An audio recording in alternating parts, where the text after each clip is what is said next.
I know what you're thinking, Eric. I didn't really expect you to stream today. I wasn't really expecting to stream today either. But nevertheless, here I am streaming. Are you ready for this? I guess if you're not ready for this, then I probably won't be seeing you around due to your lack of readiness. But Rachel and I were going to go to town and we didn't. And we decided to addy up a bit and see where the spirits of the ancestral ghosts of Adderall take us. We'll see which way that wind blows our ship. Get ready. Hi, Daniel Berry Sports Highlights. Happy Friday to you as well. Speaking of sports, we are watching the Seattle Mariners Blue Jays game in Seattle. The series tied 2 games apiece. Seattle hoping to go back to Toronto with a 1-game lead, obviously, whereas Toronto would like to do the same. But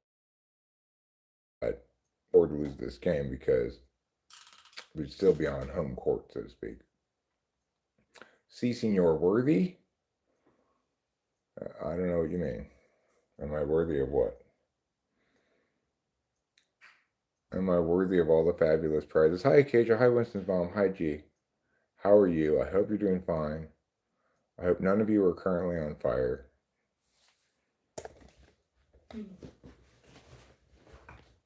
Oh my God, I'm on fire.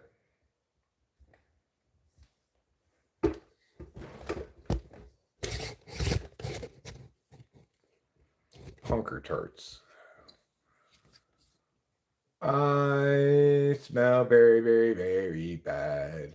From my armpits to my ass. I smell very, very, very bad today. Hi, A Witness. Ray Channelly? That's how Rachel does stuff. She does it Ray Channelly. I do. So we've got a couple of pizza logs in the oven that are cooking currently. We're gonna eat those. Then it's conceivable that we'll go outside for a minute or two. Lawless Cam story? I don't understand that.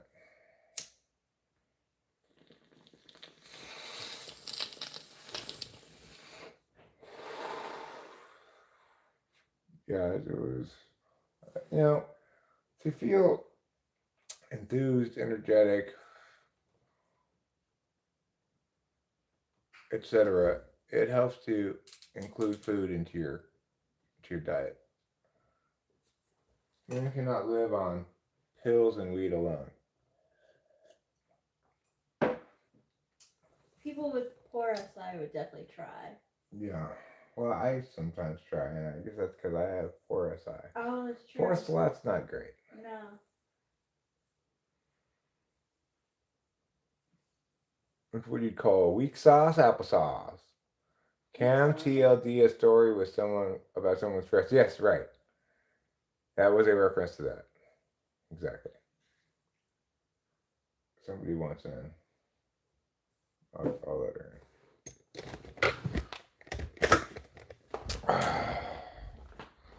Okay, kitty.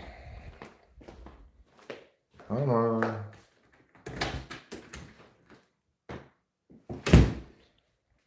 Cat wandered in. Now the cat is in. Are you ready for this? Jesus said man cannot live on bread alone. That's true also. Man can better live on bread alone than he can on weed and pills alone. This came in the mail for you too from Chachansky, huh? Yeah. Santa's Sweet Ride.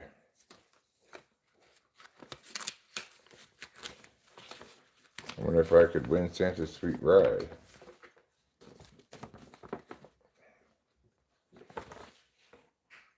This is Santa's sweet ride here. I am not a name G3.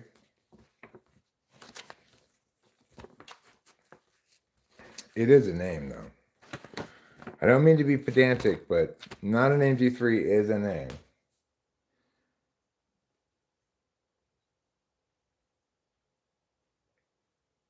A cold-blooded masterpiece. Ethan Hawke is very threatening, apparently. Well, at Jachansky's Gold, they're giving away a car here that they're calling Santa's Sweet Ride.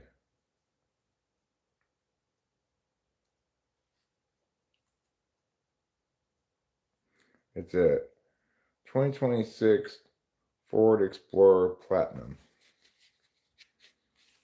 When Jesus was being tempted by the devil while he was fasting for 40 days in the wilderness, what was the devil tempting him with? You want this ice cream cone? Huh? You look hungry. Go ahead. It's not even fattening. Just a little bit, maybe. Just try it. It's delicious. It's cold. You probably never even had it before, living back in the olden days like you do. No thanks, devil. You can take your ice cream and shove it, said Jesus. But the devil didn't take his advice. You think the devil is too nice? I mean, do you think Jesus is too nice to tell the devil to shove it? The devil said, turn these stones to bread. Jesus said, we can't live on bread alone. Well, in this story, there was, yeah. I mean, the devil was able to make it, although he had to find the coldest part of hell to make it, obviously, because you can't make ice cream in fire. Ice cream forever. Ice cream. Is that what you call it? Because you cram it in your pie hole so fast? We can't live on bread alone, but by every word of God we can live eternally. Okay, but just out of curiosity, will there be bread? Come on. Daddy will watch you eat. You incredibly needy kitty. Who's my needy kitty von Smeedy Schmitty? It's you? It's you, you say? If you're not going to eat that, let me throw it away.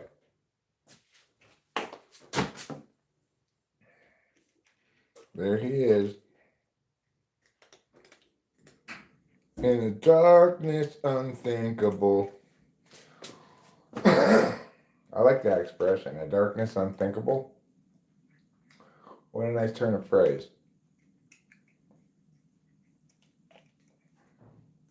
It's got that styliness because it puts the adjective after the adverb after the adjective. After the noun. No, it's an adjective. It's an adjective after the noun instead of before it.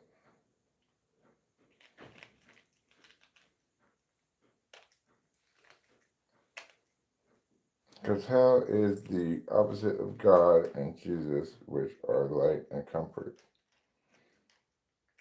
Yeah, there's no comfort in being wicked, that's for sure. That just leads to anguish. You have to live with yourself after all.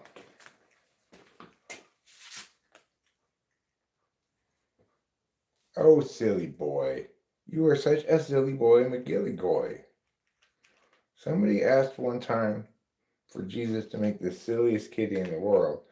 Jesus said, we can't live on silly cats alone.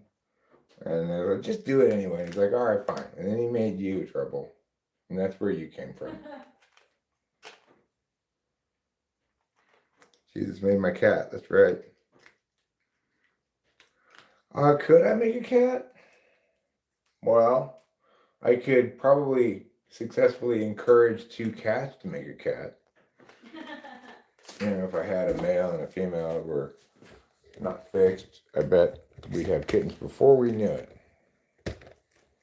I couldn't personally make a cat, but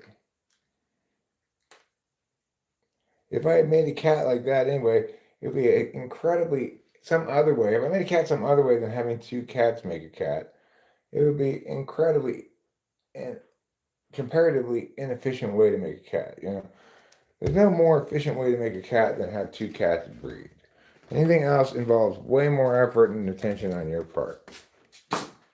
Like you could imagine trying to make a test tube baby cat, but that would be a lot of work. And why? Just because you want to keep your cat a virgin? I'm not mad at all. I love you all. I'm just showing the facts. Who thought you were mad? I don't think anybody thought you were mad. I have thought a lot about your affect and found it interesting. Deep down, there's contemplation on your part, which shows a lot that not really galvanizing thoughts, but thoughts. No. Okay, well, you're just trying to do like an FE positioning thing. So that's what floats your boat. All right, so we got a couple of pizza logs.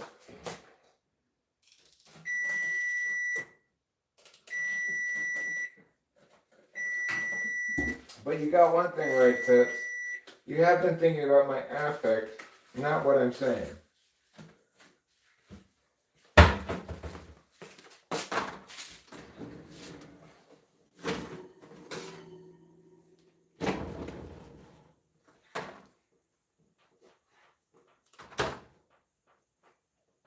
Okay. Let me just put this here.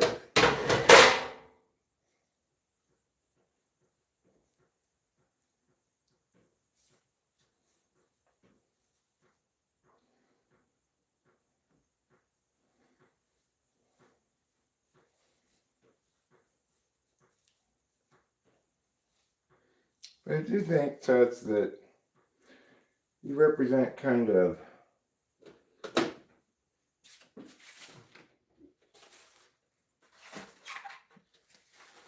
a distinct. You're representative of a distinct kind of barrier that prevents me from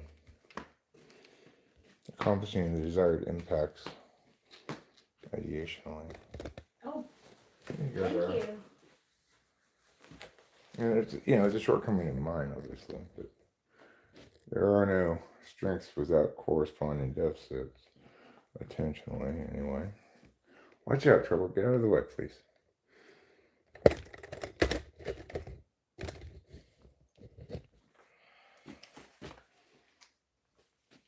It's like somebody said the other day in a stream, people remember how you make them feel. And I'm not making you feel good, Tits. I'm not trying to make you feel bad, but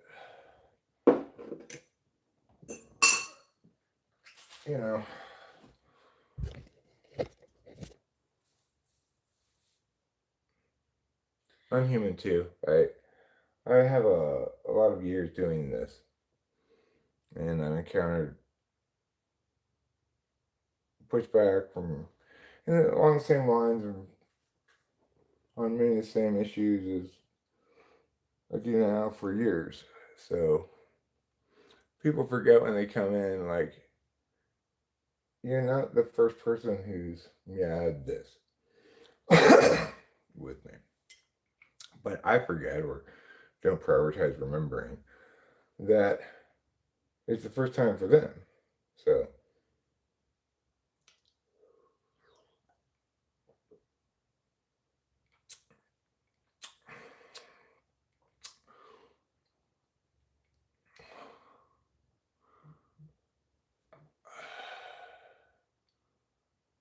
everybody's going to perish. With repentance and baptism and receiving the Holy Ghost, yes, you will perish. Without, presumably, he means. The body dies, but the soul lives or dies forever. Salvation isn't about feels, about faith, but one day it will end everything in the judgment. Okay, a witness. What you say means nothing, though. That's what I have found. I don't like to argue with you. You present arguments, but with no end to them, no purpose or path to truth. It is okay, and you remember that. I mean, that you're just projecting. My arguments are extremely purposed. I'm a professional debate coach, for fuck's sake. I know what kind of arguments have what kind of impact and what kind of frame.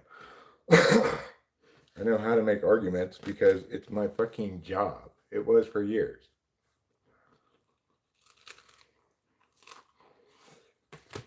For example, there's an argument that's saying it's an appeal to my professional experience and validated with a lot of success at that level that it comprises a piece of concrete evidence that we can look to say, is it more likely the case that outside of looking at the arguments themselves, that they're making consistently arguments that don't do anything or go anywhere or not? So that's a perfect example of me actually being responsive to what you say, making an actual argument and winning the point. I know that doesn't make you feel good, but I'm not trying to make you feel bad.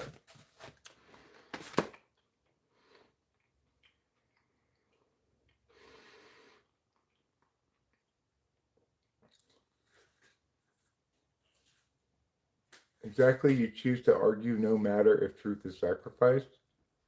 Okay, well, you don't have any. You're just making statements, right? Do you have any warrant for this? Can you give me an example of someplace where I sacrificed truth in the favor of making an argument? I mean, it's absolutely patently false, but maybe you can give me an example.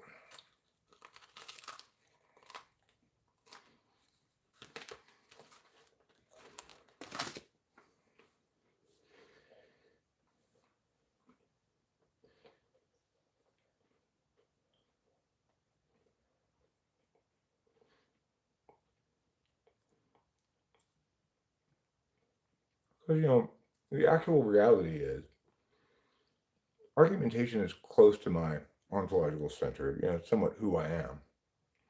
I take it seriously. I do it extremely well. And I think it's the best way to parse out what's true, is what's the strongest arguments. So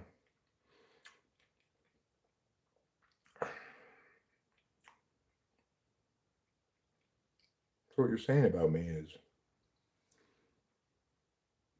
I guess it's personalized for me in order to provoke some kind of response. But, I mean, you don't have any purchase, right? There aren't any handholds there.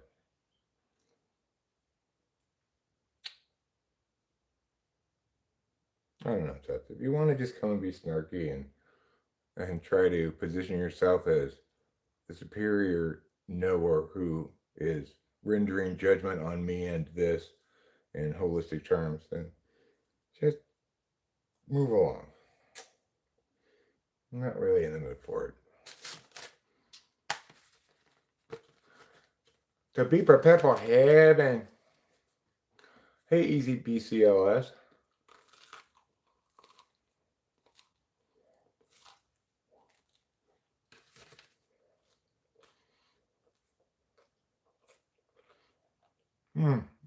You asked a good question. Mm-hmm. And if you have tried it, have you tried it enough to make sure? A witness has, I remember from previous conversations.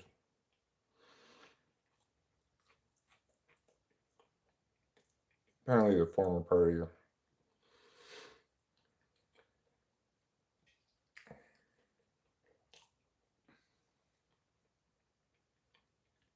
But, I think a witness feels kind of insecure in his Christian paradigm. Which is why he's insistent on preaching it all the time. That is funny, Carrot. I like that they're associated, TWFP and Bob Ross. The Bob Ross channels live? Are they showing old videos? I don't know.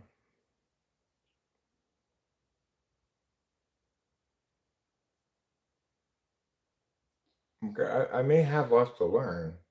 The question isn't, do I have things to learn? The question is, do you have things to teach me? The answer is not about these subjects that we've clashed swords about. You don't. Yeah, it's not fun.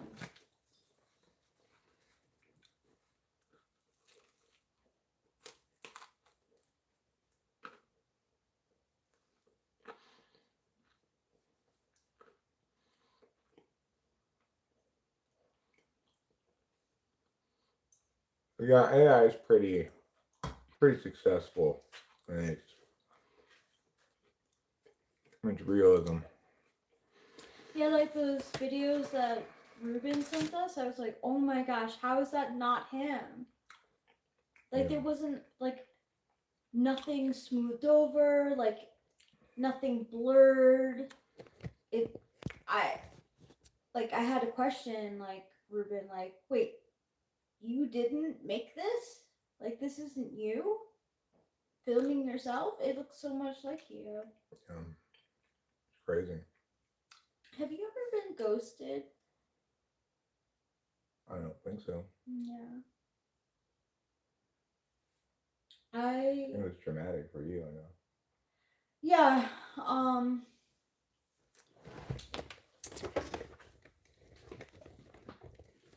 you know,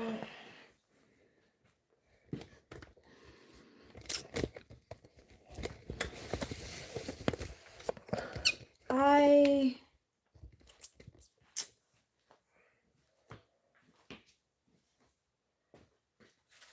mean, I probably ghosted people myself too, but like,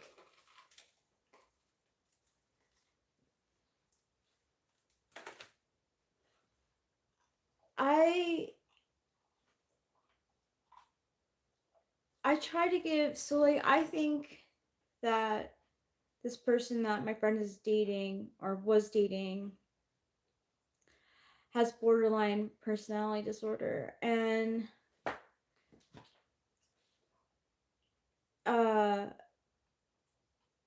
on top of like schizophrenia too, and it's like he's not responding to my friend at all, and it's just like so wrong. Like, he could be like, she's like thinking the worst, like she's thinking like, you know, he was like deported or in jail or in the hospital, or he could, I mean, he could be. You need to get as far away from that guy as possible if he's got BPD. No.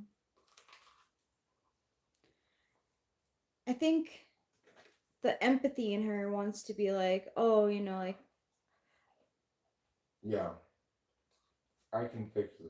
yeah, right. You had that. Yeah.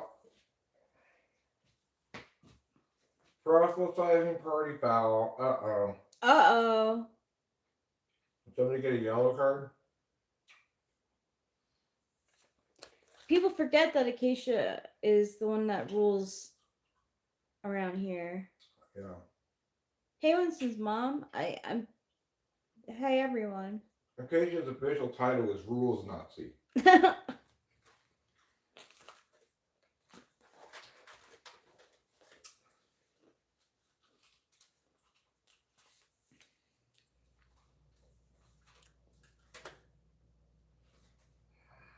Hero Lamb says the problem with ghosting is, how do you know you got ghosted unless you know the person is ignoring you somehow? How do you know it though? Exactly. Like, she doesn't know.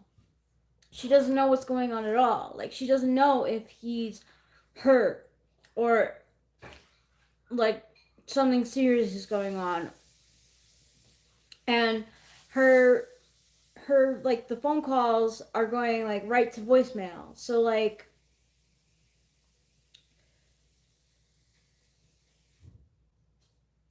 it, you know, like I've ghosted like people who I wasn't close to. Like, I don't think I've ever ghosted anyone who I was like exchanged I love yous with and stuff. Like, that's just like, it's just, there's no there's no conclusion to anything. Uh, think of it like if they are doing that, it's lame and cowardly. So do you really think it's a big loss? I know. It's easy for me to say though. It's not easy when you're the person who's in it. I think it's a lot easier, like I could give all the advice in the world, but like it sounds like there was love bombing, just like really stereotypical stuff. It's an online modern life type thing that developed because online space is inherently cowardly in a way. Yeah, it is. Like a lot of people say things that they would never say. Well, I don't know. They're starting to stay in public now, but a lot of times people will say things online that they would never say to someone in person. Akeisha says, right, when you're in it, it can really consume you. It's hard to see objectively. It's really hard to see objectively. And you want to help the person if you have empathy. Like if you like like Eric could have easily given up on me with my mental illness. The first time that I was in the hospital in Arcadia, and he saw my manic episode, he could have been like, this is too much for me to handle. Like, I'm out. And that it I couldn't have faulted him for that. Um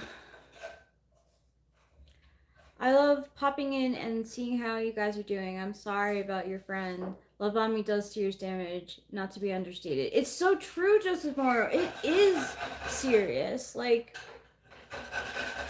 I'm gonna be talking to her. Like, I don't know if she's here right now, even. And I won't really talk much about it. Oliver Linehan, hello. At Hero Lamb, he says, part of why it's upsetting is that it thwarts your expectations. Easy to say to someone, but hard to see when you're in it, as they've said. Yeah. I can only talk about my experience. I mean, at least in my experience, when I got ghosted, right before I got ghosted, I said that I hated the relationship. So it's like, okay, the thing that I was saying was not liked by the person. So the breakup was a disappearance. But with this, it's just.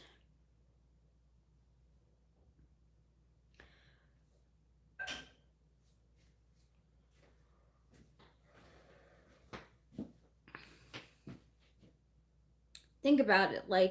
Would you want to force someone to bang you? Probably not, right? If they're not into you, it's not that hot to force them. Not that hard to force them. I think you're saying it's not. It doesn't mean you want to do. Oh yeah, no. If they're not that into you, you want to let them go. You don't want to guilt them into staying around. Who wants that? Yeah. The other person might have shit going on. Some fragile people shouldn't be online dating at all. They didn't meet online, they met in person. If they get ghosted, they can legit take their life. Exactly. That's the thing. She doesn't know what's going on.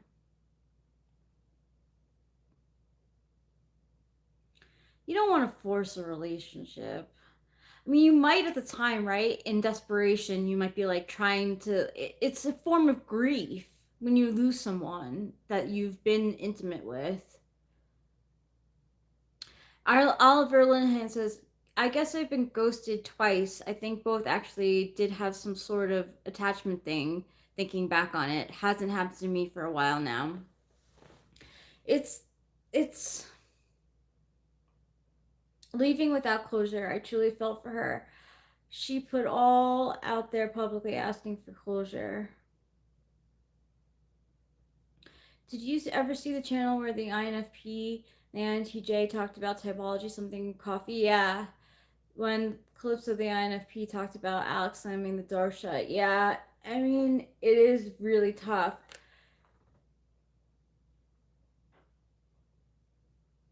I was pretty darn sure that Alex the INTJ was too darn young and brave to give Calypso that closure, but I hope one day she does. Alex will experience shame shivers over this one day.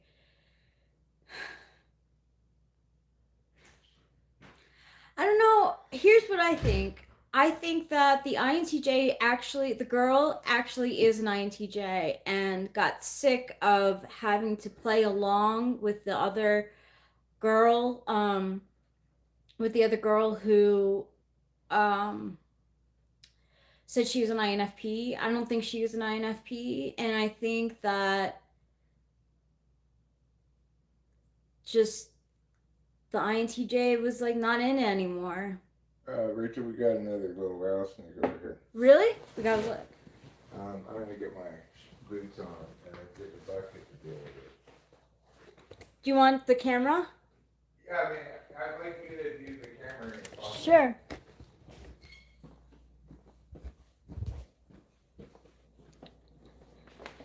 Yeah.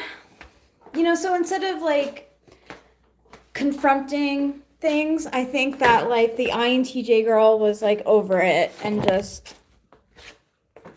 I don't think that I can pull her, she doesn't care how it looks at all. yeah.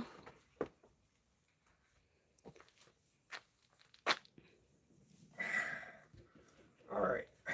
Get a bucket and a scooper. I don't know if it's this, it might be the same guy as last time or It could be that we have some size. baby snakes around. Yeah, some snake gave birth around here. They're not babies. They're not like brand new, but they are. This one's about the same size as the last one.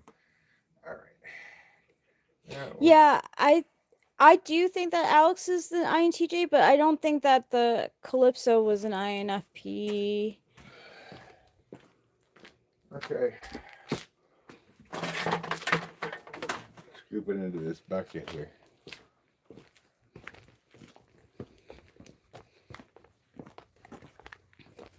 There.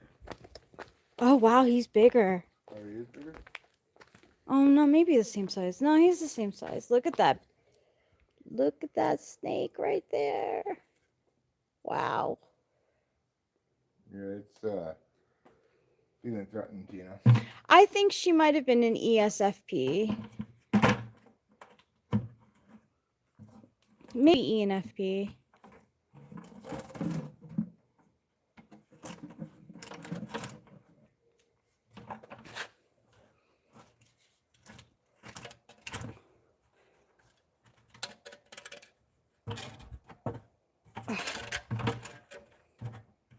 There you go.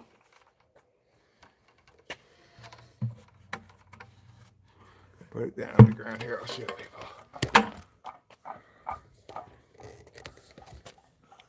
Wow, I've never been so close to a snake before. Ooh.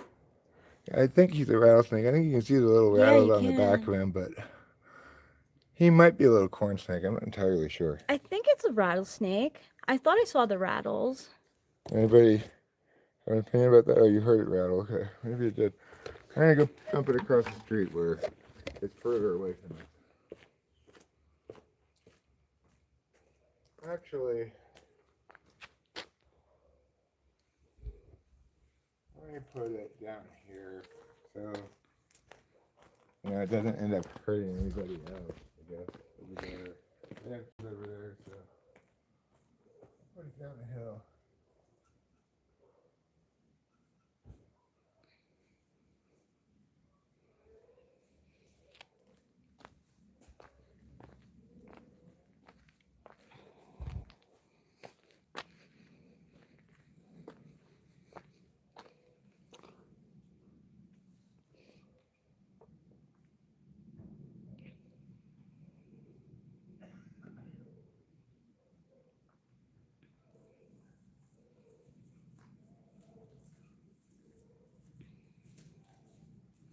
It is steep, Carrot. It's a very steep hill. Keep our eyes peeled. It's like one of the cats had come across that before I did. We might have a dead cat. Yeah. Okay, I left my drink and my cigarette over here, so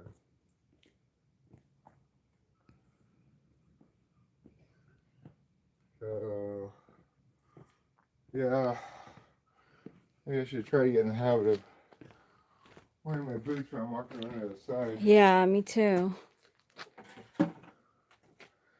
Oliver Linehan says, yeah, I gotta protect the cats. Alright, so I'm running out front here if you want to join me. Okay.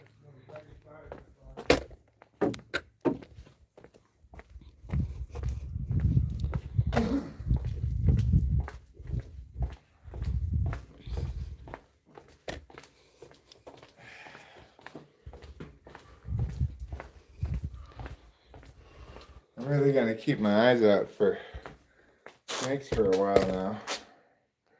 Yeah, I didn't think that they would be around now. 2 of them we've seen in the last, what, like week? Yeah, a week. Yeah. It probably is a different one, don't you think? I think so. It's a little bit bigger, I A little think, bit than the bigger? other one. Okay. Yeah. The rattle part seems a little longer. So Kami's thing is on my mind, and I'd rather not talk about it. I'd rather talk about it with her than to the people. So I'm gonna call her, but I'll be back. okay, sounds good.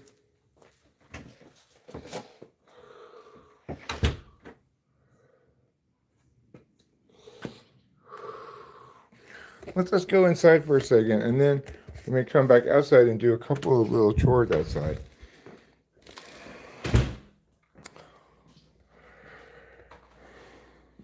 So I suspect if one of the cats had come across it, they probably would have tried to mess with it. I don't think they have any natural understanding of what rattles mean. Maybe they do, though.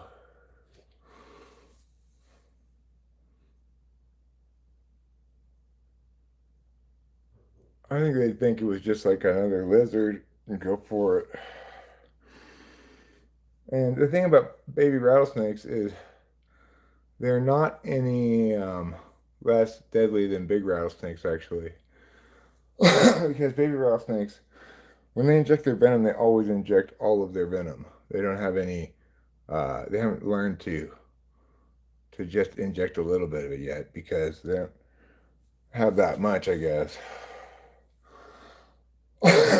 Yeah, the hill is steep, for sure. I don't know what that snake was doing where it was, though, on the walkway. Presumably, with it being on the chilly side right now, it was looking for some place warm, but that's not a warm place.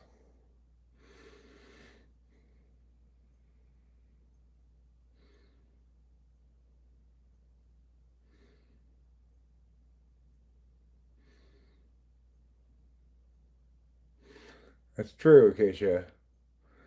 It depends what kind of dressing you find sexy. Like, a lot of Islamic people are a big fan of the burqa. They think that's very sexy. Wonder where its mom's at. I don't think rattlesnake moms care for their babies after they're born.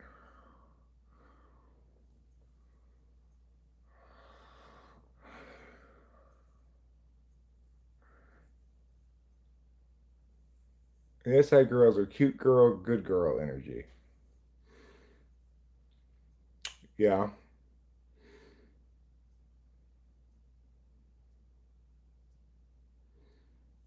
Yeah, it gets a little bit um totalitarian with ESFJs, I think. Yeah. I guess it's really the FE that gets totalitarian, not the SI.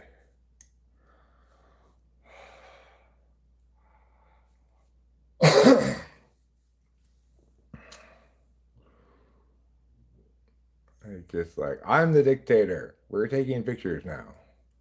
The ones with higher any, they're goofy. Even ESTJ, they don't flirt naturally. I don't know. It's hard to explain.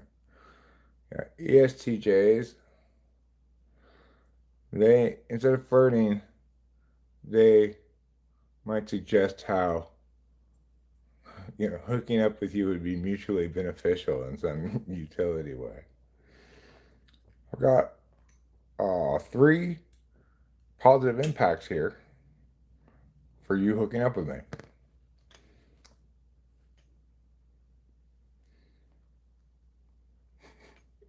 Ty says, man, rattlesnakes are cold blooded and not take care of their offspring. Exactly. Exactly, Ty. That's why I say never marry a rattlesnake.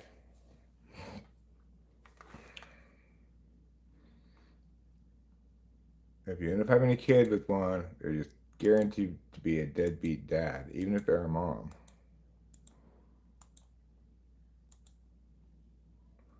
Carrot's mom is likely ESFJ. She definitely likes to force everyone to take a bunch of photos all the time. Yeah, that's. I think it's probably especially true of ESFJ women, but we seem just anecdotally a little more common than ESFJ men who tend to roll a little different, I guess.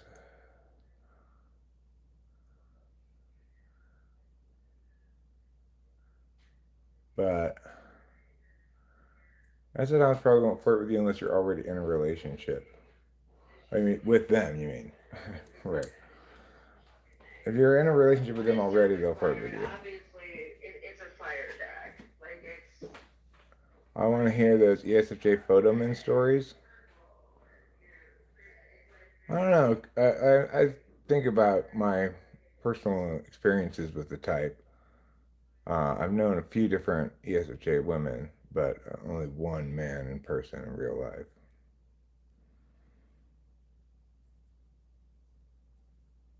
And that was Abraham. I almost never type them. They're not that into typology. The higher FE makes them hotter and warmer somehow.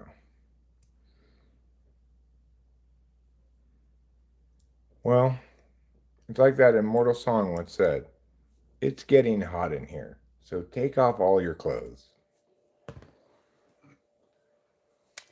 To which the woman replies, it is getting so hot, I will take my clothes off.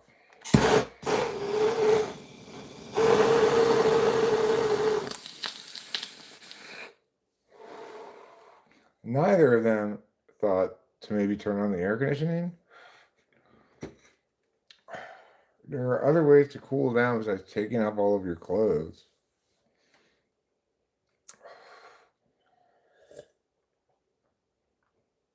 I mean, then it's like you're gonna get your bare butt cheeks on the furniture. I don't know who that is. I have no idea who that is.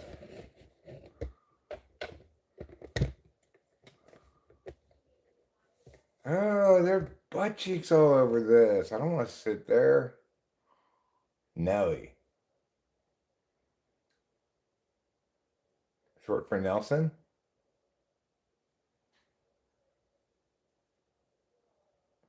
Then there's that Ice T song entitled Let's Get But Naked and Fuck. And what if you forgot to wipe and you sit on your new white leather couch? Well,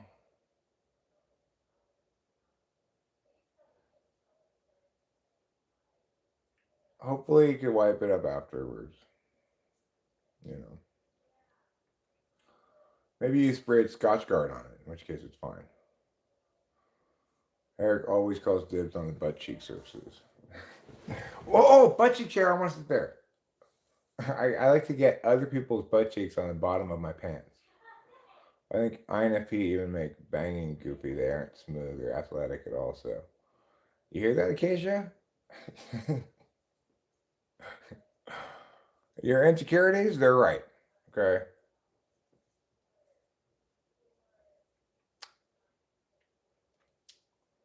It's literally like making love to Goofy from Disney movies. It's more like probably that comedian says. She's like,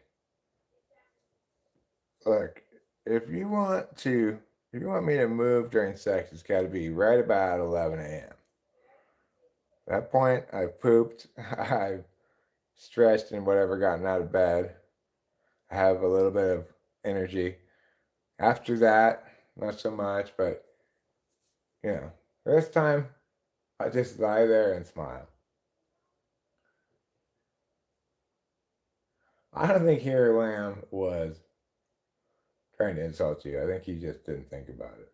Some of these things Eric talks about, I forget what function makes him this way, but I noticed the same thing for INFP. It's probably extroverted intuition. For example, he'll do stuff the hardest way, like if something's in his way, he won't think to move it, just work with it like a goof. And later he's like, oh, I should move that. Yeah, okay, that's bad SE. In that case, maybe bad TE as well.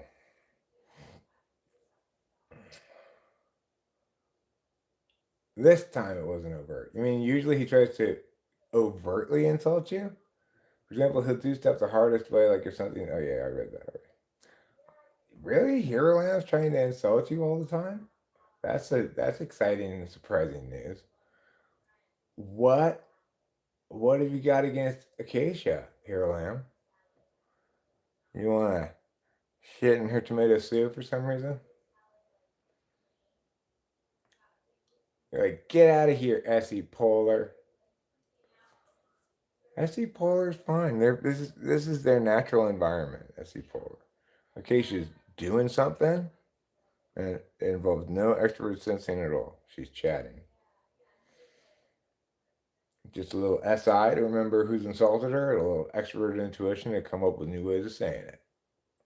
Okay, okay. No, I'm not telling you to get. I was doing Hero Lamb's voice. Okay? That wasn't me saying that.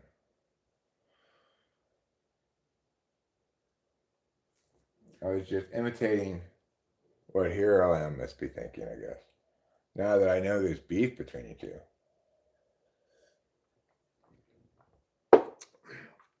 Hero Lamb's like, I don't squash the beef.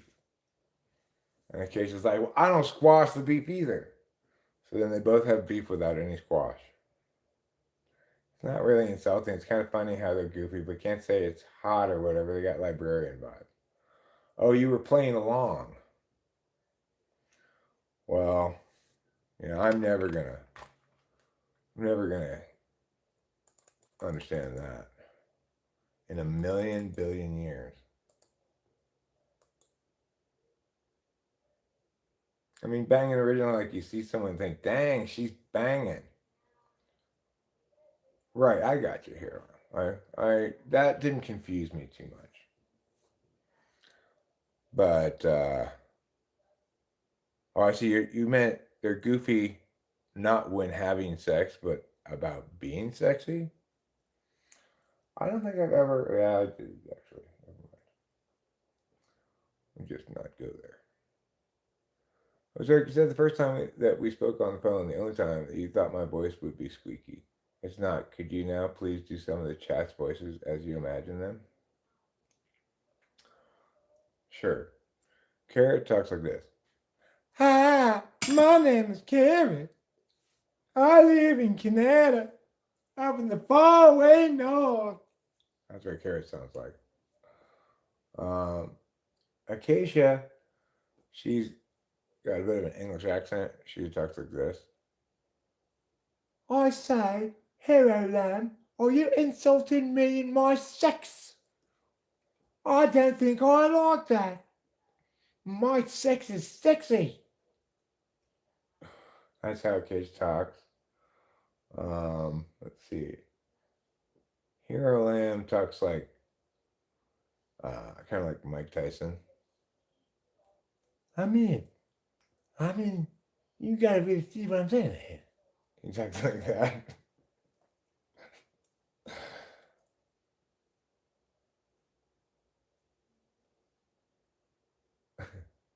I agree with the INFP.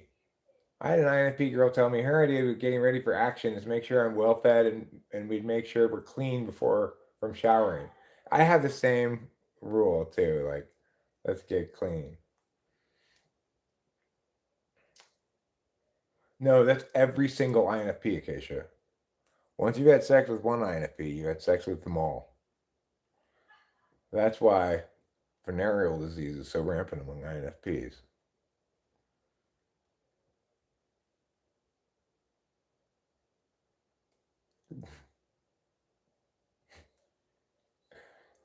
Don't you be insulting my sex!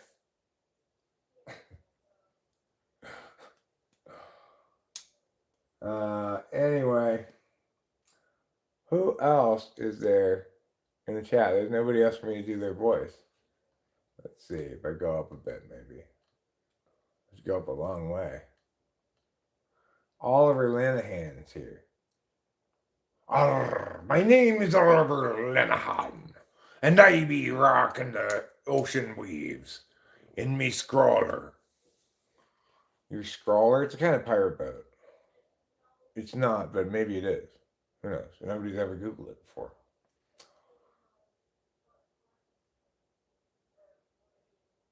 Did you do? Yeah, I did hear him. He talks like Mike Tyson.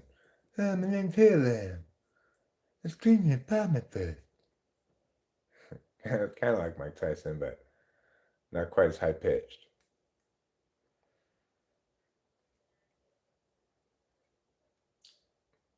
I bet you guys would like to know what my natural sounding speaking voice is, huh? Because this is just a voice I do when I'm live streaming. When you meet me in person, I don't talk like that. Caroline, oh, Caroline's here. Oh, and there's Ty. Ty's here as well. Caroline, she's got kind of a really pitchy kind of a way of talking, like, hi, my name is Caroline, and I don't know why I talk like this. Well, that's why I like to talk on the internet. Because people normally go, why do you talk like that? She's like what? She doesn't even know that she's talking like that. Ty, blue collar guy. He talks like, I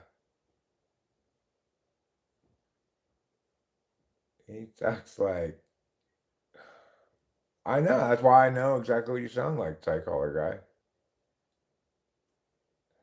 You sound like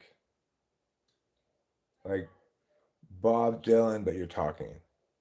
Hey, my name is Ty Blue Collar Guy, and I talk like this. That's how you talk. So now we know. You're an Irish pirate because your name is Irish.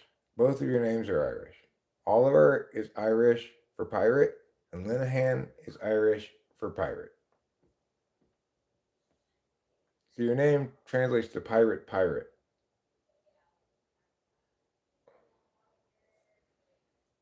Anyway, I nailed everyone's voice perfectly.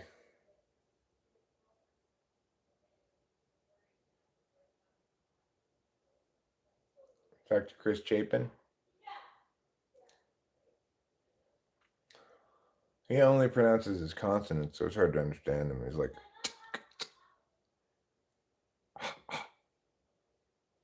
mm. What does that mean, Chris Chapin? Ludafe? Yeah. I don't know how you spell it either, but I'm L-U, no E on the end of it, maybe. Well, technically, that accent I did for you, it's not a southern drawl. It's a speech impediment that you have because of your cleft chin. Yeah, what do you mean act weird? What do you mean? Why, yada, right to the moon, I tell you. Seattle putting up a fight, but Toronto has bases loaded, one out here on the top of the fourth inning. I'm behind time. That's a double play. That's a double play. The speech impediment, you mean? Listen, Caroline, I'm not critiquing your speech impediment. I'm not trying to shame you for it. I'm saying it's time for you to embrace your disability, to accept it for what it is, Stop trying to hide behind the internet.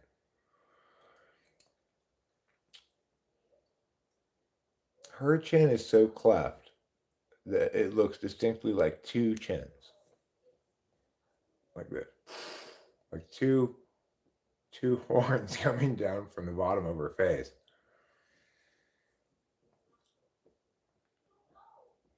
And I said, how did your chin get so cleft? It turns out she fell chin first on a cleaver, which cleaved it and left it cleft. So the moral of the story is don't fall face first on any meat cleavers. Sharp end out. Yeah, I know, Oliver Linehan. Don't meow me. I'm behind time. Okay, I've got time saved up. Don't meow me. Don't meow any meows. Okay, I don't tell me anything because I'm existing in the past right now.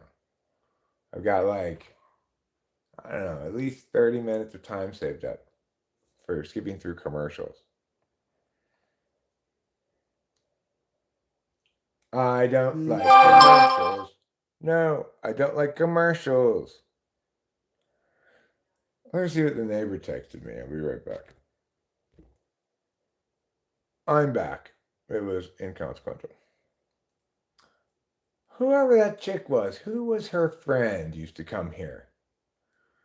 Um, I don't know. I don't know who you're talking about. A lot of people used to come here. But gradually, one by one, they all got sick of me. Boo! Boo! Except for you guys.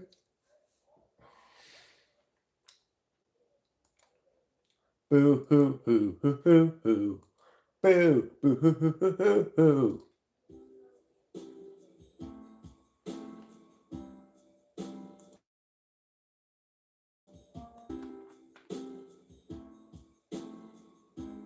Oh, right.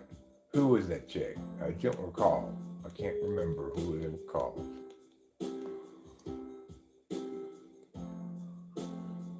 Who was that was dating Chris Chaplin? Oh, right. What's her name? That chick. What's her name? She's an ESTP and she's from Europe. Hey, what's her name? I don't remember what her name is. I'm not a name rememberer. Starts with an E, huh? Ivanatron? Ivanatron. She had a mouse for a picture and stopped coming in the chat after arguing about a typing session. Elaine. Right. But she didn't leave mad because she ended up winning that argument.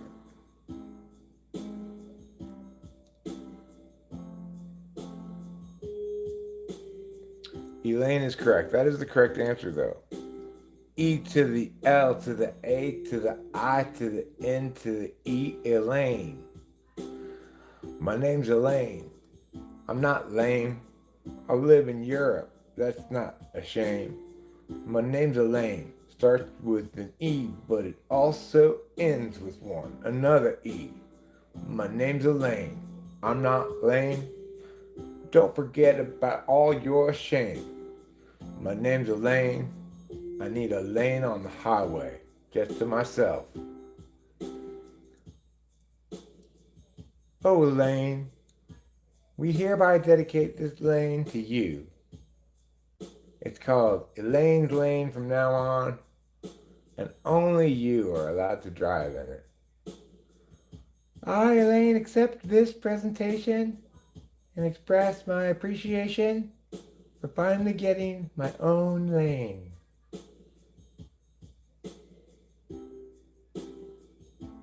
That's something I made yesterday/today.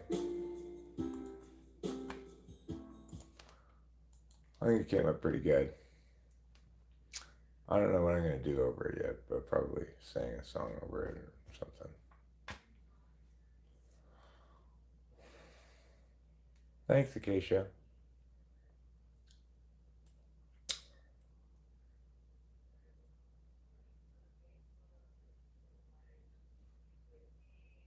Yeah, well, I think I'm gonna write the local melody on the piano first, like play the vocal melody on the piano, and then I'll know exactly how like the syllables need to be for the words. So if it goes like bam bam bam, then it's something that goes bam bam bam. Sounds like a TV show or something. Well, that's a good sign. I mean, it sounds like something you've heard before, but you can't say what it is exactly. It's a good sign.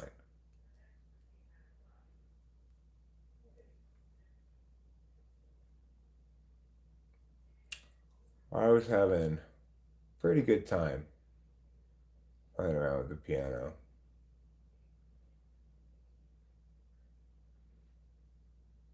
Made me feel a lot like a little someone Billy Joel called the Piano Man. People would say to him, "Give us a song. You are the Piano Man."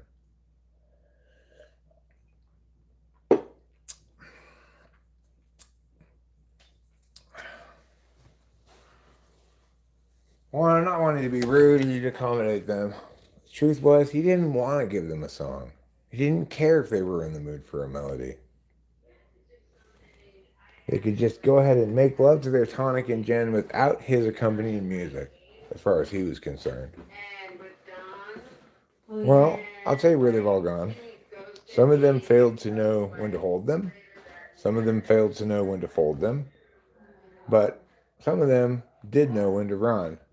Where they ran, that's a mystery no one will ever know. They started making terrible auto-tuned country music, like impossibly bad country music.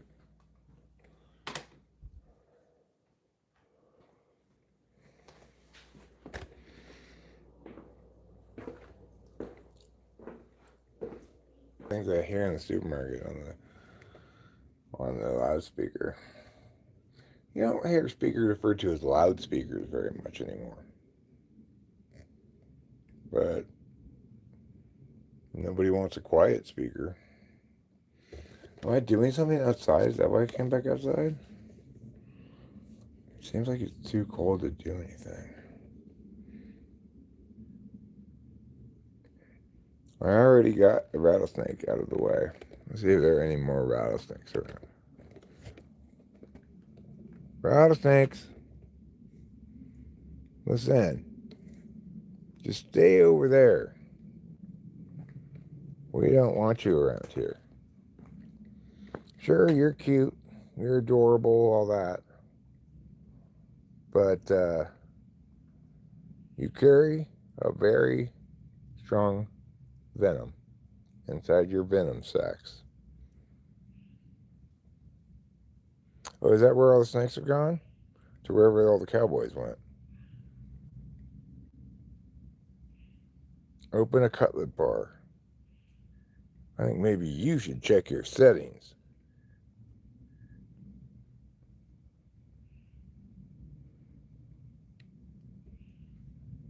Um, it wasn't uploaded with an age restriction, I don't think. It's just they age restricted it after the fact. I usually go in and delete those streams that they age restrict after the fact. They may have begun age restricting something that they didn't use to age restrict, or they may have decided to crack down on something they didn't used to crack down on. I don't know. But I've always randomly gotten occasional live streams age restricted. Oh, okay, cool. After the fact. Yeah, that has nothing to do with my settings. That's just their automatic checking system. Maybe I said the word boobs. Maybe I had a cup of strong coffee. You don't want to drink your coffee too strong or else it becomes a drug. And here at YouTube, we oppose drugs. Those darn drug addicts out there are what's causing this country to go to hell in a handbasket with their doing drugs and having fun. Who do they think they are? They need to get out of here.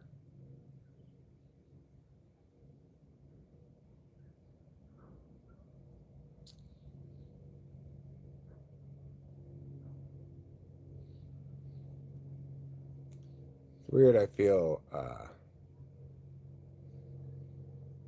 little like frustrated about Tuts in the sense that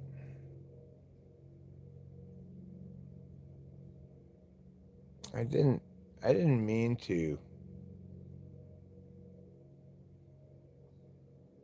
make him feel bad. But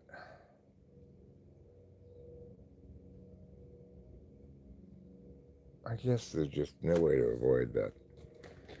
Like,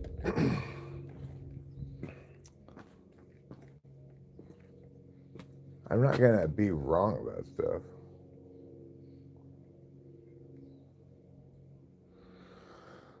It's unreasonable to ask that of me.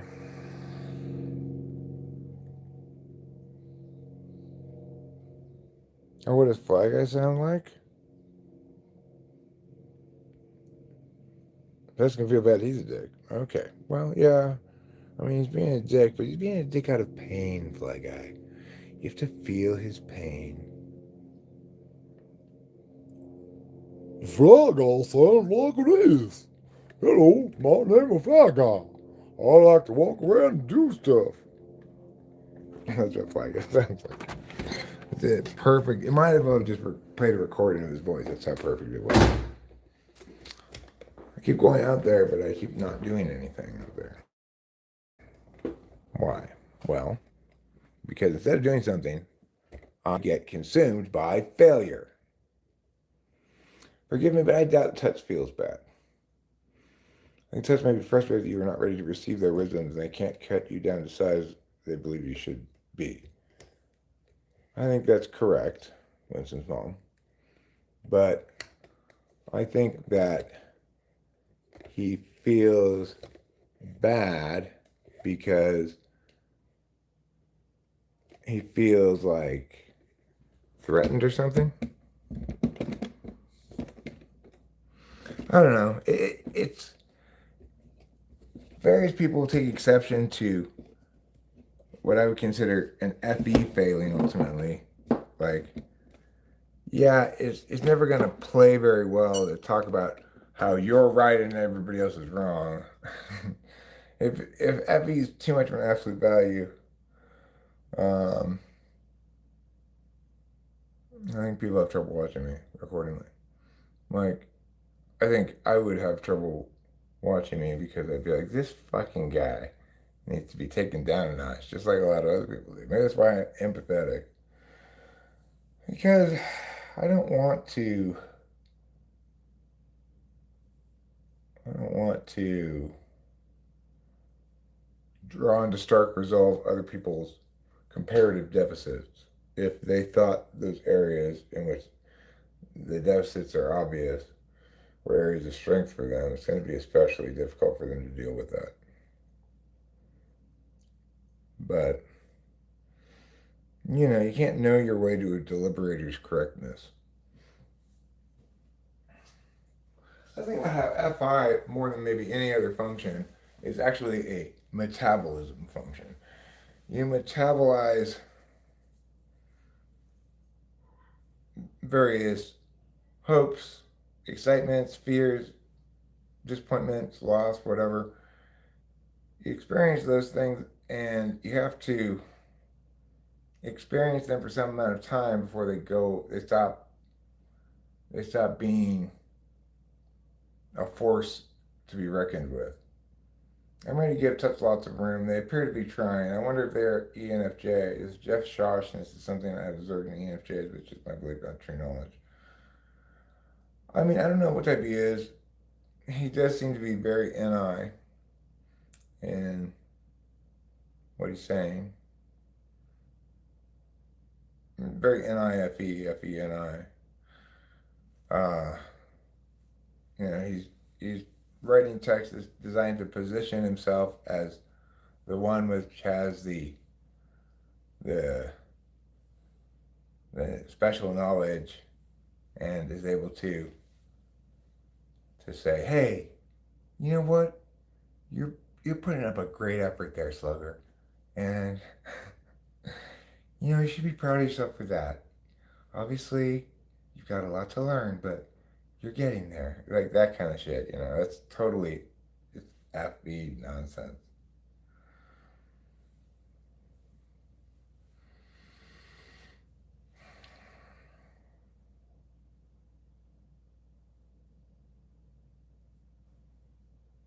You enjoy being called slugger?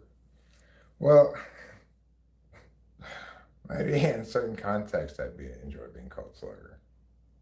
But by and large, like if another adult male were to say, "You keep up trying hard, slugger," I'd be like, "Okay, why are you being so outrageously condescending?"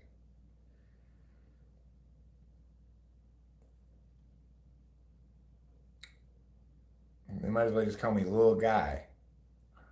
What if you were on the track and field team and they called me slugger? And then I'd be fine with that because it would mean I punched somebody in the face. Ooh, don't mess with him. Don't mess with Slugger. He'll knock you out.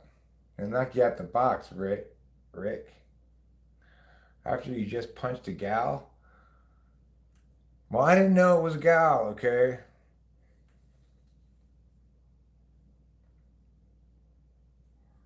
All I saw was a very manly humanoid. I just went a punching. Let's all go a punching. Hey, let's all go a punching. Let's go punching everybody's face.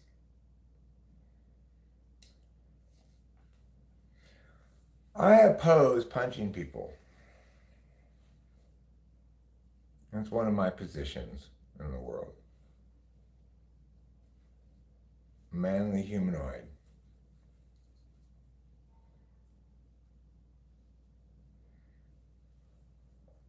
It wasn't after until she tackled me, pinned me down, and rubbed her period blood all over my face that I knew, hold on, that's no dude. I love boxing. I only like to put things in boxes, Fly Guy. I love that kind of boxing, not the fisticuffs kind.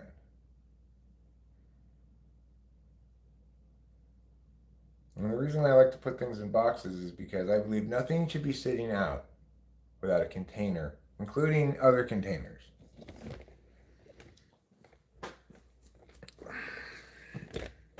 Containers, canisters, encasements, the whole 9 yards.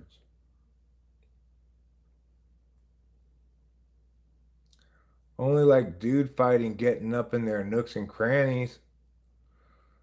I'd be a great asset to Amazon. What you mean is that I'm a great asset to the Amazon rainforest, and I am a great asset. I have not even killed a single bug in the whole Amazon rainforest, or even bent over a single blade of grass. That's how much I'm protecting the rainforest. Contrast that with those native peoples who live there. They're constantly killing things, burning things, starting illegal gold mines. That's why we should all agree that from now on, the Amazon is mine and mine alone. I'll kick out all those, you know, people living around there. Get out of here. This is sacred Amazon rainforest. If you can't respect it enough to not touch it at all, then you got to get out of here.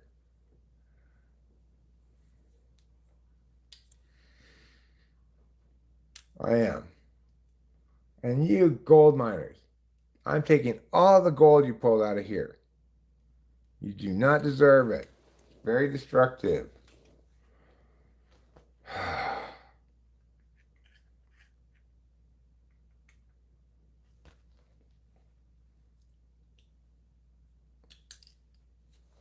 And take your damn burritos with you. Mama Zings.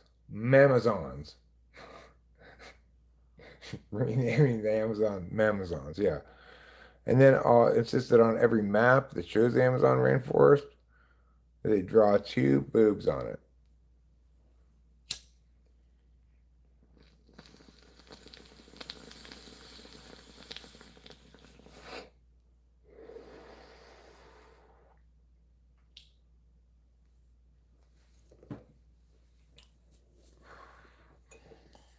Ever since I've taken ownership of the Amazon rainforest, things have really improved environmentally.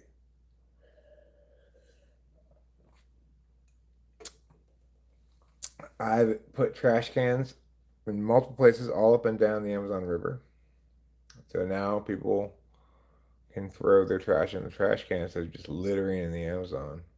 They're not supposed to be there at all, but if they do go there, then how come British people say, Tuesday, would you like to go to the lower station on Tuesday? Because British people don't know how to pronounce things, Fly Guy. They're bad at talking. That's why. Are we bad at talking? Are we? Yes, you are, British people. That's not how it's supposed to sound. Isn't it supposed to sound like this? We could teach them English, but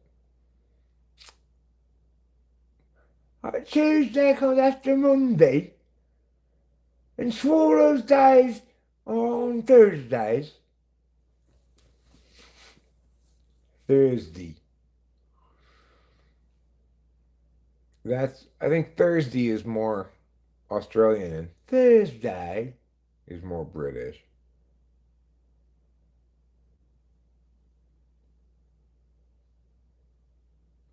Of course, in Australia, Thursdays are known as Wombat Day. Happy Wombat Day.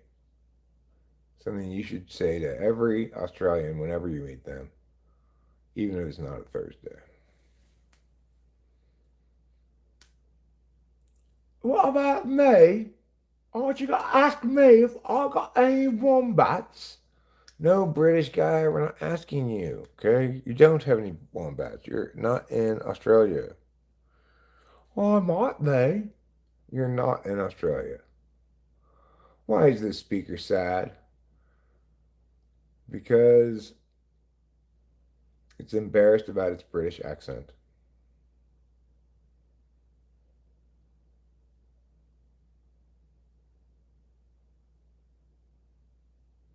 Yeah, it's embarrassed because it doesn't have a German accent. Would you would you like to hear my German accent?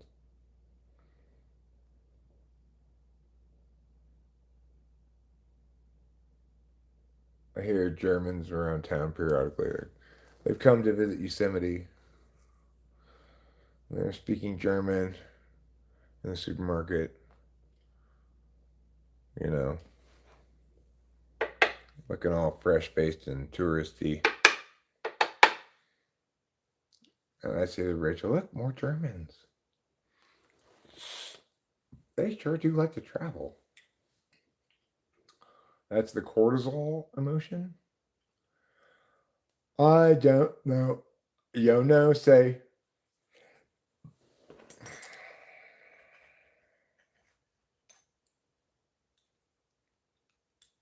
Yo hablo español. Y tú? Sí. Yo hablo español también. Bueno? Bueno.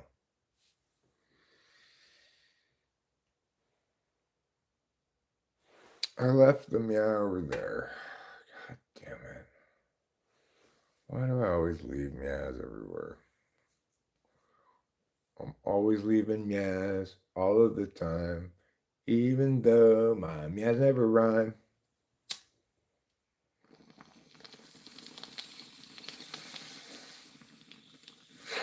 No farmer climb time, bam, bam, alarm, alarm.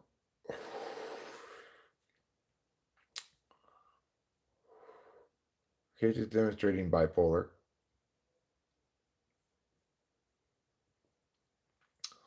She's blind to bisexuality. Helen Keller knows. Okay, Helen Keller does say she doesn't see, she doesn't hear, she does say. And perhaps most importantly, she has the power of the sense of smell. She can smell the difference between a fork and a spoon. That's how powerful her smelling sense is.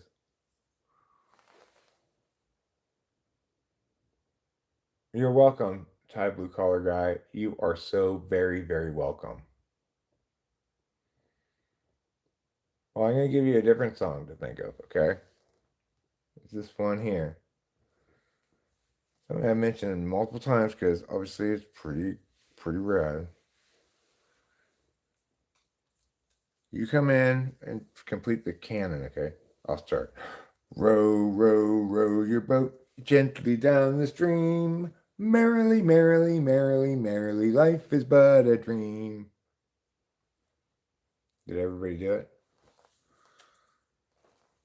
It's a medley though. So now we're going to segue without stopping what you're currently singing. Segue gently into my Bonnie lies over the ocean. My Bonnie lies over the sea. My Bonnie lies over the ocean. So bring back my Bonnie to me. Bring back, bring back, bring back my Bonnie to me, to me. Bring back, bring back, bring back my Bonnie to me. My Bonnie's so fat. Yes, she is, but you gotta bring her back. Yes, you did. Yes, you gotta bring her home. Why I say because you gotta come home. Man, that babe.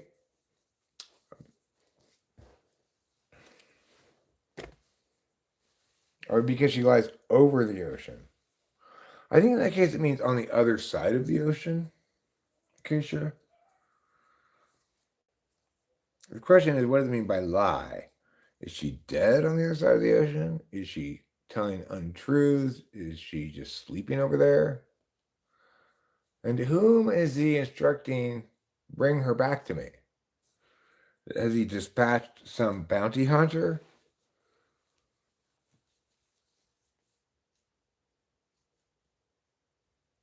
Oh, that's true. She does lie over the sea as well. But she lies over the ocean twice. And it is, in fact, given the so because she lies over the ocean and the sea and the ocean that you are to bring her back. My Bonnie lay over the ocean because I'm a pioneer settler.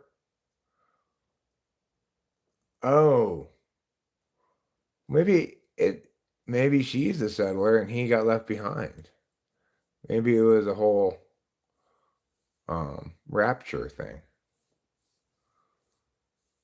Bitch fibbing all over the place. Yeah, yeah. That Bonnie. Maybe that's why they wanted to bring her back so they can punish her for lying all the time.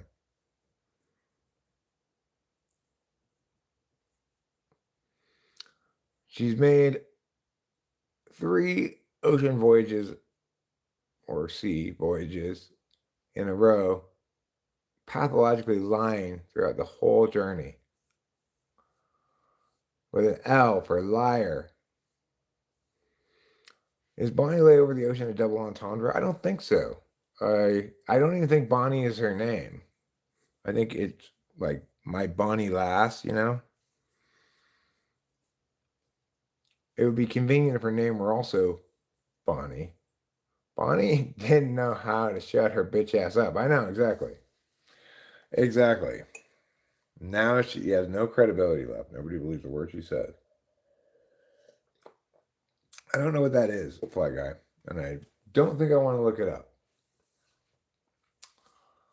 My God, how the money rolls in. My mother makes beer in the bathtub. My father makes synthetic gin. My sister makes,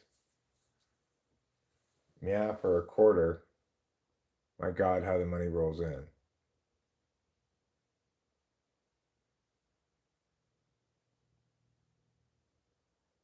Is that, what are those lyrics for? Are those more lyrics to Bonnie Line Over the Ocean?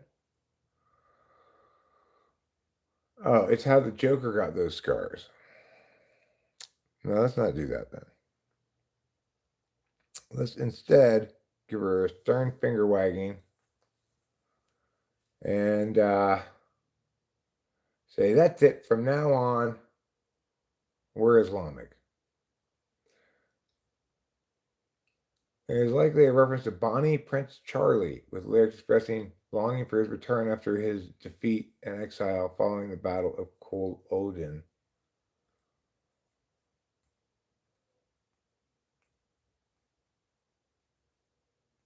The term Bonnie can refer to both a beautiful person and a man, allowing the song to be sung as a seemingly innocent love song to avoid political trouble.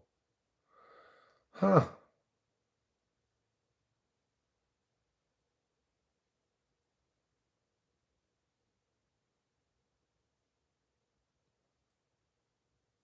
Elaborate lie by Acacia? I don't think so. I think that Acacia is right. That refers to Bonnie Prince Charlie.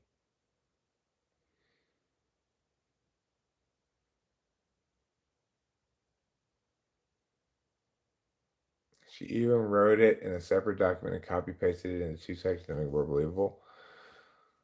If there really is a Battle of Culloden, then she didn't make it up. Because why would she pull that random battle out of her ass, you know?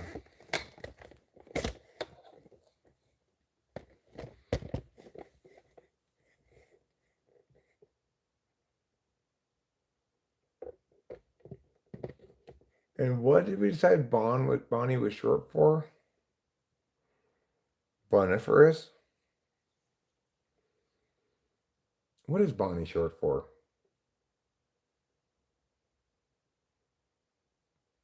Bonbar. Bonbar.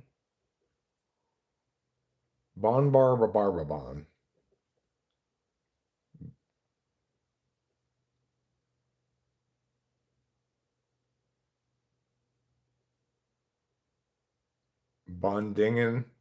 Bondingen again? Bondingnagian? Bondignagian, huh? Oh. Let's name our beautiful daughter Bondignagian. It's a beautiful traditional name. Bondade.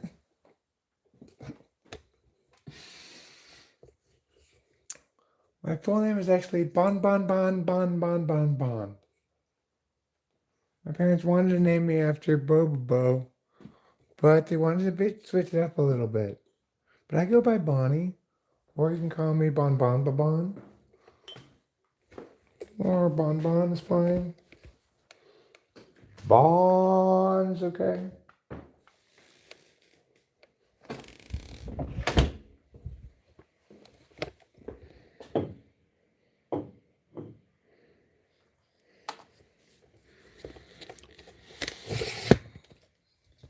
Battle of the Bonds.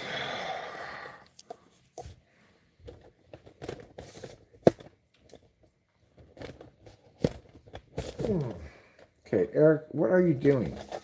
You need to decide to do something now. Instead of just continually just wandering back and forth from this room to the next. I want you to really take life by the balls. And say, you're coming with me, Mr. Life. I got you by the balls.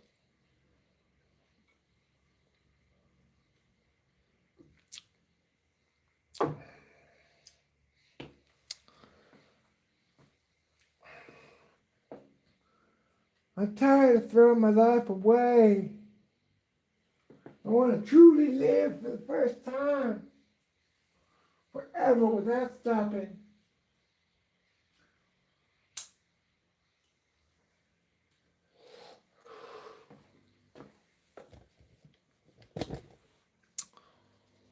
What was done to the Highlanders after Culloden would forever be a dark stain on the English soul. Everything from the pipes to the plaids to the Gaelic language itself had been forbidden.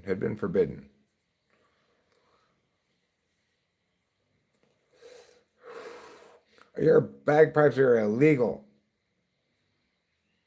That's how much we don't like bagpipes. We made them illegal. Oh, but you've got to love the bagpipes. We don't love them at all. So just knock it out for the bagpipes. You also can't eat any durian fruit.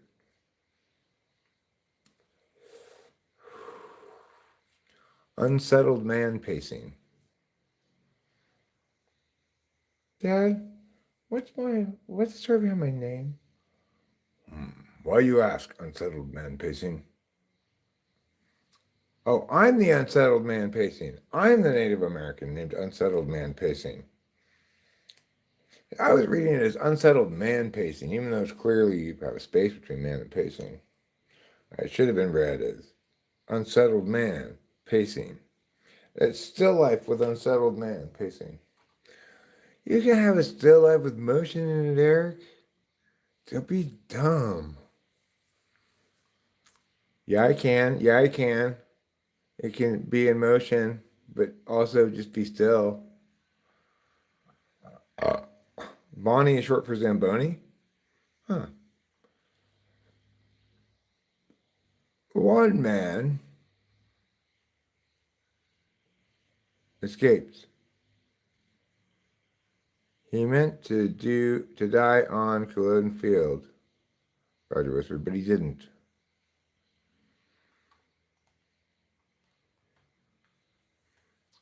Well, later on, I'm sure he figured that was wise of me not to die there. Now I'm still alive. I thought I'd be dead, you know.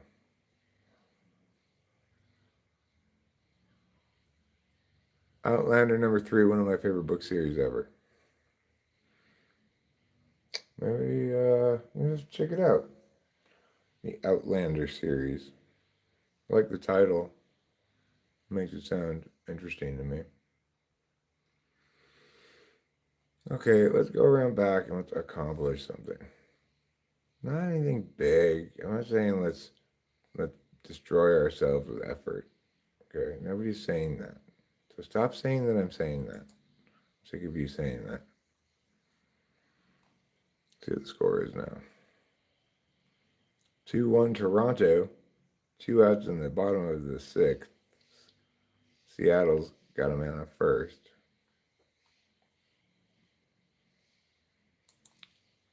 I said last night that I thought Seattle needed to win the game yesterday if they were going to have a chance to win the series.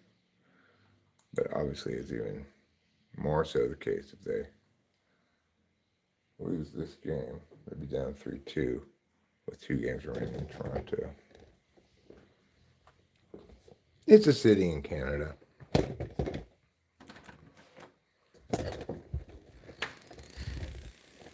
I know, it sounds like part of your genitals.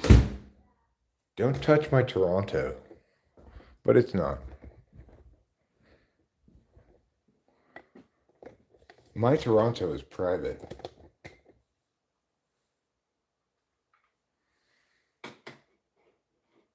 You're right, Ruben. You're right, and you're wise beyond your years. You're as wise as, I don't know, like a 37-year-old. How old are you? 40? Okay, all right. You're as wise as a 41-year-old. Good question, Acacia. Always important to ask. What's the latest news on your Sharona? My Sharona got entangled with my Toronto. There was some discharge. You're just retarded. I'm not just retarded. I'm retarded. I'm proud that I have an intellectual disability. Having an intellectual disability can be hard. They played this commercial on TV the other night. I had this super nasally sounding lady. She said that having an intellectual disability can be hard. She sounded like that, really. And then I just caught a little bit of that before muting the TV. And I went in the kitchen and I was getting something. She was me what I said. Having an intellectual disability can be hard. And Rachel laughed so hard.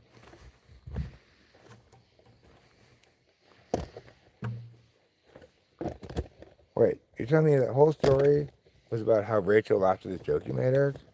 Yeah. I like it when Rachel laughs at jokes I made. Not all my jokes are that good, but I think if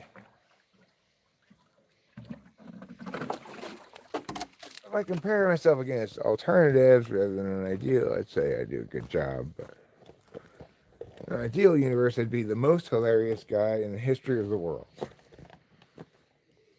Nobody could deny that because it was so obviously true. All right, let's start at the bottom today.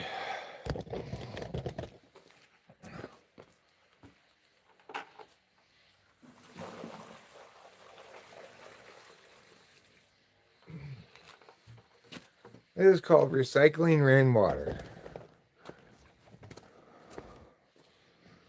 Living in harmony with the earth. Hi, my name's Tobin, and I am the host of Living in Harmony with the Earth. So basically, if you're a modern person, you are committing genocide on the earth. And Mother Earth is asking you, please, stop eating meat. Stop building ponds in your backyard. That's not natural. Okay, you stay here and keep an eye on things. I'll be right back.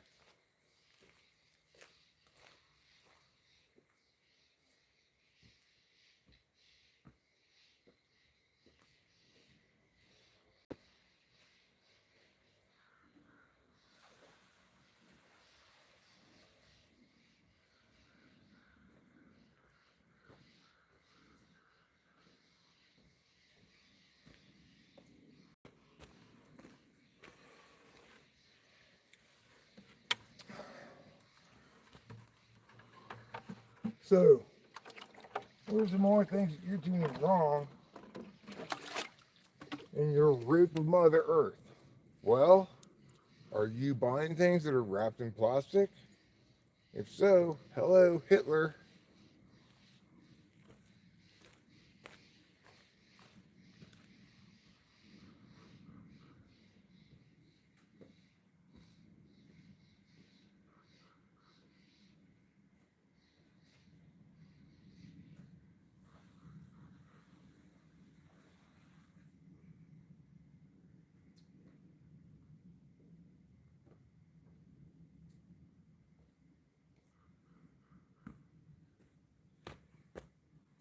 Okay, let's Dwayne this another way now.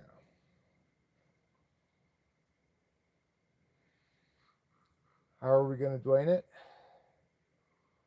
Well, I think I'm going to get this tube up there. See if it's long enough. I don't think it's long enough, but it might be.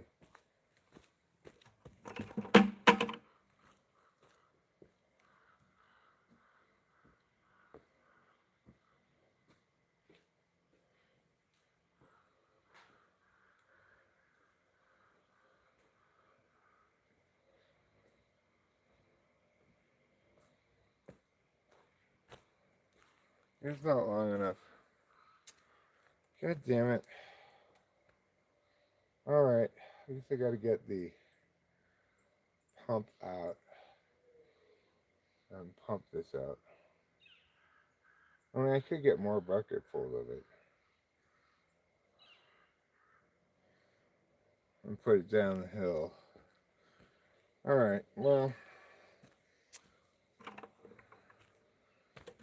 let's see.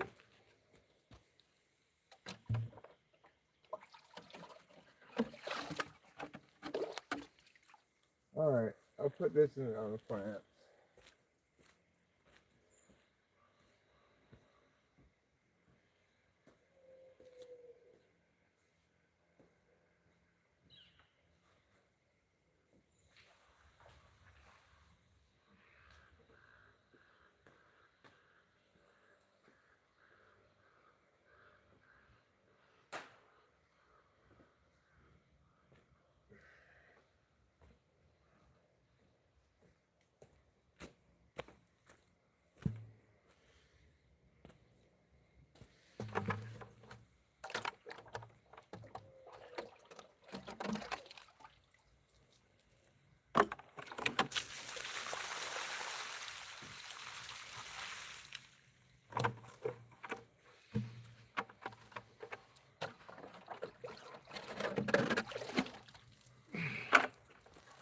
gonna just do this. Watch.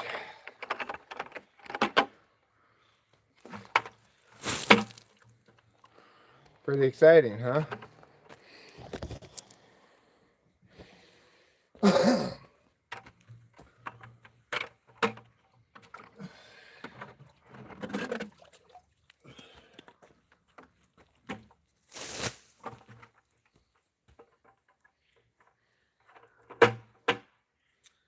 This is a dumb way to do stuff. It's a slow way to do it, or it's a labor-intensive way to do it. I don't know if it's especially slow or not, but you get a hose and siphon it. It's the easiest way to deal with this stuff. I can get one more scoop of water from up here for the plants.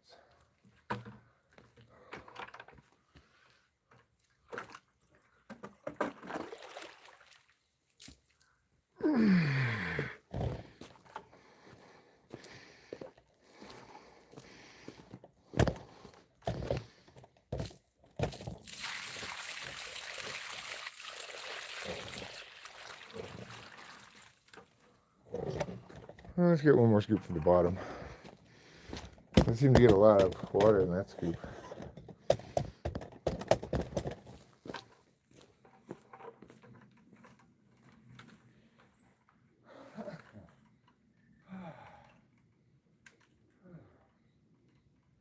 A lot of exercise.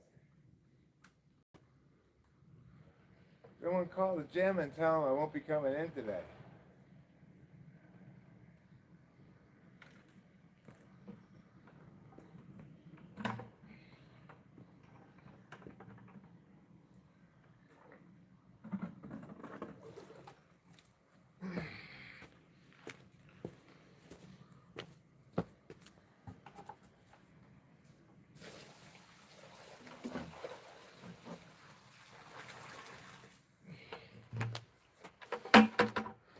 All right.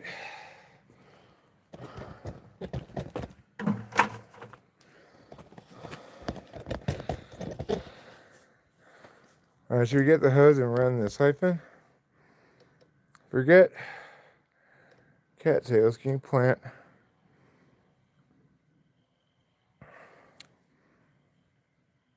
bulrushes instead? I don't know what those are. And hornwort? What about ocean beans?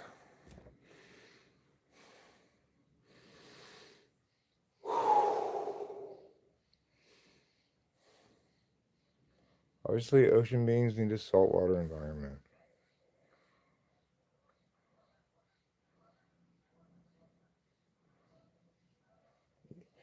You know the old saying, you can't make ocean beans out of yesterday's turnips.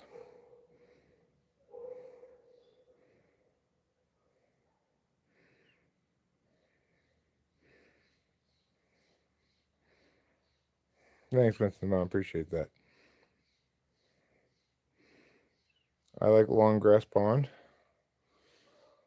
Well, it'll be grassy around there when I'm done. And stop trampling on top of the dirt stuff. It's getting a little grass from the recent rains.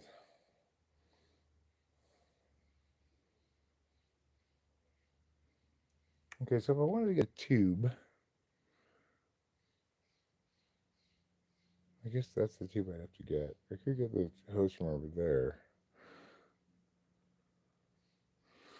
We've got this unused tube.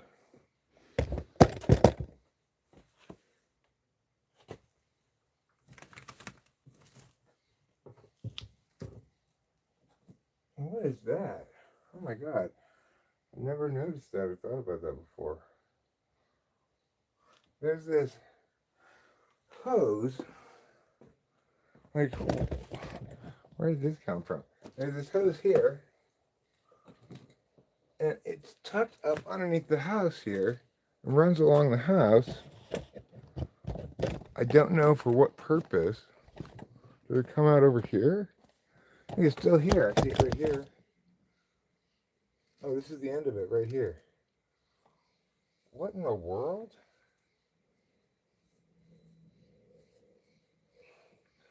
What is that hose for?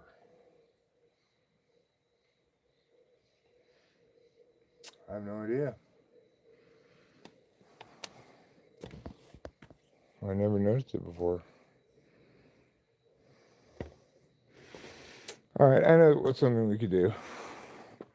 It's useful. I'm gonna get the stairs, the ladder, I mean.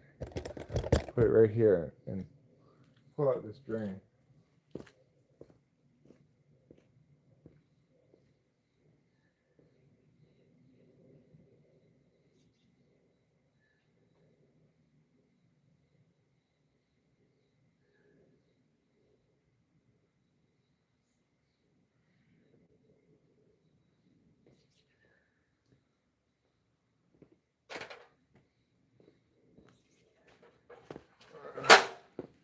Okay, let's take a look-see.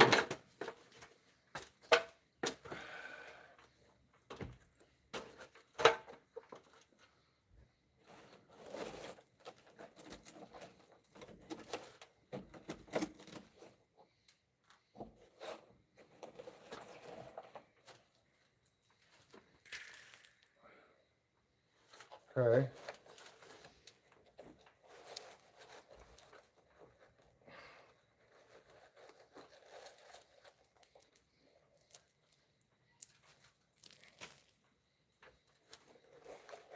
Yeet.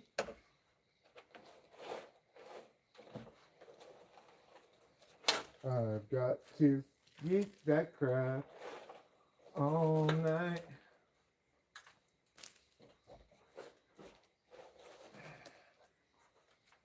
Okay. Doing pretty good. Making some progress.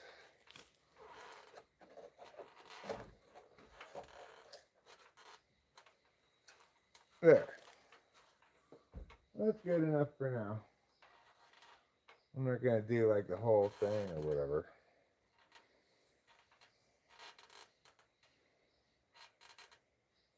Well, I could, but I don't. I have to move the car and. I don't have to, but just know, you guys know.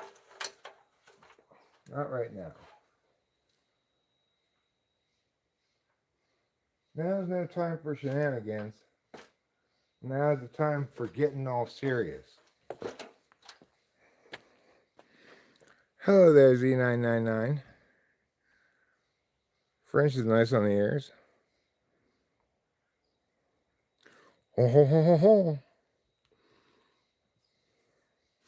Yeah, French is nice on the ears.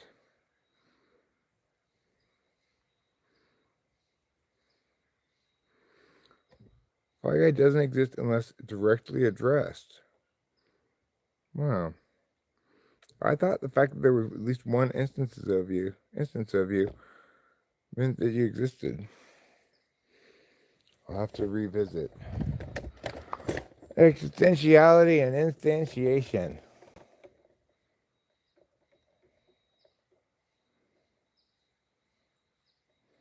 All right, well, I did like two different things. This looks to be it's opened already. It was a Black Widow egg. You don't want to have Black Widows any more than we want to have a bunch of rattlesnakes. But it's our second young rattlesnake in like a week today.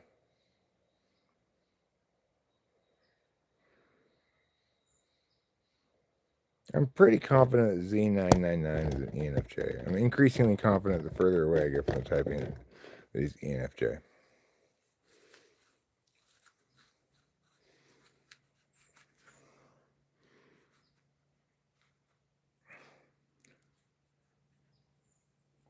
Bonjour, I am from France. Well, hello there, France. Oui, oui. La plage. L'autobus à la plage. You want to take the bus to the beach, huh? Get it to you. Oh, it's around about 10 till 6. Okay. When did you learn Spanish? What's what in French like that? No, he's not TI Polar. I don't think he's TI Tool either.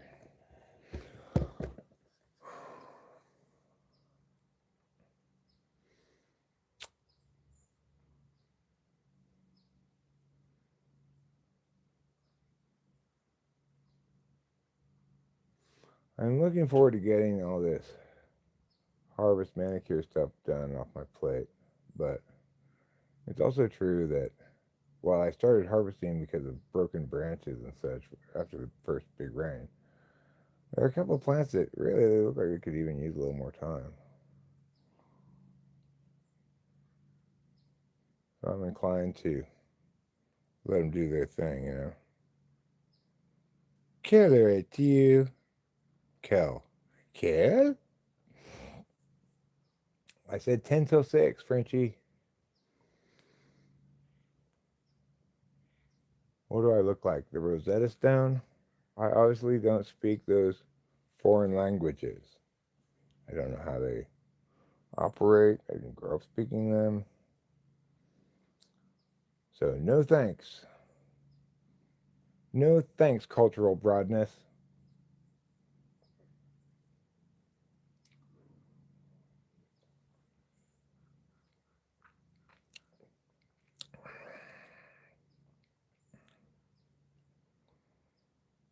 What is a million different things depending on the conjunction?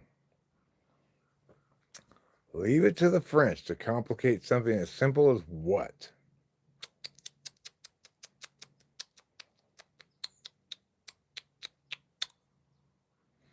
Tisk, tisk, tisk. That's what I have to say about that. Or, as I might say in Spanish, ¿qué? Or in Japanese, nani?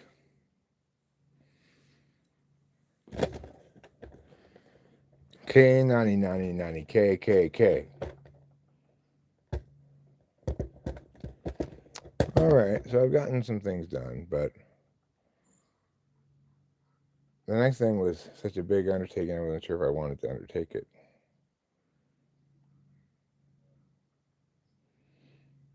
I could move that red hose out from there and move it to the garage or something. There's no real reason to have it there, although it's not a bad place for it.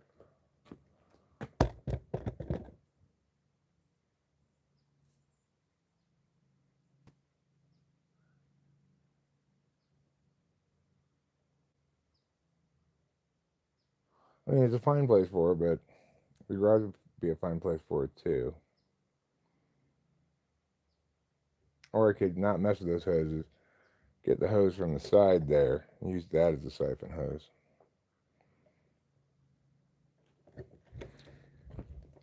So many possibilities. Something made him sick. Chocolate with bread. Chocolate bread.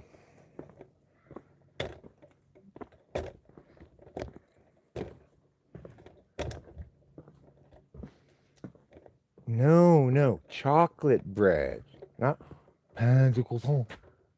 Okay, just no. It's called chocolate bread.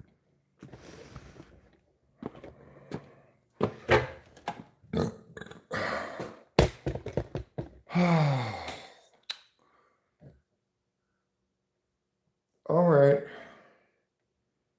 let's just do it.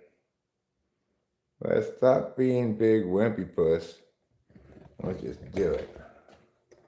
Let's do it like we had lots of energy and enthusiasm for things.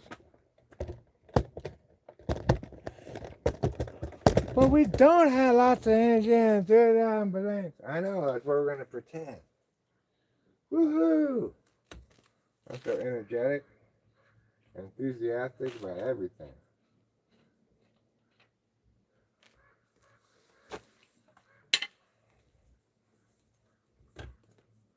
Oh, look at me go! Would you look at me go? I'm like a little Rory Calhoun.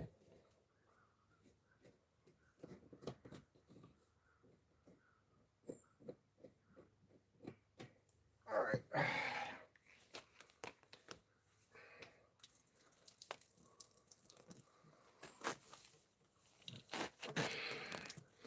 Come on.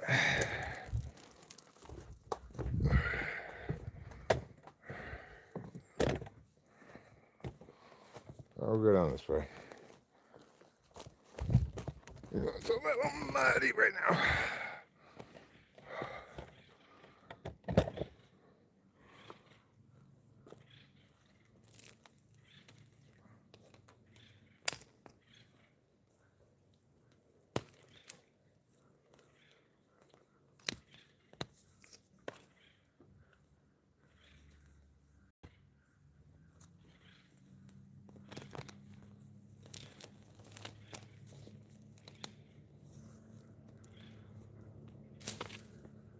There.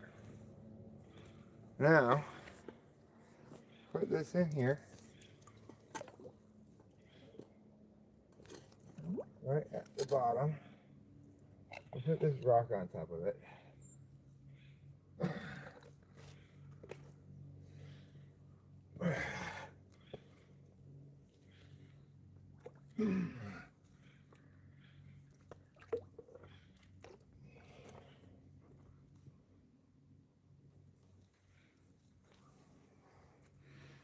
Okay, let's try it.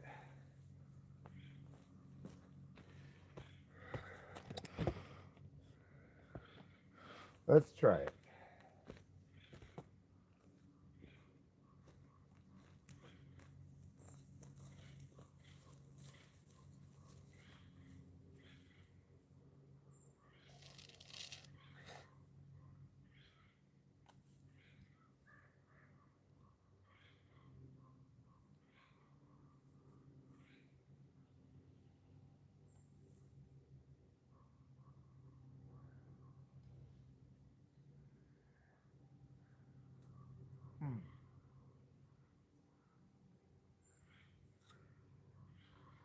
Well, let me try it again.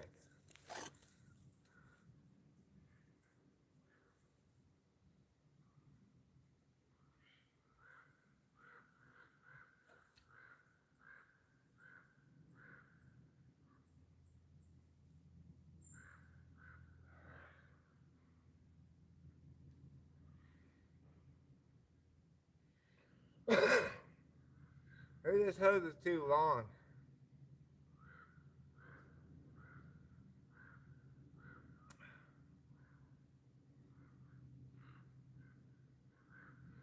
Okay, I'm gonna have to do what I did a long time ago. Should have done a long time ago.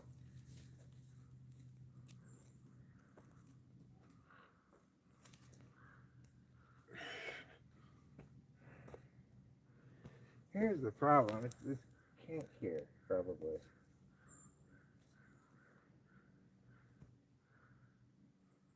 All right, let's try it again without the kink.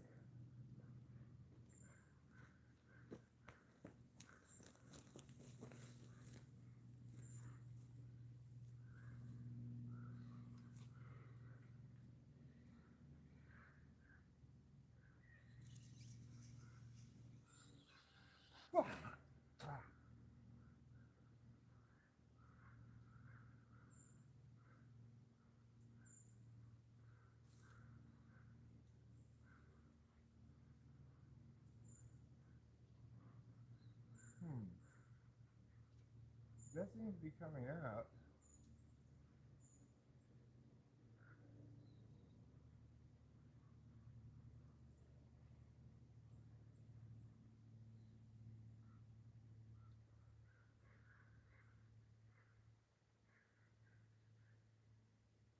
That seems to be draining.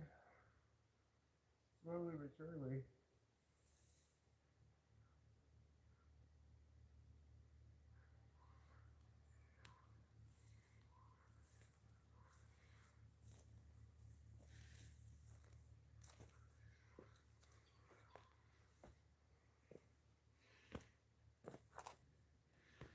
Okay. Kind of only trickling out of there, but it is steady. Sounds like it increased. I can hear it from here a little bit.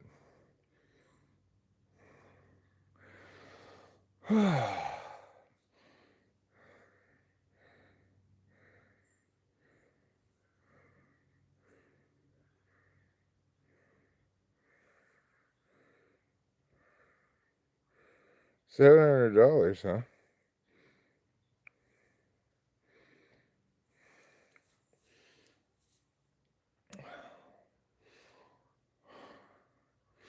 For the low price of $700, you can have me, C.S. Joseph, teach you wrong stuff.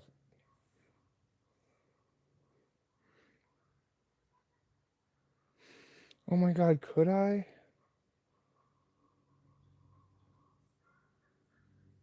Could I please pay $700 for your class? You know, there's a wait list. It's not easy to get into that class.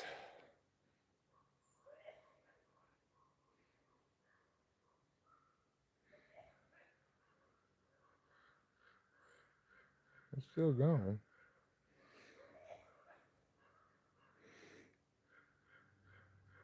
I guess we can just leave that be for a while. And eventually...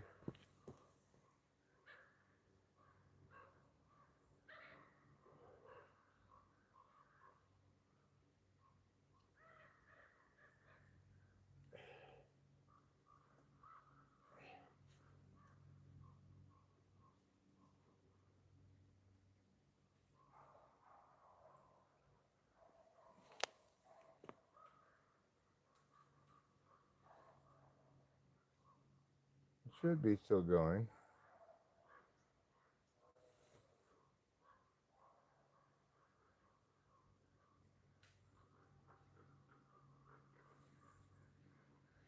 Maybe I should go down and check on it.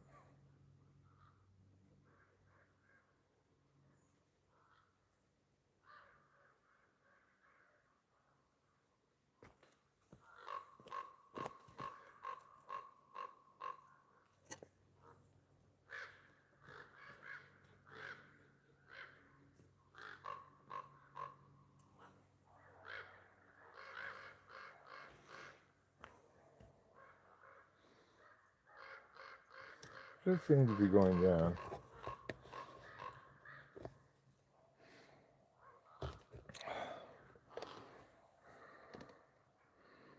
And that woman who thought she was an inch and then crashed out.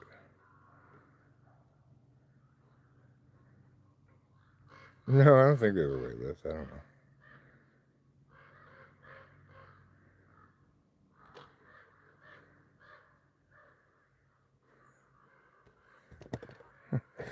Yeah, a lot of people seem to find me by way of C.S. Joseph.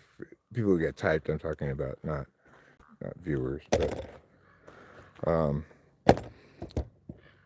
they start finding C.S. Joseph videos, then they get recommended a video where I critique C.S. Joseph, and then they get typed by me. That's a common enough thing I hear in typing sessions.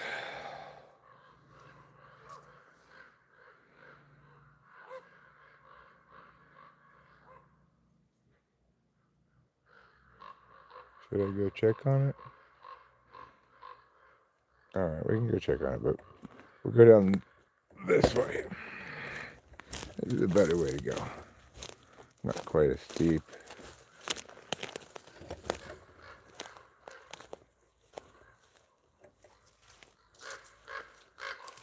It stopped.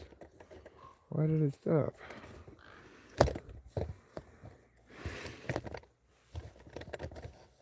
See if I can get it working again.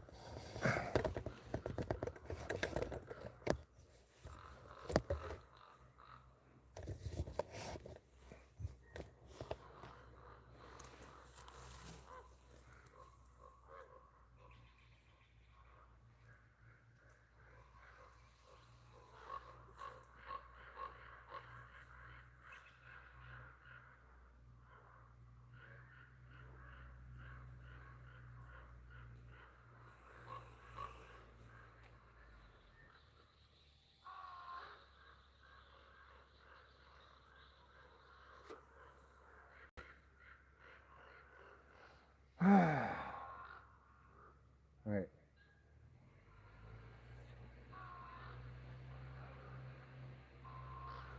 You going or what? Are we siphoning or not? Only you can prevent forest fires.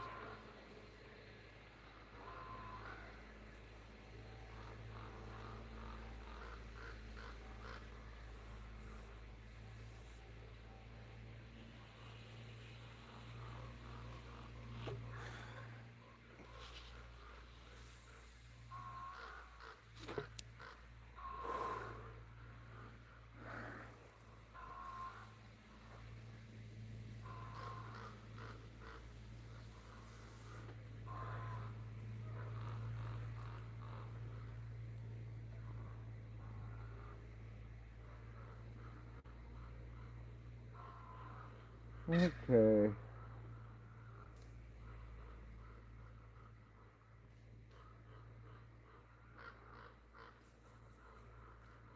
I'm gonna give it like one more full try where I'm gonna inhale as much as I can, do it again, right in the row as much as I can, and so see if I can get it to come down here.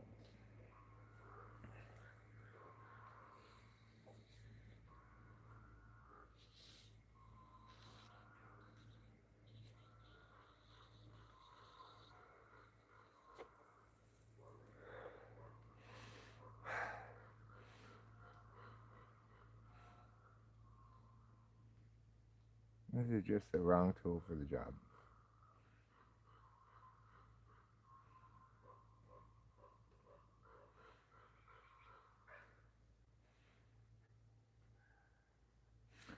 Okay. I'm gonna give this up.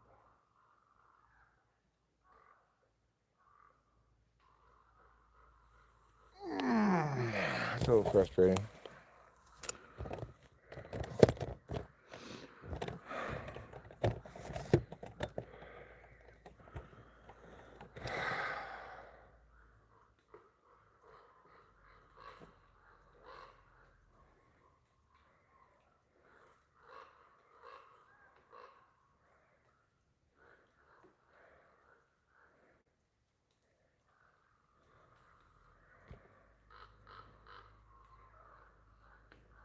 That dumb card game?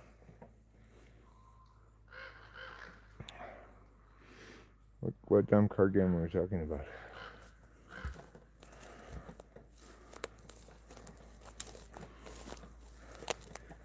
I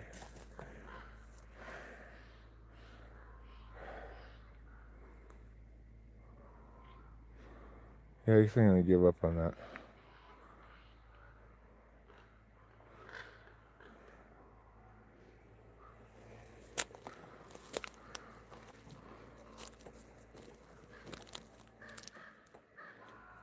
Where's got this little stick sticking out of the middle of this? Like, is it in the center of this tree or what?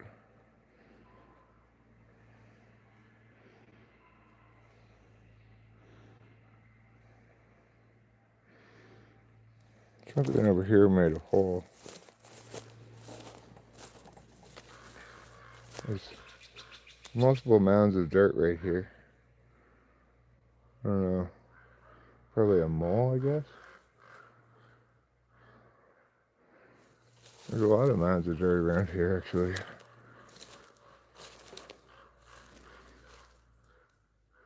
That couldn't be me tossing dirt down the hill, could it? No, I wouldn't have made it this far. No way. We gotta be dug up by moles.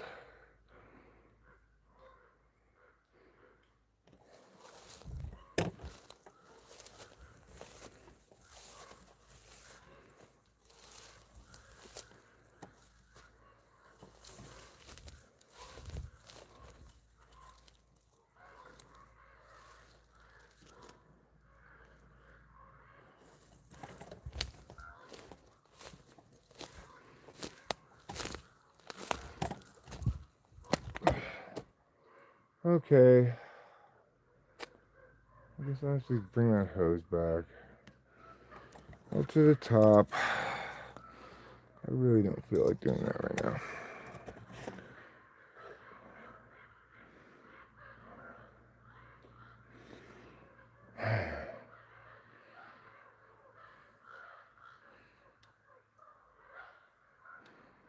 Alright.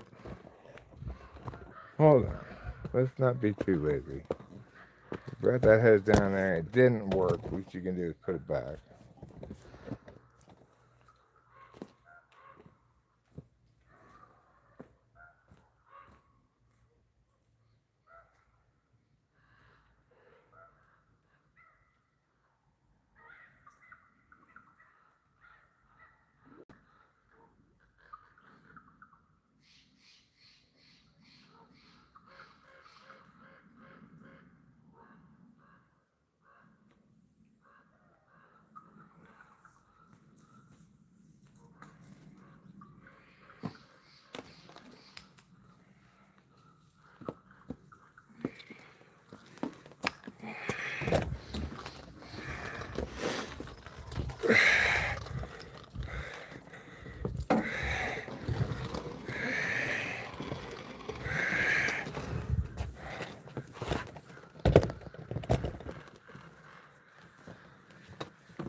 Come on.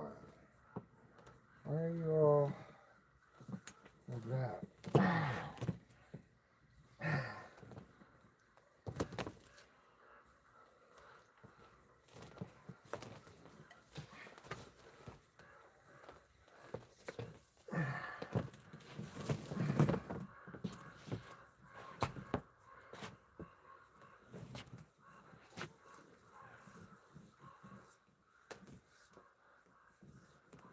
Okay. What's going on here?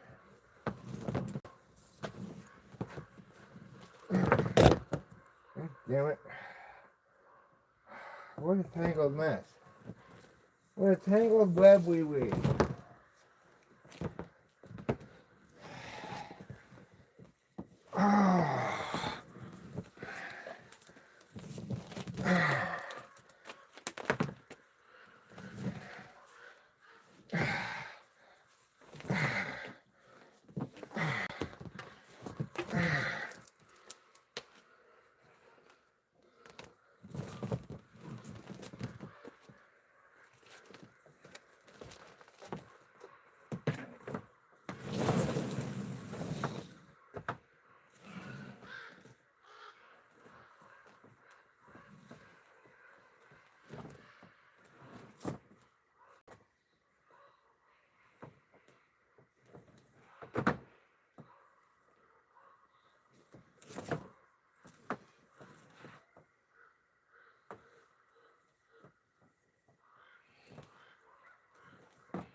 God damn it. What a tangled hose. Could it be any more tangled?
All right. There.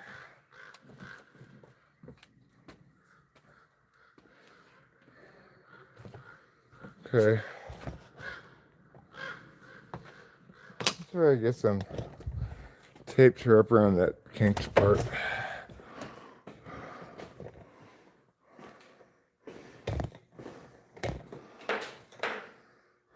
Or something like this if I can find the other side to it.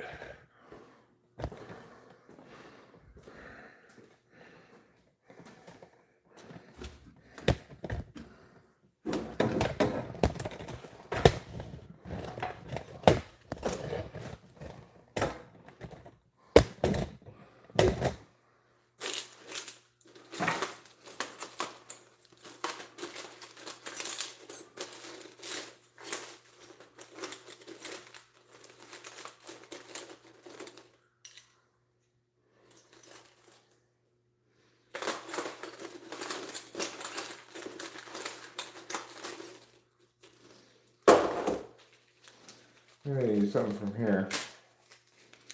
Like this maybe? Is that gonna, I have to use two of them. But also,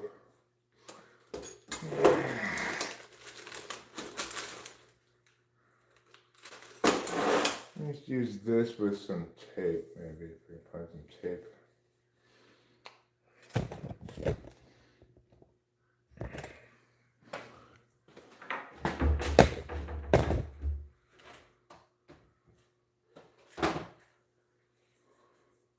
This.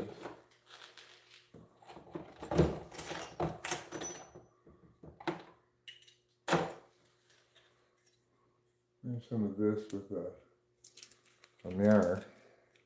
This might be fun. Let's give it a shot.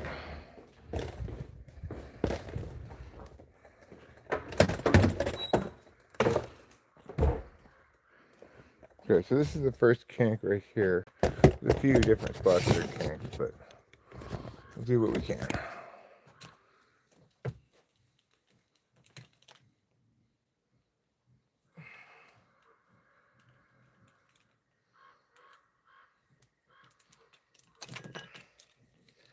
I'm not gonna do any good.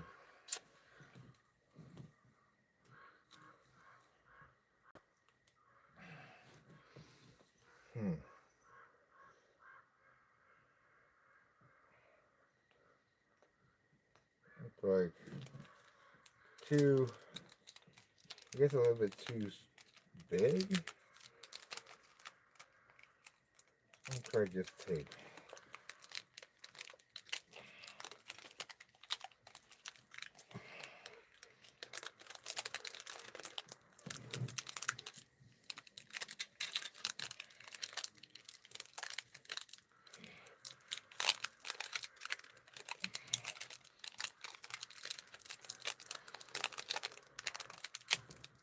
Hopefully that makes it a little more resistant to a kink right there. I don't know if it will or not really, but.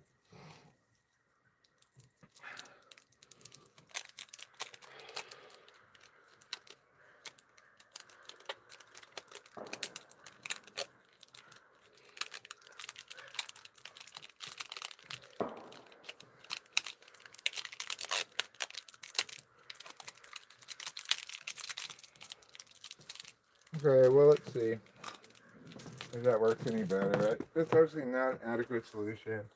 I don't really have a solution for this.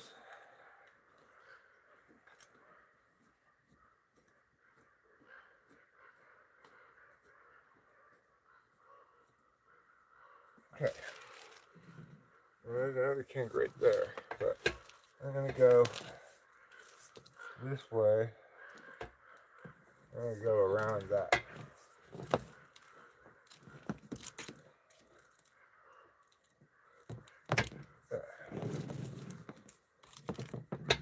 I think this is gonna work a little better. I don't want to put that much weight on that thing. Let me just put it over here.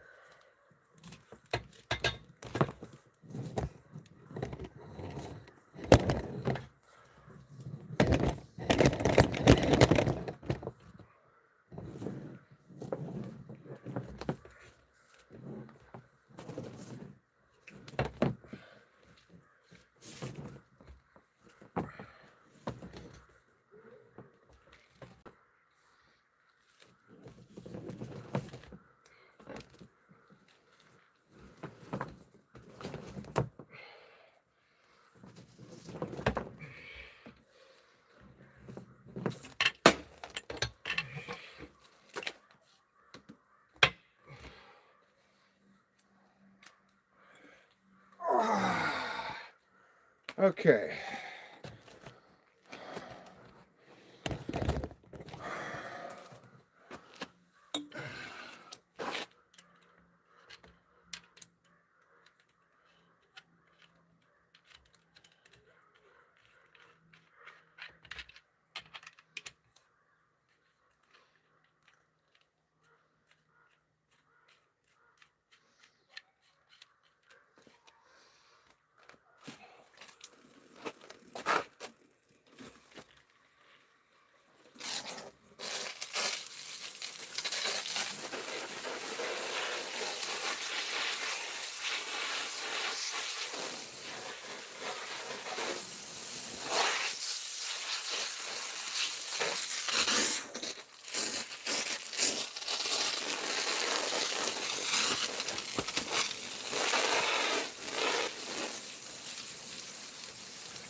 Great.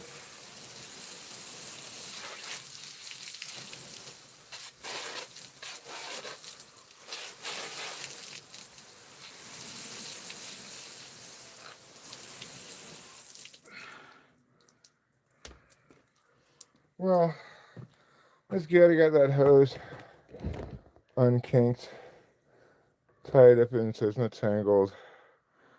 That's something worth doing.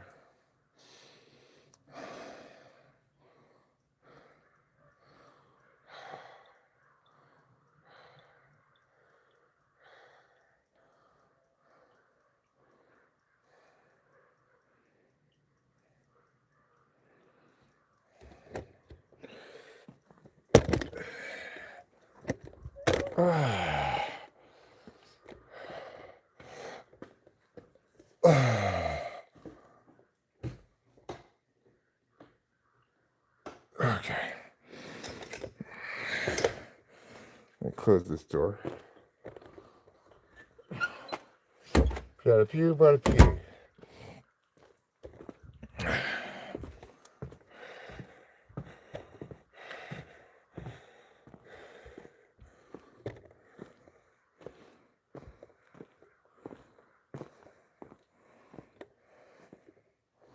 It's getting darker than Wichita out here.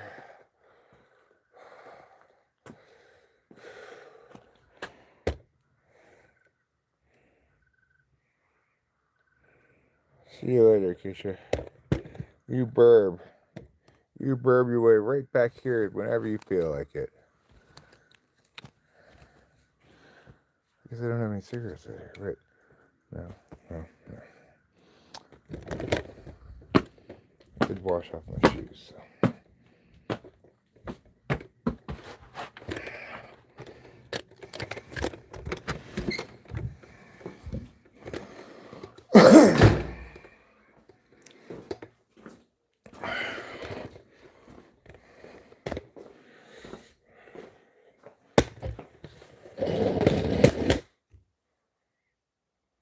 Crazy stuff happening in that.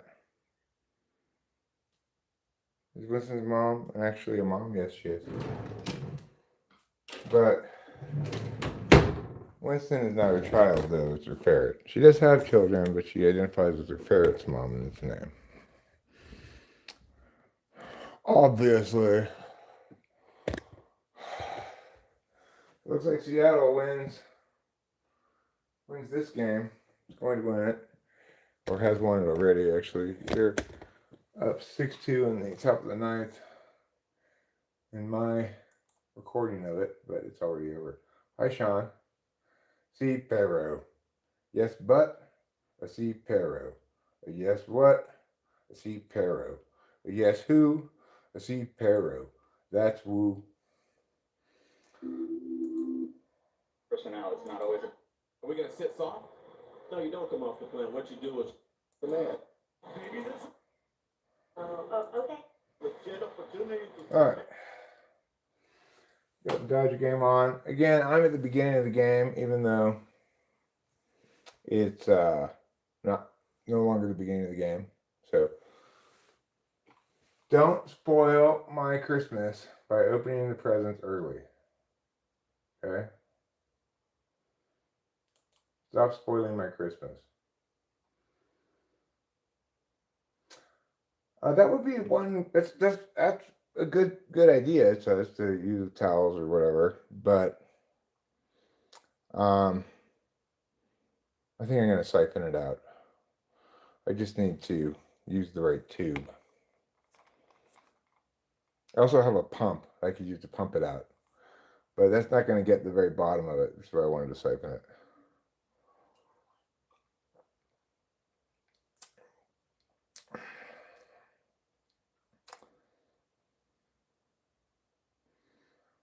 You don't remember much about the birth of your child? Don't know what the cord looked like even?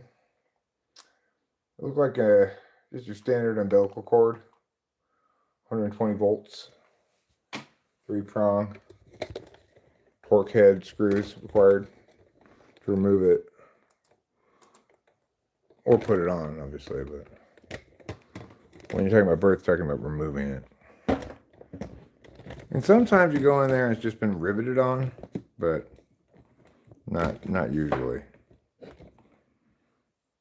Usually they really lock it down. There were some torque head drive bits and a power drill. The child might pull or chew on the umbilical cord. Well, it's about time for that child to start learning some manners. And that happens, the mother needs to say, "No, bad fetus. Get away from my umbilical cord. I'm tired of you fondling my umbilical cord." This cord wasn't riveted, no power tools needed. Okay, well, you must have gotten pregnant in a third world country. They just slapped it together with Adobe and well wishes. Well, good luck.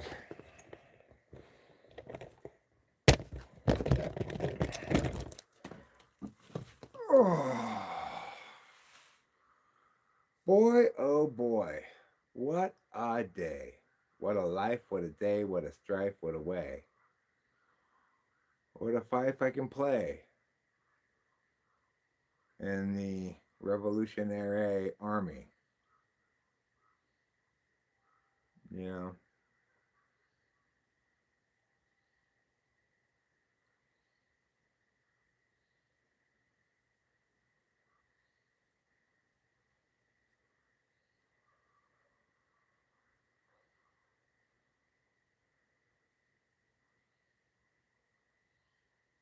if I want to be productive this evening while I'm streaming,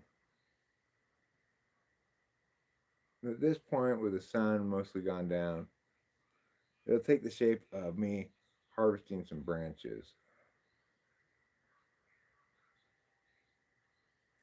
Harvesting and manicuring some branches. Still have a lot of branches left to go. We've harvested a lot, but I have a lot left to go. But probably before I harvest more branches, I should put away the dry buds from the closet into jars, so I have more room in the drying closet.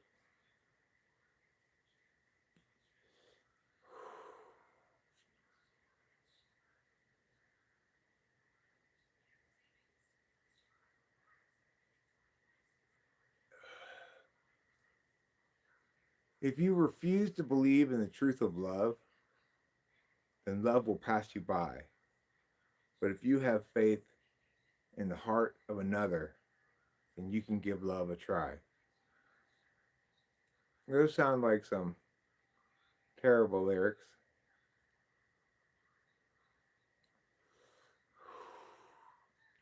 That somebody might actually write, you know. Not me. I wouldn't write those terrible lyrics. I did this in this instance, but just as an example of terrible lyrics. My lyrics are terrible in different ways than that.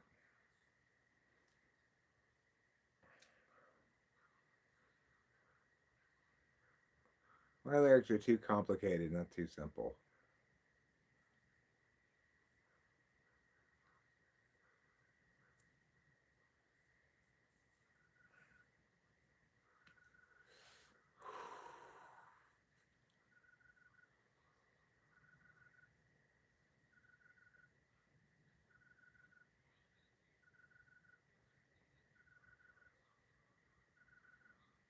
Well, do you think I should write a song with the lyrics that say, I have a feeling, I just don't know which one?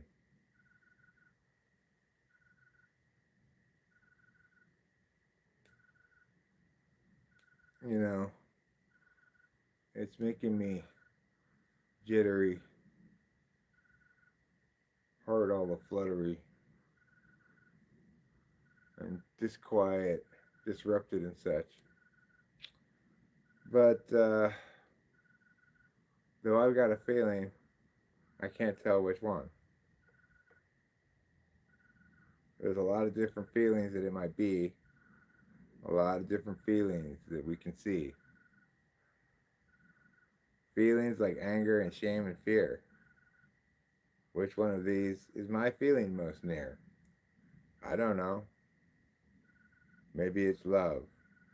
Or maybe it's anguish for plagues from above.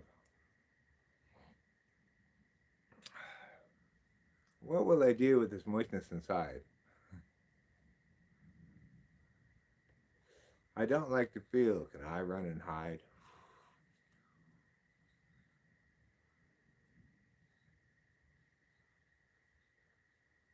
Emotions.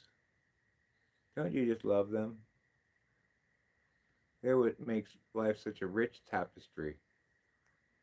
A rich tapestry of experience, relationships, and information.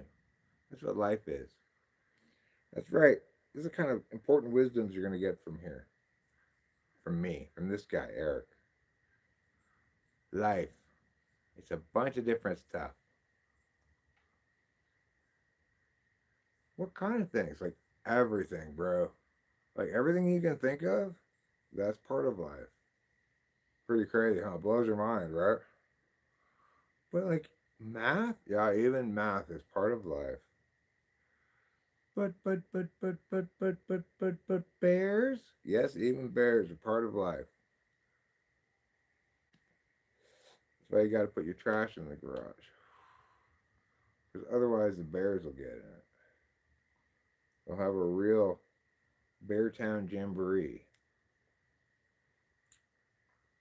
If you just got here, you missed the excitement earlier where there was another baby rattlesnake around here on the walkway, in fact, and I had scooped it up in a bucket and put it down the hill.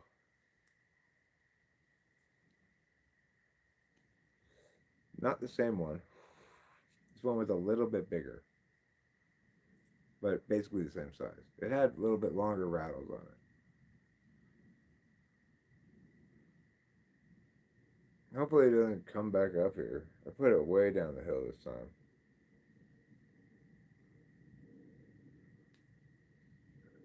Because, you know, one of our cats had come across that thing before I did.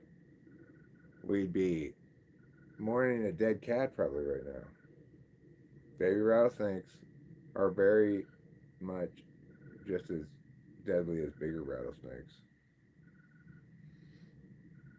I mean, the truth is, a rattlesnake bite probably won't kill you in most instances, but you're not going to enjoy it.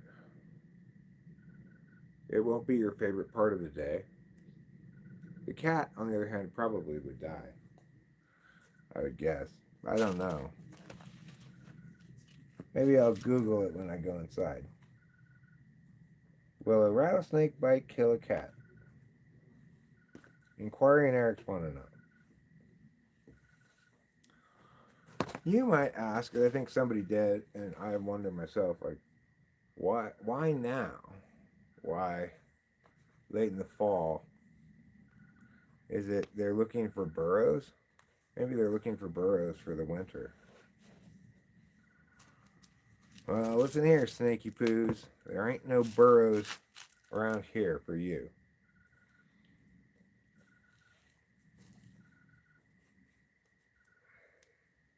The only burrow I got is a wheelbarrow out front. That's not a kind of burrow? Oh, it's a barrow.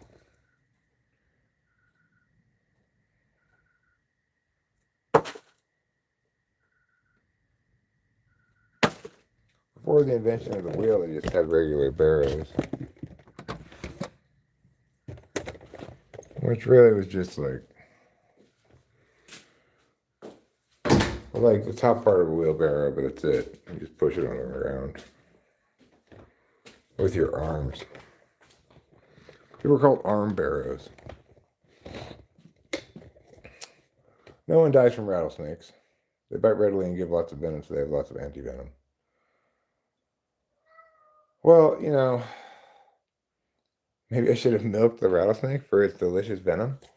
Maybe I should have. What was I thinking?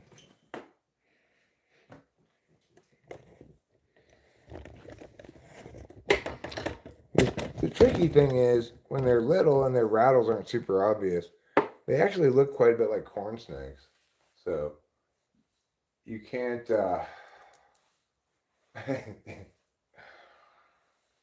50 ways to avoid eating placenta. Just put down the spoon, June. Just drop off the plate.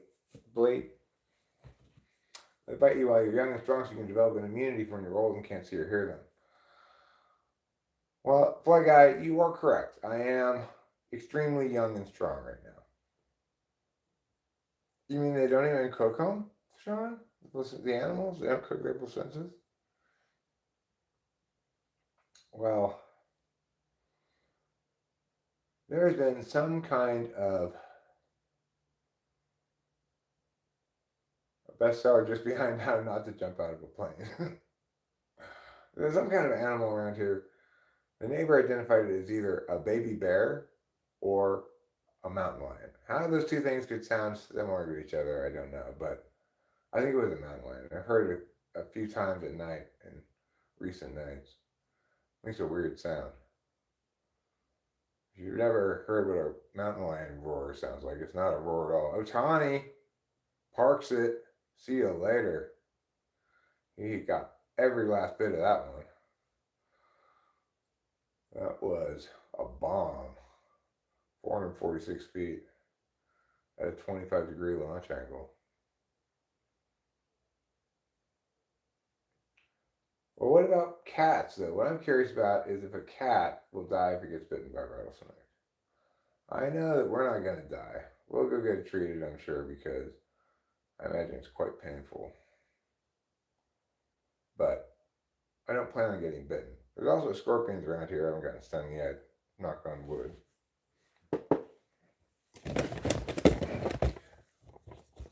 Yes? Oh, I'm sorry. I wasn't trying to get your attention, Wood. I was just... Oh, it's that old superstition, huh? Yeah, probably get that a lot. Human predators don't smell placentas. Speak for yourself, Sean. I can smell some fresh, delicious placenta right now. I can smell it from a mile away. Snakes and scorpions move in slow motion to cats? No, it's actually wood. It's this little table I got at a yard sale up here. It's a fantastic little table. It's a triple folder with this weird folding mechanism. Like, you lift it up, you just lift it up and it stays up and it's solid, right? And to put it down, you push in. Oh, I'm sorry, pull out. It's nice.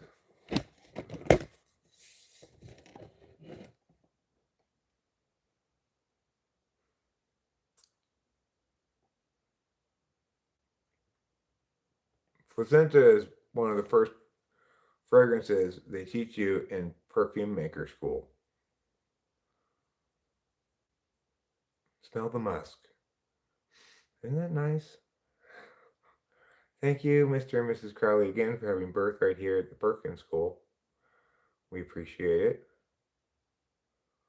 With cats, I guess it depends on time and where they are, but a body shot, and that's not good. Tail or other appendage, they have a shot.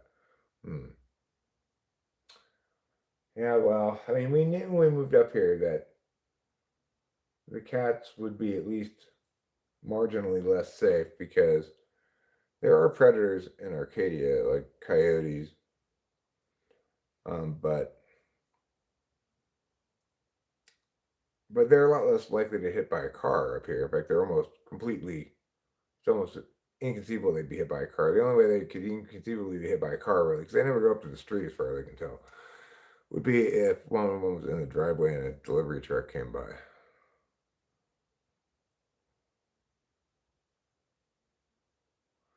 Because, Flago, we don't have any place else to put it, okay? I'm not just going to leave it there on the table. With arms wide open under the sunlight. I haven't actually seen coyotes up here. I've heard them. What I think are what I heard was coyotes. You know, I've heard this sound on multiple occasions that I think is coyotes. There must be coyotes around here, but I've never actually seen one. I've seen a dead fox on the road one time. That was sad. Rattlesnakes are dangerous to humans because we step on them or near them before we detect them. The cats are much more likely to detect the snakes. Well, even if they do hunt snakes in California, they'll be perfectly safe unless they go after a rattlesnake. Because there aren't any other poisonous snakes around here. Venomous, whatever you want to say. I guess it's not technically poisonous. Your Jack Russell got into a tussle with a pack of rattlesnakes or coyotes. My little half Chihuahua, half Corgi got into a tussle with a coyote in Temple City. The coyote was in the back behind the house trying to successfully getting at the guinea pigs that he broke into their house. It wasn't well enforced enough. Like I didn't prepare it to prevent coyotes from getting them. Anyway, she went back and started freaking out, barking at the coyote, and the coyote grabbed her, and I ran out, and the coyote let her go. I had to take her to the vet, but she wasn't afraid to go scream bloody murder at the coyote, even though she is clearly in no position to do battle. She's a little dog, you know.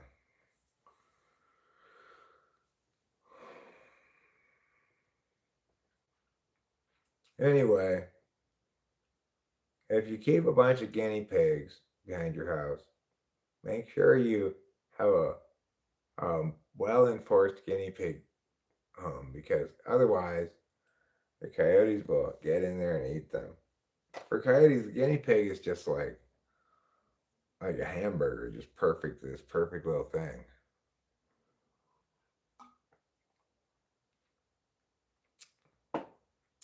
Wheat.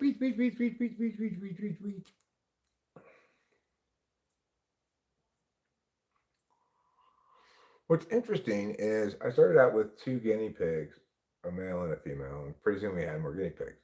Then, pretty soon after that, we had a deformity. We had like inbreeding problems, right?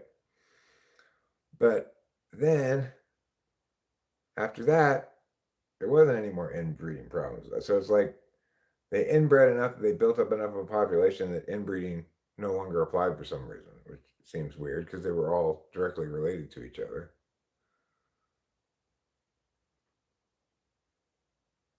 It's 2-0 Dodgers, and the Dodgers are leading the series 3-0. They could complete the sweep tonight at home. We just call it severe ADHD.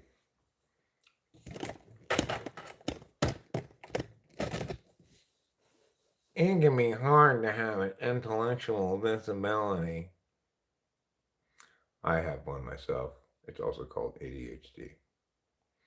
I also have excessive Ericinus syndrome. Oh, on the spectrum, right. The spectrum of neurodivergence.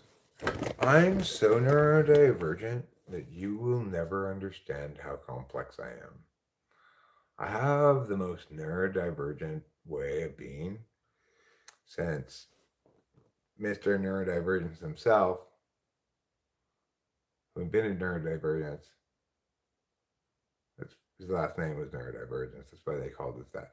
Well, coyotes need roadrunners according to Warner Brothers and Looney Tunes.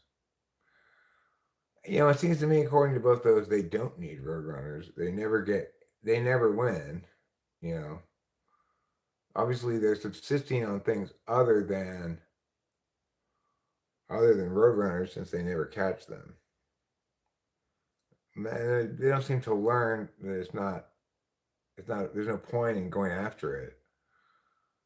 I guess at a certain point, the coyote just said, I am not going to stop until I get one of these fucking things. Or the roadrunner kills me with his tricks, whichever comes first. Because after all the times that the roadrunners made me fall off a cliff or run into the side of a cliff, it's time for that horrible bird to get its comeuppance. That's why I've contacted the Acme Corporation again today to provide high-tech gear to catch the roadrunner with. Like this giant slingshot, I am confident will make me fast enough roadrunner.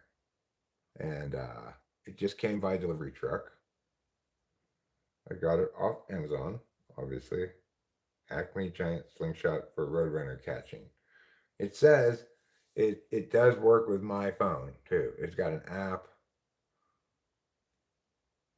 Okay, he's just hungry. I mean, he can't be just hungry because if he were hungry, he would go after something other than the roadrunner, which he obviously is never going to catch. Well, I mean, and the coyote is buying and putting the seeds out for the roadrunner as bait. If the coyote didn't feed the roadrunner, maybe it would be the roadrunner who was desperate for food.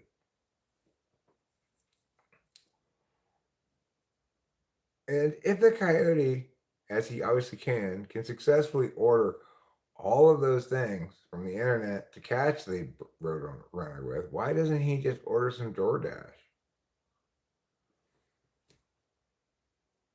It's a good question. We get used to the birds who live around us. I lived around pelicans. They're goofy as birds get, but roadrunners must be blessed to them around them. I tell you what's fun to see are the little quails around here. Cameron and I saw some very beautiful ones, but what's funny about them is they'll like run in front of you and keep running in a straight line, and you go, "Okay, just fly away or get off to the side. You're never gonna get. You just run straight in front of me, then you're never gonna get away from my scary, like little wilderness car, for example." But they're not the brightest birds. They're cute though, cute little squat quails. Unlike the turkeys are horrible. The turkeys make a mess, they poop, and it's like peacock poop.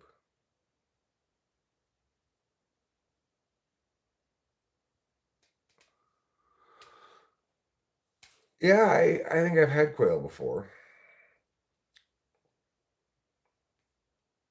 There are quite a few of them around here.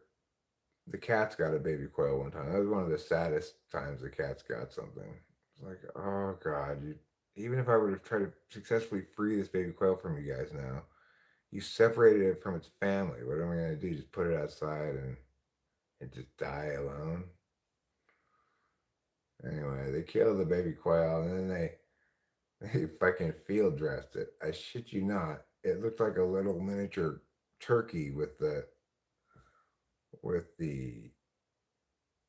drumsticks and it's just like ready to go in the oven. But it was tiny because it was a baby one.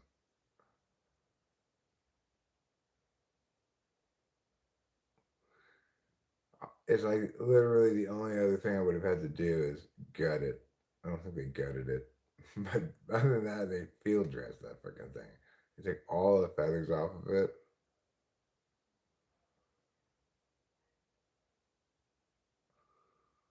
I came upon a huge turkey in the wild and he just flew away and started a bombing run. Yeah, there's a lot of turkeys around here. They always move around in a large group. You know, there's usually like maybe 10 to 12 turkeys in a group. Mostly females. Sometimes the groups will have like one male as the leader. That wasn't, he didn't hit him, he fouled it off his foot. What? That wasn't, okay, good. I thought they said take your base to him. He's hurting. That one hurt. He fell it right off his foot. A quail without feathers. Yeah, it was, the cats had torn all the feathers off it after they killed it for some reason. And they took the head off of it too for some reason. So it was like a little Thanksgiving turkey. Swans have aura.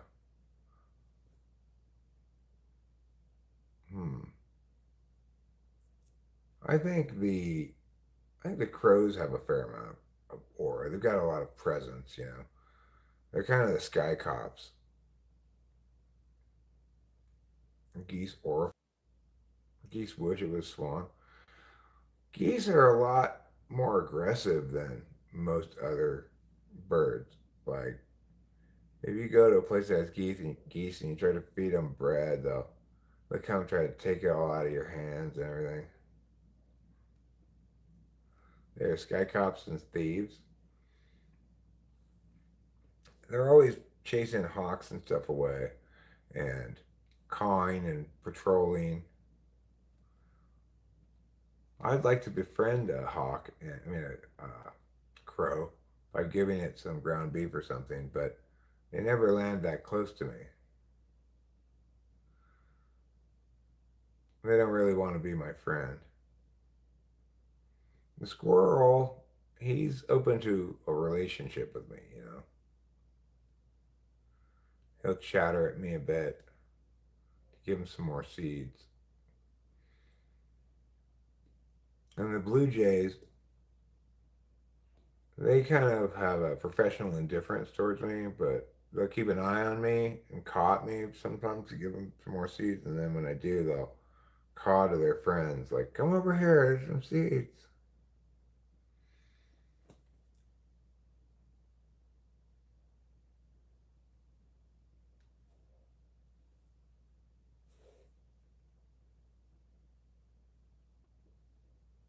Eagles more or farm?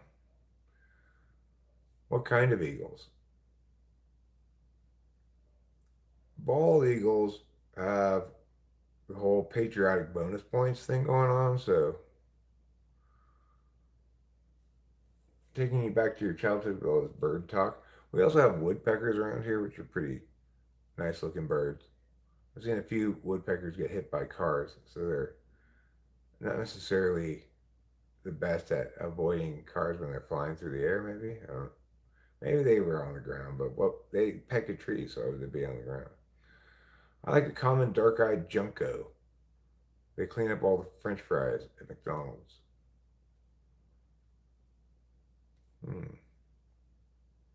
Dark-eyed junco, huh? We got stellar jays around here instead of blue jays. Loons are cool. They make a great sound. Does it sound like their name? Loon. It'd be cool if birds all had Pokemon style names. Whatever their sound was, that's what their name was. So a woodpecker's name would be.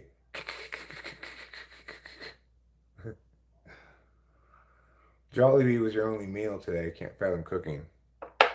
You know what? Just focus on getting nutrients out of the air.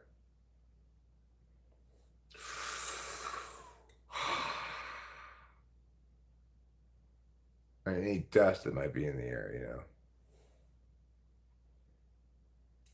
Sounds incredible, honestly, just eat ingredients. You ever go camping in Algonquin? Algonquin? I hardly know him.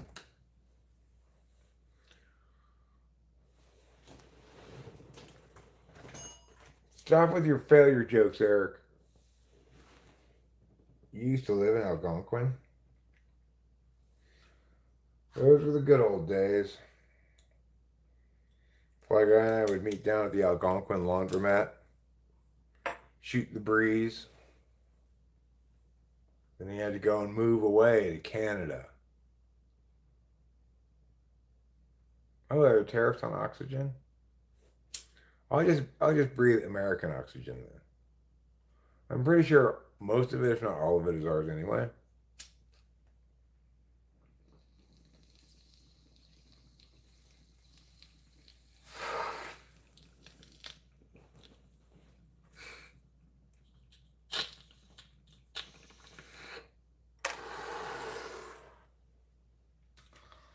The thing that embarrassed me though is every time we'd go to the laundromat together, Fly Guy, he literally washed every single one of his clothes. So he'd sit in the laundromat with a towel around him, otherwise completely naked. I said, Fly Guy, you're really making me feel uncomfortable. He's like, well, just wait until I put this towel in the washing machine. I said, but you're going to get your butt cheeks on the chair.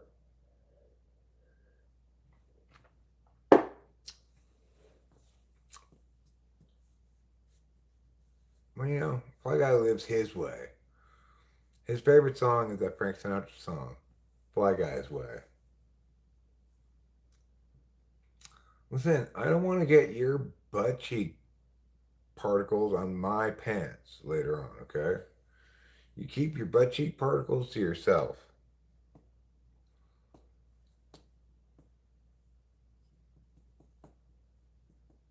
Yeah.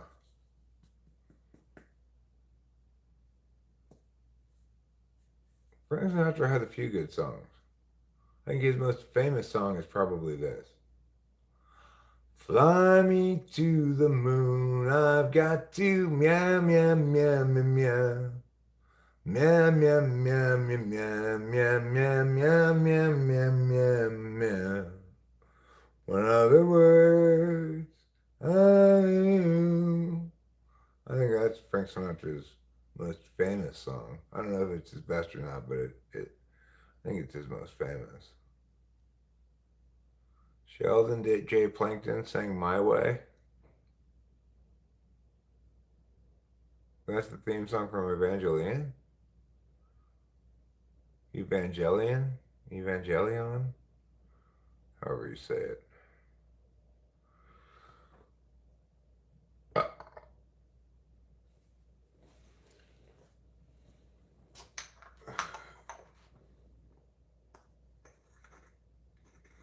Pronounced like GIF.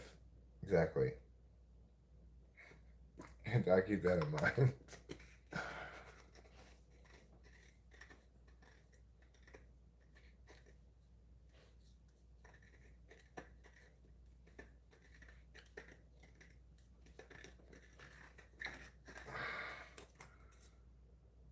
I think that one's Dean Martin, Tess. I do believe that's Dean Martin. When the moon hits your eye like a big piece of pie, that's amore. But maybe you're right. Maybe it is Frank Sinatra. We could Google that and find out.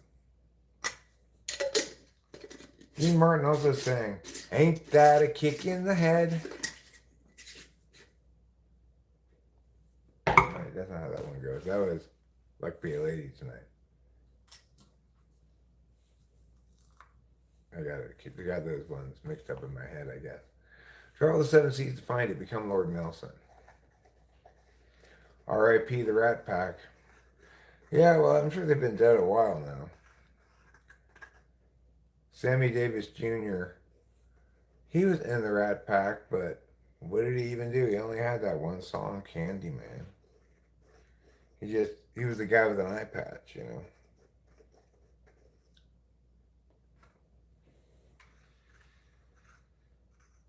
He did a good job of making that eye patch work, I'd say. Yeah, I'm a pirate now, baby.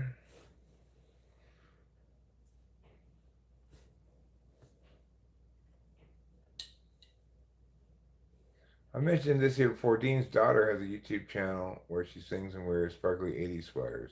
She didn't sing very well, but she sure is happy doing it. Well, good for her. And her name is Little Jenny Martin. I'm sure she's at least middle ages by now, but she still goes by Little Jenny Martin.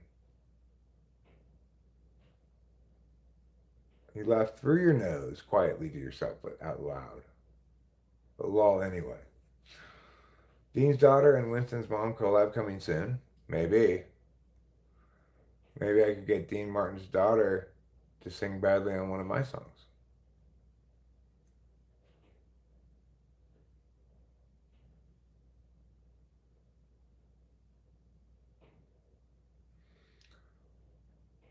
Or I could just continue singing badly on my own songs, I guess.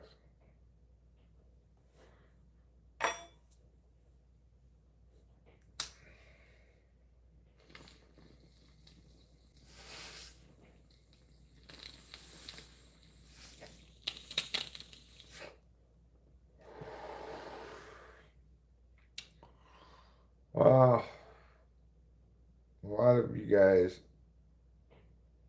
probably are keeping up with the latest on lemon, butter, and chutney. It is Dean Martin singing that song, huh? Yeah. Whenever Dean Martin songs, you can hear the smile in his singing.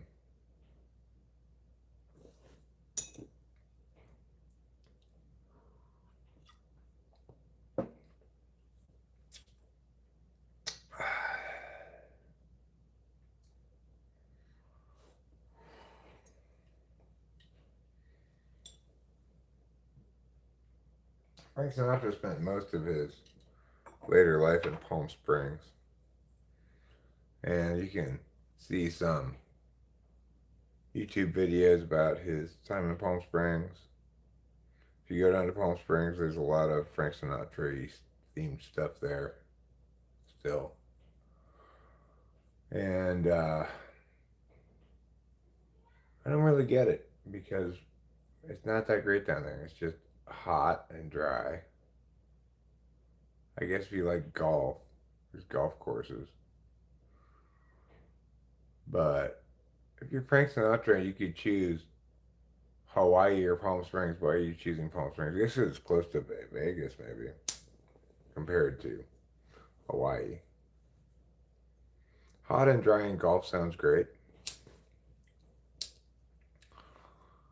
Well, maybe you should move to Palm Springs, Fly Guy.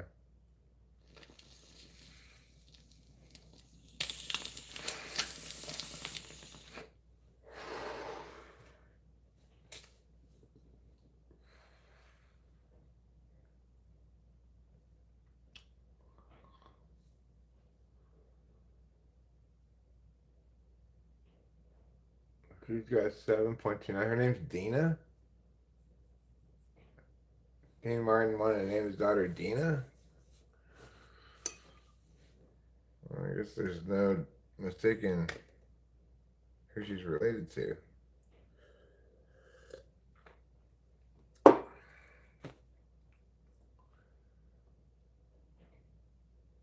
I'm very glad that I did not name my daughter Erica. I don't even like the name Eric. Why would I want to name my daughter Erica? You know, Dean Martin's last name wasn't originally Martin. He had some Italian last name. Like, meow, meow, meow, meow, meow. Something along those lines.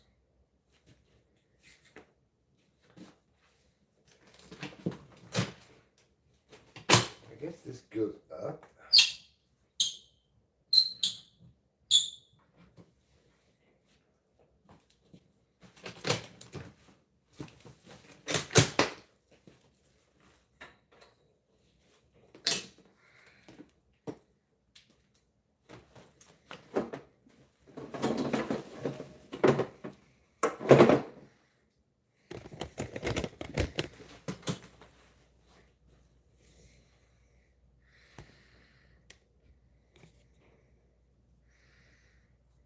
Dina Paul Cricetti.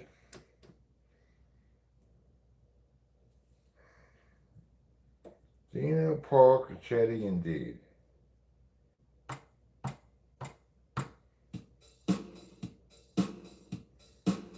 Yeah, it does. There's a pleasing cadence.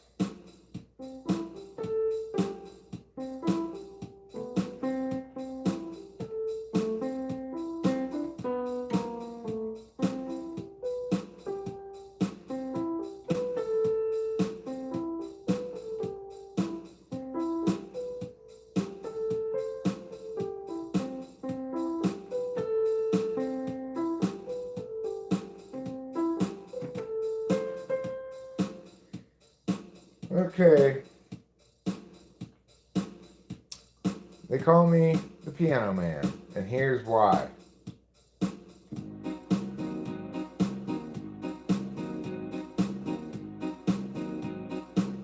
Yeah, here's the reason why. Here's why.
Like, please, I'm so sorry for a lie. Yeah. Oh, we are not the Nazis anymore.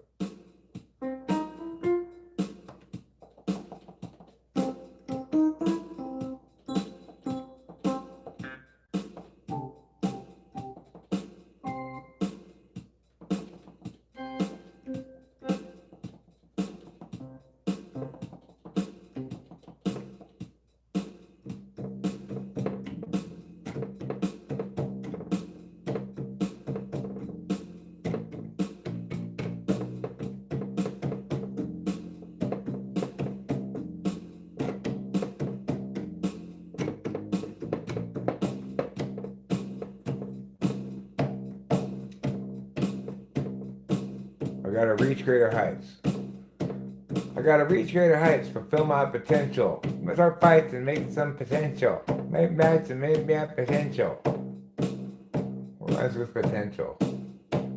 Conventional wisdom rhymes with potential, I suspect.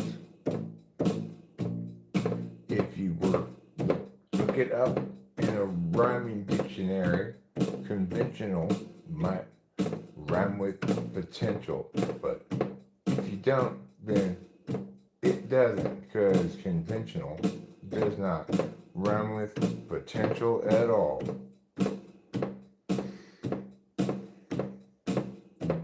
Provincial, now there's a word that actually rhymes with potential. Unlike conventional, which doesn't actually rhyme with potential at all. Let's go. Every day I fulfill my potential. I don't rhyme with conventional. Instead, I rhyme with contentual. That's not a word anyway, but still. I could rhyme with it till I get my fill.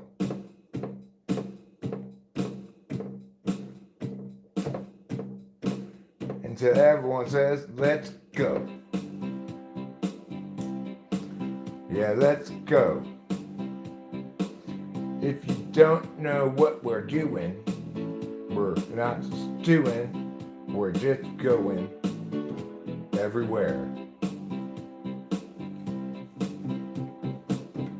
Come with me as I go to a place. It's a place that you've never been before. It is called Pottery Barn. I would like to go there some more, to Pottery Barn. Yes, that Pottery Barn. The one with all the pottery. But of course, which other Pottery Barn could there even be? Pottery Barn's just Pottery Barn. It's not for you or me to decide what it is. That's already decided in our hearts.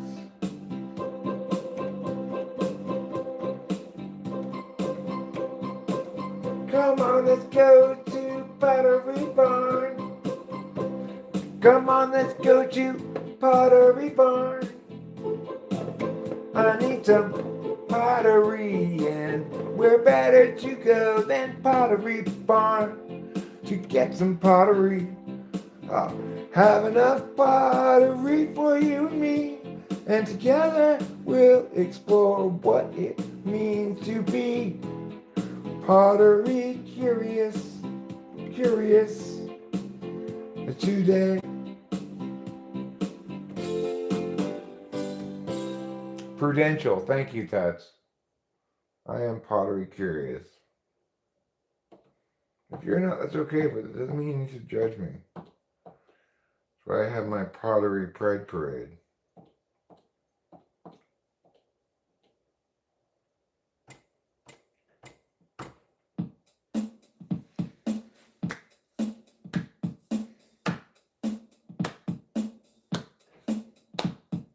Come on, everybody, let's rap along. We're gonna sing a song about eating healthy. That's not wrong. How you should eat vegetables every day. And if you don't eat the vegetables, you're gonna go away. Let's talk. Let's talk about eating healthy. That's lots of fun.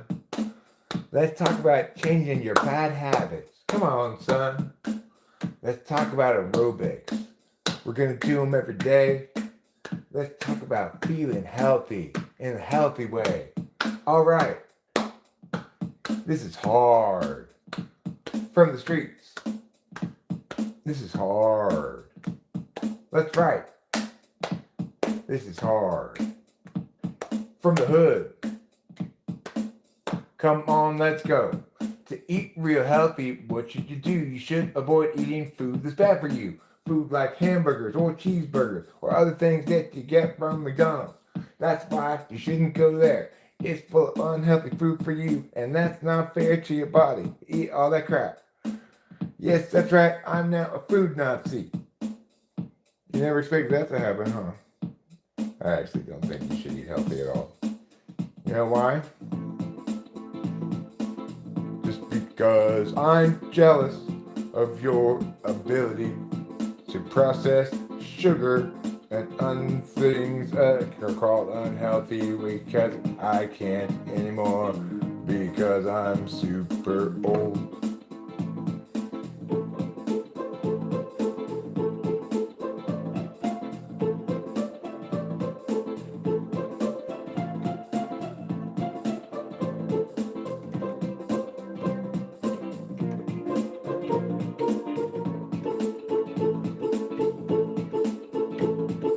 Give me some candy, give me some bread. I need some carbohydrates in my head.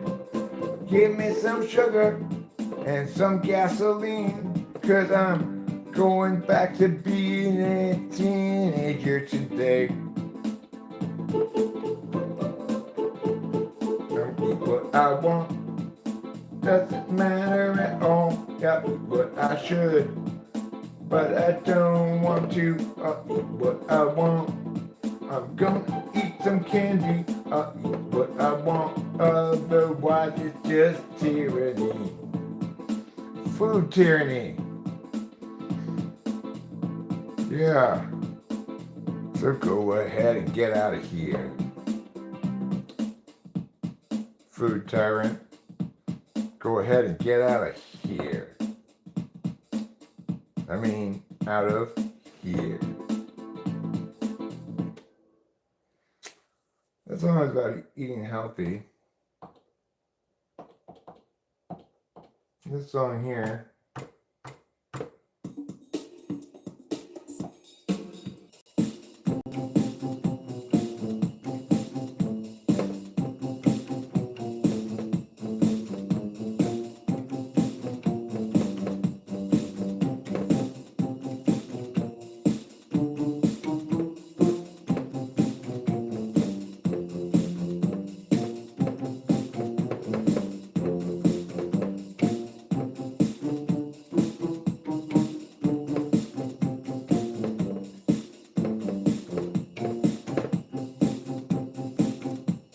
Pizzicato strings, huh?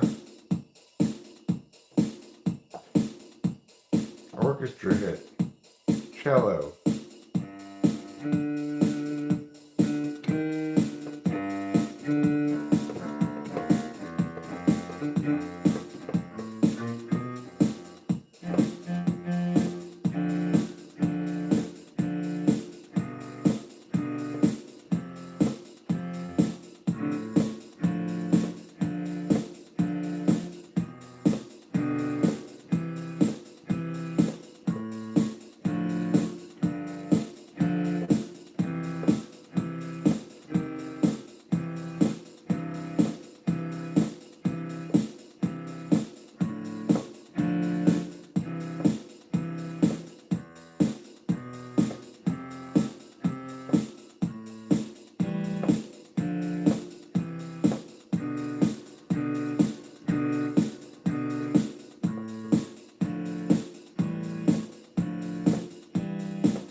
Well, that was good.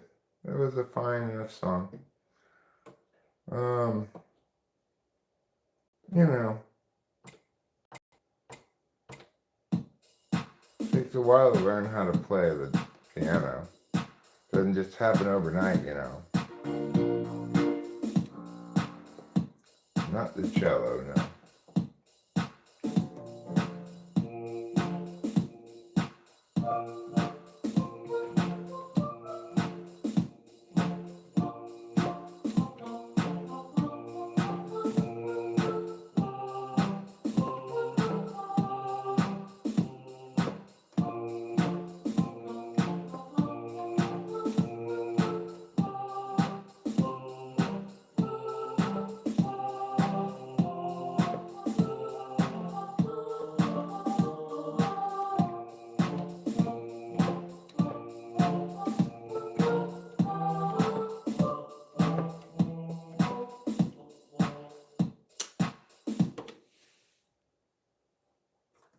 No, get away from me, piano.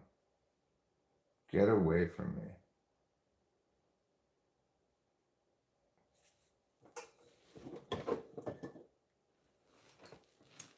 I'm tired of you and your ways. Just get away.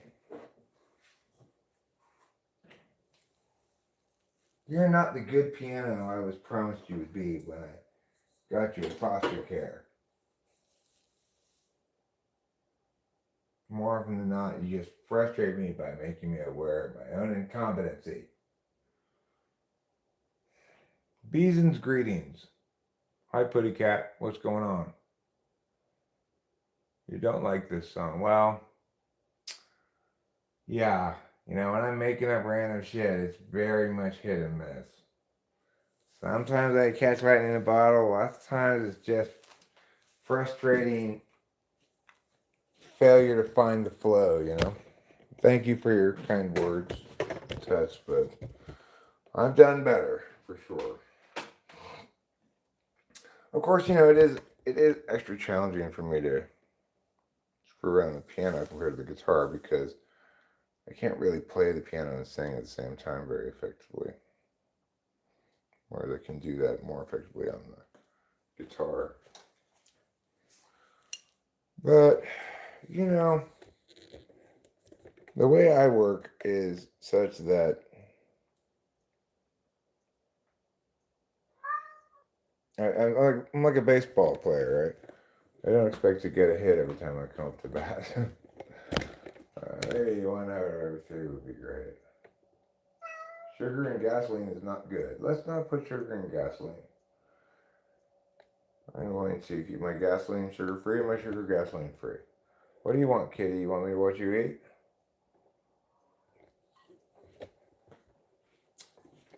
It's the bottom of the third. The Brewers are going to the bullpen. Dodgers are already up 3-0 with 2 men on.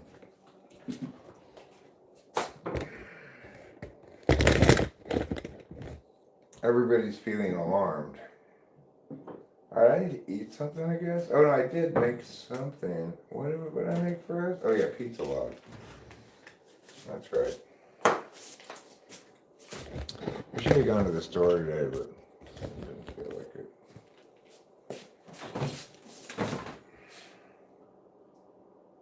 I don't even want to eat anything.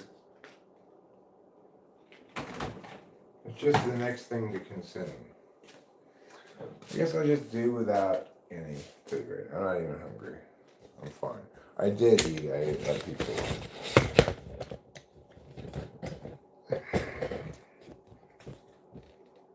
Eric, how many Kiss concerts did you attend? 0.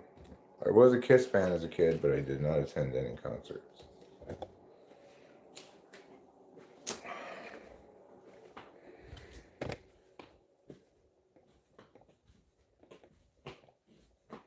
I did have their albums, but in retrospect, they weren't very good. And I didn't like them as much as some other better things. You could take some of your vitamins if you don't feel like eating but want to place something in your mouth. I could take some vitamins. I take a couple varieties of B vitamin. I've got B6. Take 2 of these bad boys.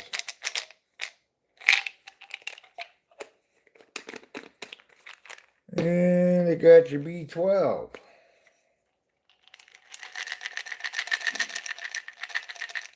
Take 2 of these bad boys too. These ones melt, but I'm just going to swallow them. Will they work as well if you swallow them, or no? Well, I'll just swallow the whole thing. It's fine.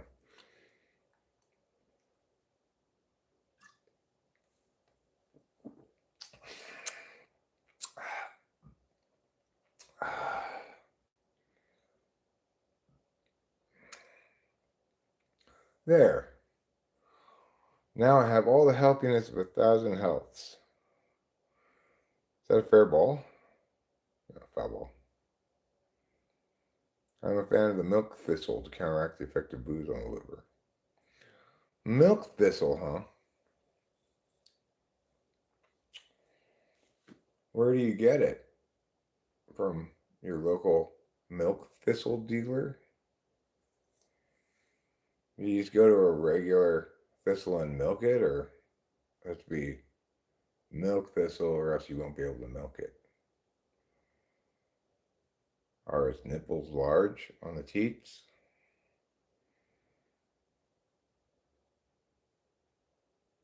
You get it from a cow and tickle its thistle, huh? Well, that sounds good. That's the title of your autobiography, isn't it? Tickle Your Thistle. I believe in milk thistle's efficacy, and I have had that backed up by more than one of my former ESTP's doctors. Or does it make it less bad for your liver or something? If you don't drink alcohol, is it still good for your liver?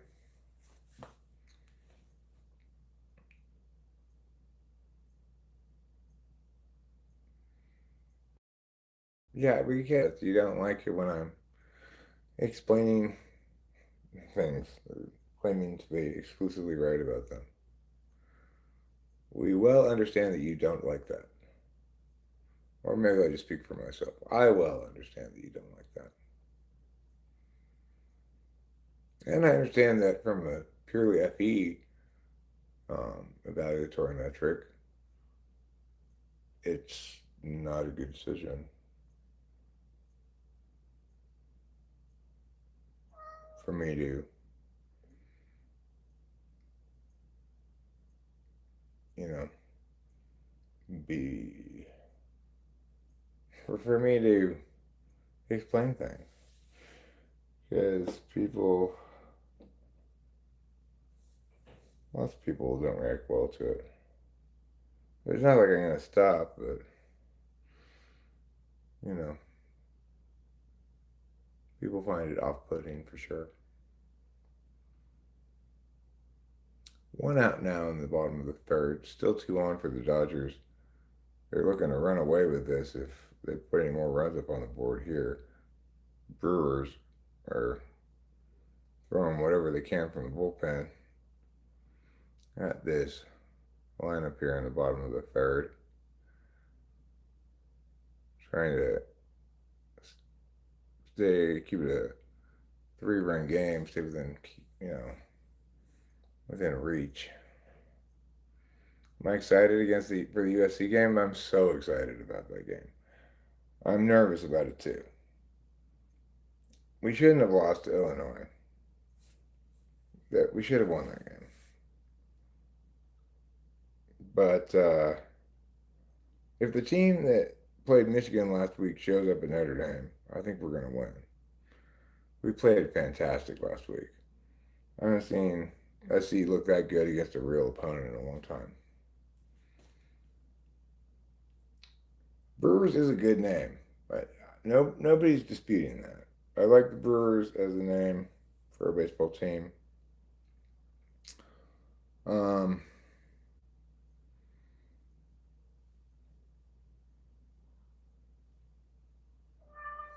Meow. Yeah, it's a good one. I don't have anything pops to mind to throw out as another example. They used to be the Washington Bullets, but they changed their name because Washington, D.C. had too much gun crime. So they're like, we don't want our city associated with gun crime. Milwaukee had Laverne and Shirley. That's 2 of Milwaukee's most famous people for sure.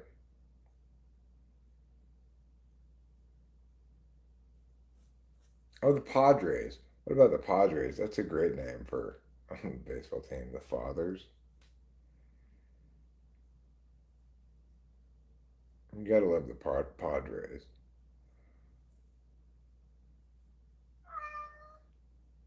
Brewer's name works as a coffee shop or a pub as well. It would, indeed. Steelers is alright. I like the Chargers better from the NFL.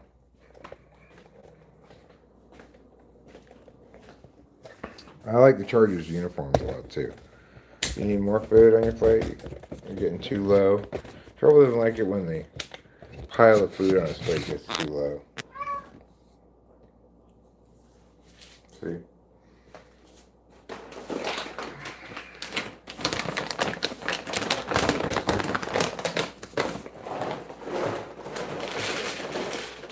There you go, big boy.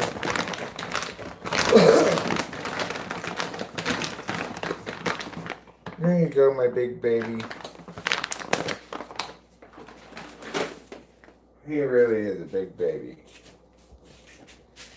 Yes, you are. And I empathize, Treble, because I'm a big baby too. Just like you.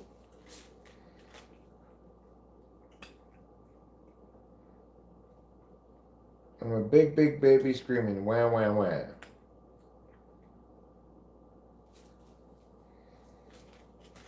Meow, meow. You've got the whole symphony of meows at your disposal to try to convince me to come watch you eat. They were originally the Baltimore Bullets? Oh.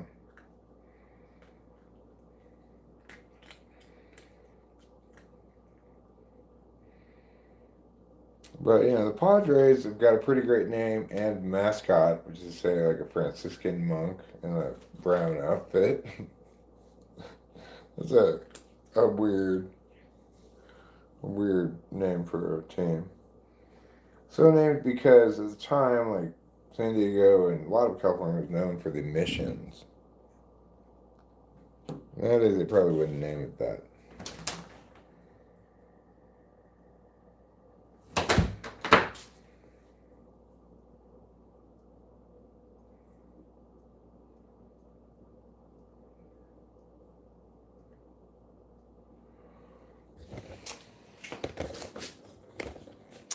Yeah, the cat went outside.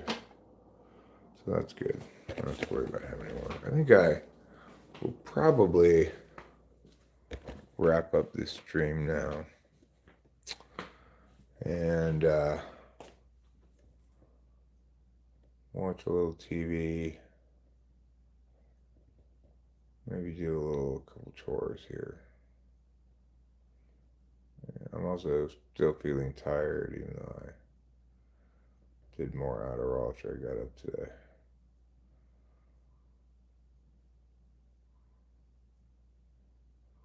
We'll go soft on the Addy tomorrow, Sunday, hopefully as well. I did get a fair amount of sleep last night. The name Bullets was originally a tribute to Baltimore's World War II munitions industry, not a reference to guns or violence. Huh? What do you know? Because Baltimore made so many bullets in its factories during World War II. That's interesting. I did not know that.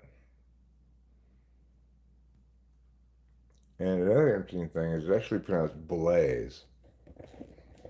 A lot of people don't know that. They decided to go with the French pronunciation so that it didn't link so much to guns and bullets.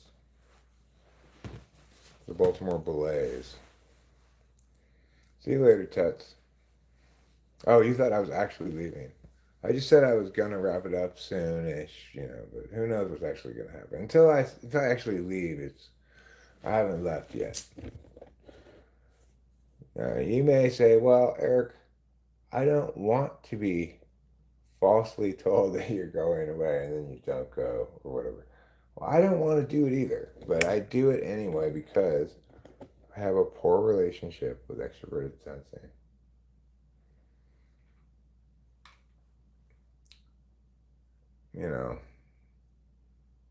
Pulling the trigger requires stronger fingers than mine.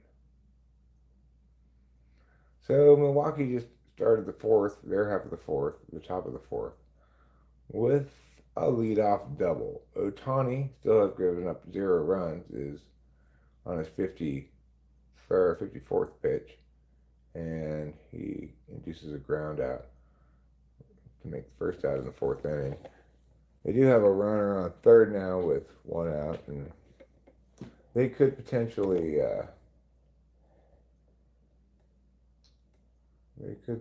get a run with a productive out here and close the gap. I would like this to be an interesting game. I probably would like Milwaukee to win, actually, because I'd rather have more baseball. And I don't have any doubt the Dodgers are going to win this series ultimately. I don't think there's really any chance for Milwaukee to surmount a 3-game deficit against the mighty high payroll superstar power Los Angeles Dodgers. Louisville beat Miami? Oh my God. Really? That's shocking. So much for Carson Beck's Heisman campaign. Right? Am I right or am I right? So much for Carson Beck's Heisman campaign. What was Louisville's record? I did kind of want to watch that game tonight, but I didn't end up watching it.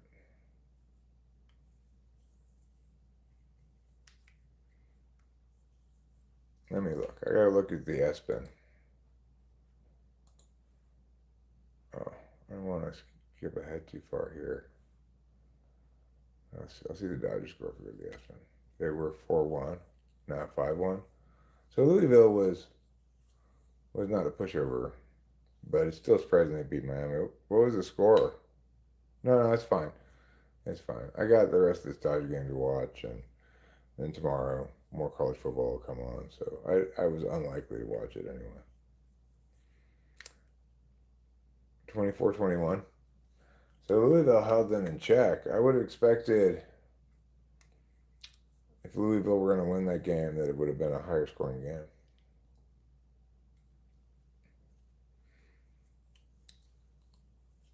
But looks like both defenses did a satisfactory job. Your team gives up 3 touchdowns. You should be able to win 24-21. Obviously, you'd like to give up fewer points than that. But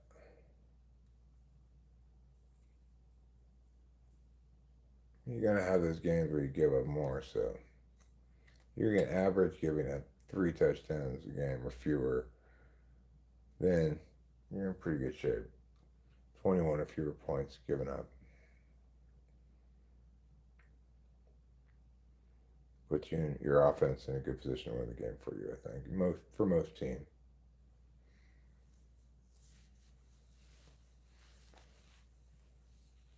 Indiana will likely be number 2 next week. How crazy is that? That is crazy. This has been a shocking and seems like quick turnaround for Indiana, right? Who can blame them? He is obviously doing a fantastic job. Well, the Dodgers got out of that one without giving up any rounds. I'm going to skip ahead in my saved time here. But now it's 4-0 Dodgers. Ohtani's still pitching in the 5th. He's on his 74th pitch coming up. TV meal generator. I made beef Wellington dinner, snacky snack, smorgasbord.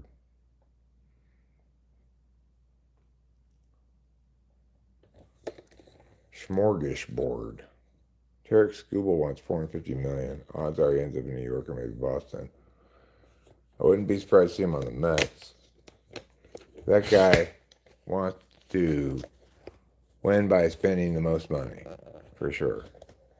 It's like, he doesn't care how much money he spends, or how much money it loses him, even as on his baseball team.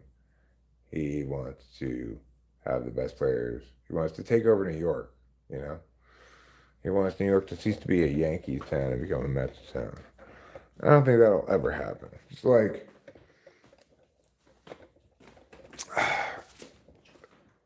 UCLA will always be a weak second fiddle to USC football in Los Angeles. There are occasional years where UCLA will beat us, but there's no way in hell UCLA would ever become the dominant football force in Los Angeles. USC has remained in that position for most of the duration of both schools. So too with the Mets and Yankees. The Mets are never going to become New York's favorite team for longer than one part of a season and then go on a run or something, The Angels are never going to be Los Angeles' baseball team. Even if they're doing well, they're not even in Los Angeles. They're in Orange County, which granted is part of the greater Los Angeles metropolis in some sense, but I mean, depending on where you are in LA, you might be very close to the Big A. The Big A is close to the border of Orange County in Los Angeles.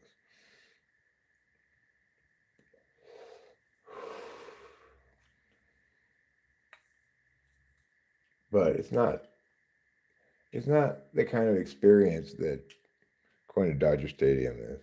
Dodger Stadium is a kind of, well, for me anyway, it's kind of a magical place because that's where I saw my baseball as a child. And we went to plenty of Dodger games, my parents and I.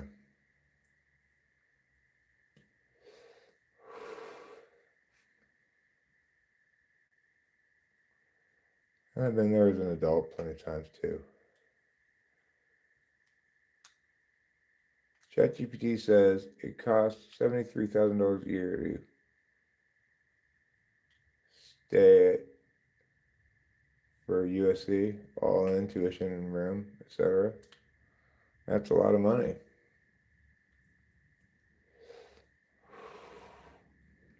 It is 300 grand for 4 years of college. You gotta really feel like blowing some cash on something unlikely to prove useful to do that. I mean, it makes sense to play football at USC because you don't have to pay any of that. They give you money by NIL deals, etc. Hi, Eric, says Amadeo Joshua GT. What's the time there? Human speaking about time. Speaking about time, what is present exactly? Like saying even, you're saying now, a millisecond ago is already a past. Well, the present is where you're currently paying attention, and it's also defined as a time space that is around now. So, like I say, if I were to do it now, what I really mean is if I were to do it in a couple of seconds, I'm defining this discursive event of talking on the live stream as a broader now versus say tomorrow, which is later, and yesterday, which is the past.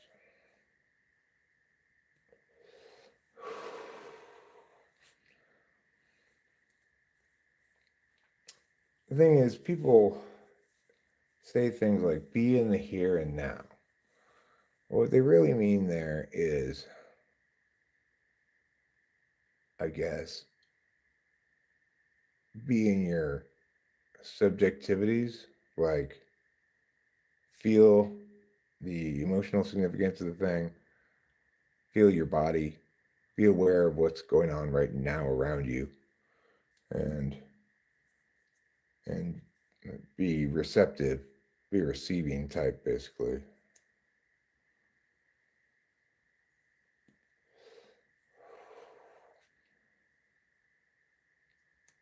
Santa puts things under the tree.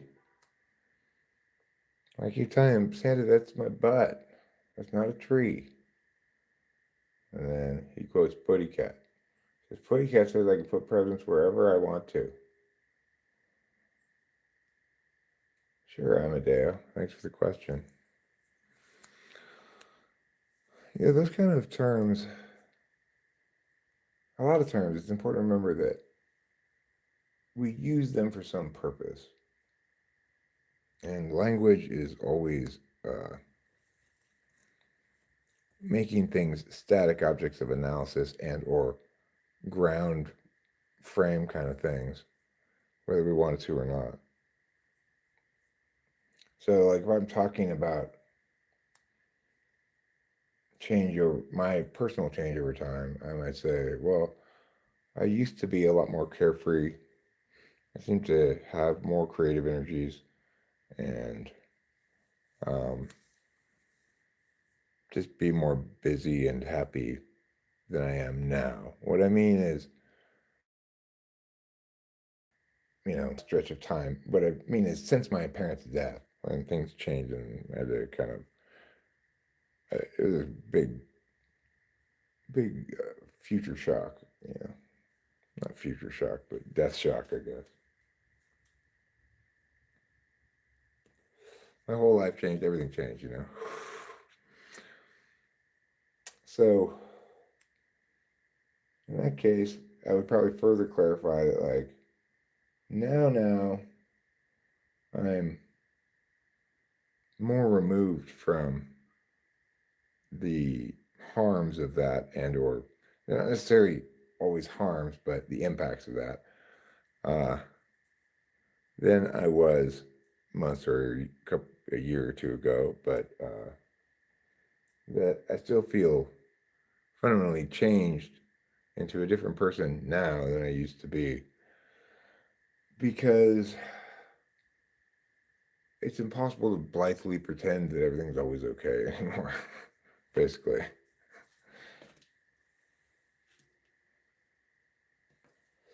Random question: is emotion really necessary? What for in making a decision? Well, yeah, emotion is very important because it determines significance. So, if you're making decisions about your own life, then you need to know what's most important to you. Often, we have to compromise in the world and get some of what we want, but not all of what we want. So we need to be able to distinguish between what things are more important and what things are less important. And that's what emotion does. It tells us something about the importance of a thing. If you're excited, it's important because you're looking forward to it. If you're scared, it's important because, you know, it might cause harms. If you are feeling a lot of love, it's important because you know that this is something precious to you, someone precious to you, and this is how you ought to be spending your time. But if you're making determinations about arguments, then that's not relevant, right? So you might make an argument that includes an emotional impact that says we shouldn't do this because it makes a bunch of people sad, for example. And that's perfectly well and good. But in evaluating the flow, in other words, the arguments exchanged and determining who wins, well, in that regard, we have to we can't use any kind of interested calculus on our own. We have to be disinterested in evaluating all the arguments. Why am I following you in here again? Didn't I just watch you eat? You are a devil with soft gray fur. Yes, you are. You're a controlling little devil. But it's okay, Trouble. Daddy loves you. Am I brainwashed? Well, it's, frankly, it has something to do with the fact that I'm not paying attention very much on that field, right? I'm paying attention to what I'm saying, what the words on the screen are. And so he's got me Pavlov dogged,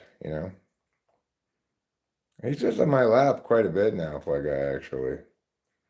He does let me cuddle him, but I wait for him to jump up on my lap, otherwise I just jump right back down.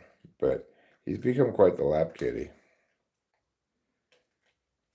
He won't get on Rachel's lap. Rachel's jealous that the cats love me more. It's like, really? The reason that they're more affectionate with me is because I'm not forcing my pets and love on them,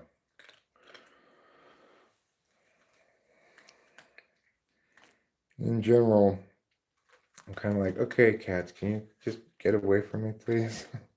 You're crowding my space, being all up on me, and yeah. At least he's eating. He actually just blowing smoke up my ass.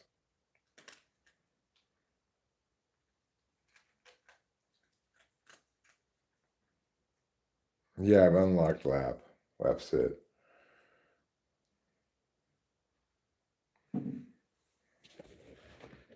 He used to sleep with us all the time, but we kept putting him off the bed. And I think one time he hurt his claw when we did that. And it wasn't me, I don't think, but go ahead. Go on. You want to go outside? Go outside. Yes, the outdoors is out there. That's the side of the wall you want to be on. There you go. All right, we don't have to worry about him for a little while. He's outside. Of course, this time of night, once it gets dark, that's when they catch the mice and the moles. Now she just needs to like not really. She needs to be less aggressive with the pets and insistent on them and stuff if she wants to. She needs to be a little more aloof. Funny thing is, feeling this thing is important is not always meet our wants or even needs. I just feel stupid to keep feeling it on the same whole just because I feel it's important.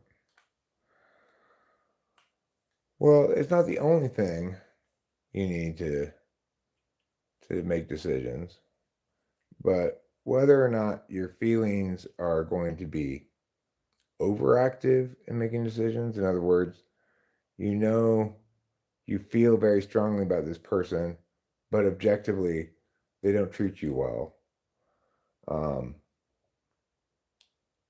In those kind of instances, it is important to have objectivity, but for somebody like me who's bipolar, it's a bigger problem for me to not recognize what's important. So I stayed in a terrible relationship where one was abusive towards me, but I didn't think my own feelings were important, and I stayed in that for a long time. Congress seems to pass laws simply on emotion and little logic, which means material things are more important to some than others. Sure. Um,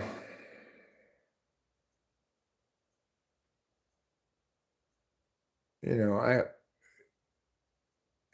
on a related note, it's like I have a general sense that I would like to work on certain projects that are not physical projects like writing or music or something. And a general sense that it's important to me that I do those kind of things.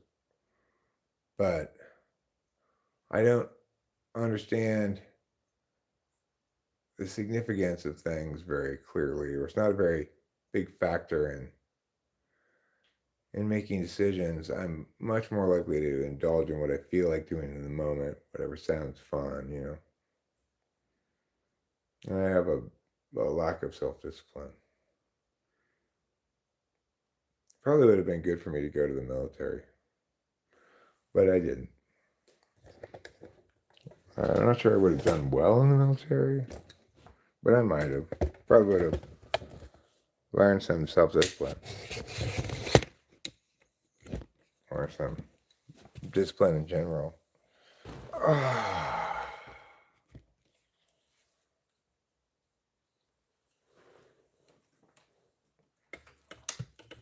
But yeah, feelings are complicated. Emotions are complicated. They are often in conflict with each other, right? What I feel like doing in the moment is not really an emotion, but kind of like what interests or excites me in the moment is not necessarily what I should be working on. And the reason that should exist at all is because what I want on a larger time frame is different than what I want on a smaller time frame.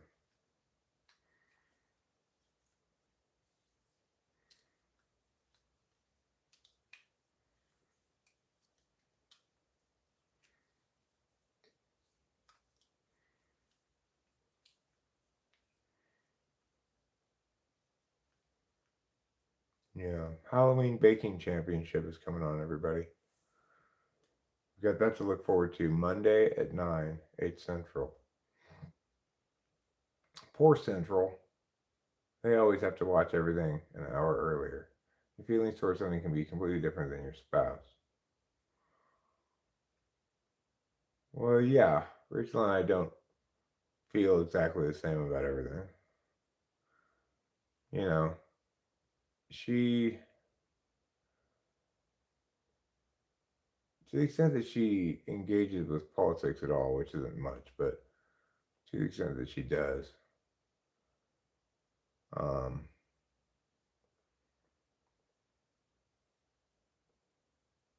I think she does so based on how she feels about people, most of all, rather than how she critiques policy or something like that, which just makes her representative of almost everybody.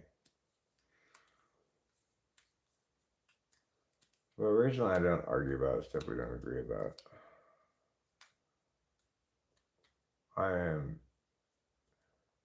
She's somebody that I'm not going to bother correcting most of the time, unless it's something simple and factual.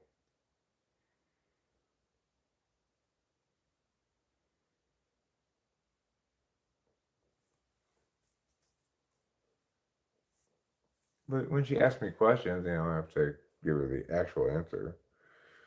She asks me questions about Enneagram fairly often, and the actual answer is, well, it doesn't include any of those other things that everybody keeps saying it includes. It's not a personality system per se. It's a subtaxonomy of FI. Really, it's a behavioral prediction schemata for FI reactions to things, certain kinds of things. I know, right? Like feeling is costing time, energy, and focus. So is it just feel dumb for me to invest it on a person or thing that's not giving a same vibe or feeling? Well, no, obviously it's not a good idea to feel strongly about somebody who doesn't return your feelings. But the thing is, the stuff that you do want to do and you find satisfying and fulfilling, that is also linking to feelings. Like if the work you do that doesn't involve any relationships is something you're excited about and you find fulfilling and you have a sense of accomplishment when you completed it or something, well then that's also about what's important to you. What's more important, your relationships, having a relationship, or being free to do this, to focus on your work. And you might have to make a choice as to which is more important ultimately, or work out some kind of time compromise or something. That's what your feelings are useful for, is making that determination. Of course, I think that most of us would be pretty happy in the right relationship. It's very rare for people to be in the right relationship. Sublocade. It helps you quit opioids.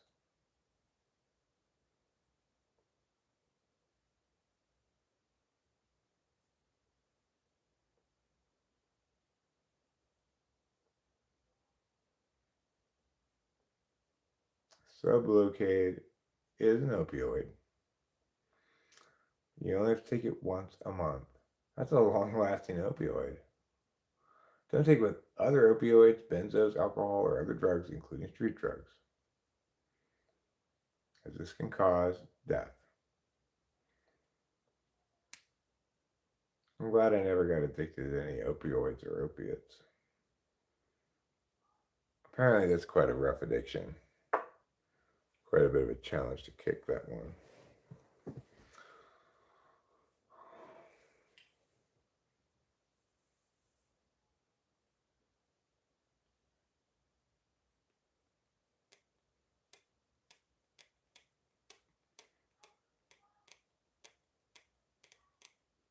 And it just says, well, I've already sunk so much into this failing thing that I don't want to give up because then I'll lose everything I've sunk into it already.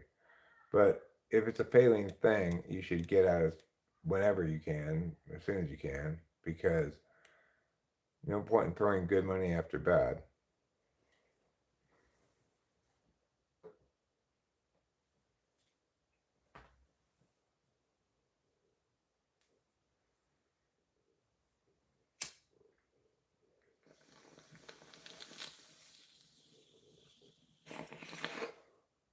But that's a tricky question when it comes to relationships. it probably is the case that anytime you're thinking, but I already have so much invested in this relationship, then you should probably get out of it because that's not a good reason to stay. Fly guys here giving the good advice. That's what they call them, the Oracle of Delphi. You got to keep betting until you get your losses back.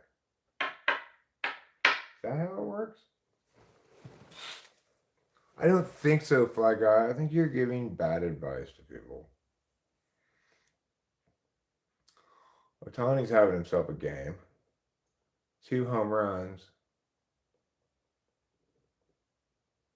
Is that 2 home runs? 2 for 2. 2 solo home runs. Pitching, 6 innings, 1 0 runs, 10 Ks. Wow. That's quite a pitching performance. He's now in the 7th. Otani putting the questioners, getting them to quiet down a bit here. We're going to question what movie that brings helpful moral for me. I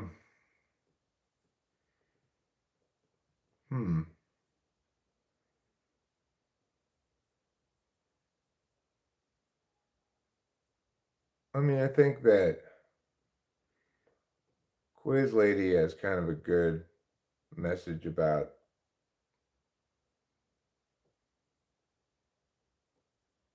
looking out for your family.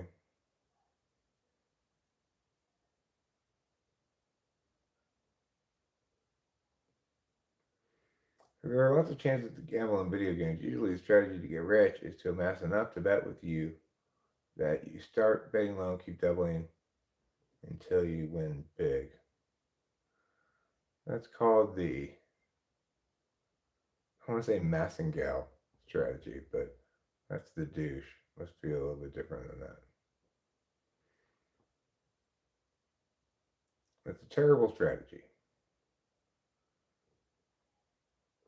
It's not that unusual to get like 8 reds in a row or something. What's going on, HBO Max? Oh. Why is it still on the laptop and why does it say that over here? What in the world?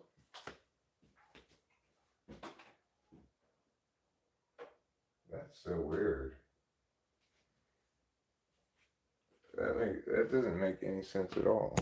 Where was it getting that HBO Max thing from for the TV? If it wasn't getting it from the laptop. Let's see if it sells in on that.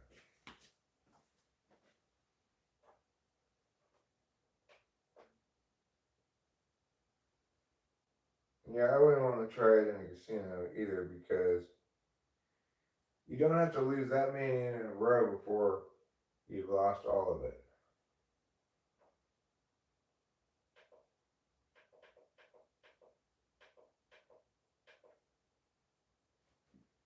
Okay.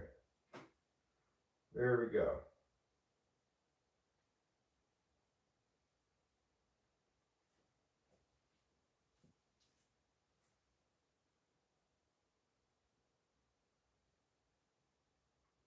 When we talk about gambling, don't just focus on the method, focus on what result we get this far. That method might work, but does it pay for all your losses?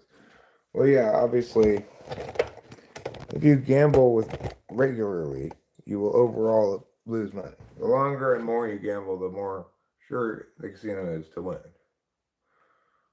over time.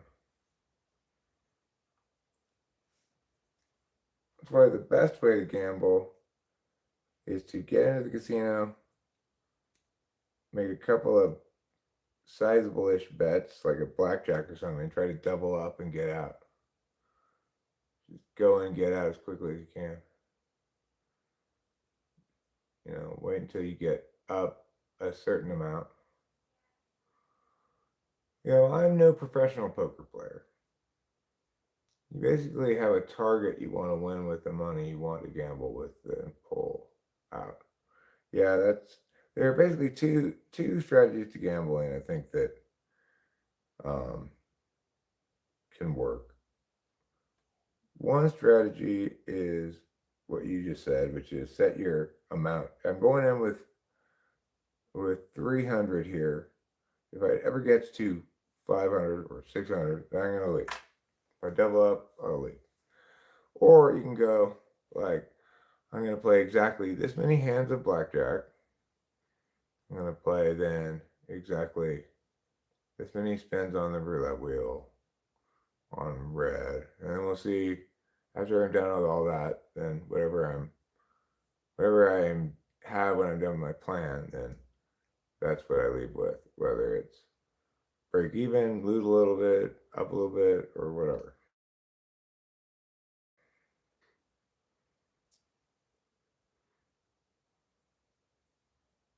I think this second kind of plan is harder to follow through on because you're kind of arbitrarily picking mia amount of mia.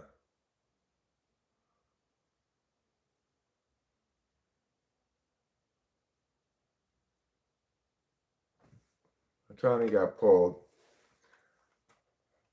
He gave up a couple base runners here. Yeah, top poker pros. The thing about being a poker player is this. It the challenge is consistency and always playing at your best. So, like, if I'm playing at my best online, I can hang with basically whomever because to play at your best, like a poker pro in a tournament, it basically just means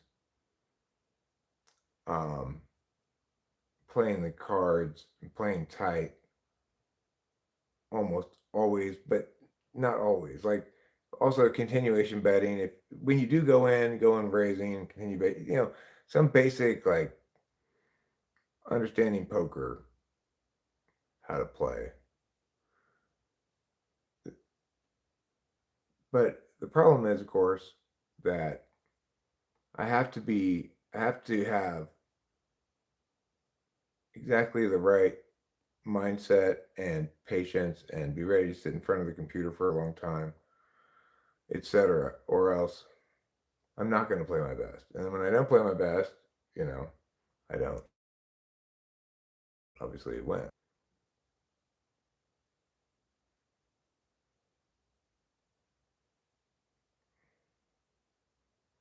I watched the Scrabble game tournament today online, and I want to swear it was an INTJ playing an ENTJ. Oh, well, Scrabble me this, Scrabbler.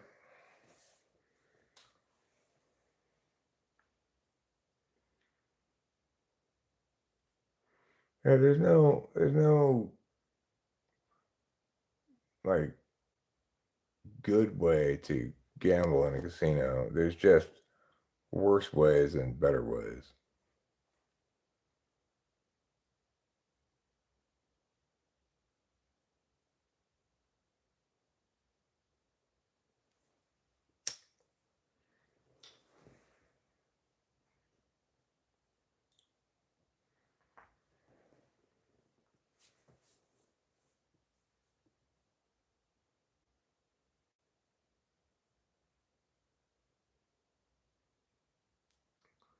You only watch for 10 minutes. Yeah, I don't think I could watch other people play Scrabble for very long. One out now. Bessie is in the top of the seventh. Still two on for the Brew Crew. This is obviously behind lifetime. Let's see what's going on here. 3 outs so quick. Wow.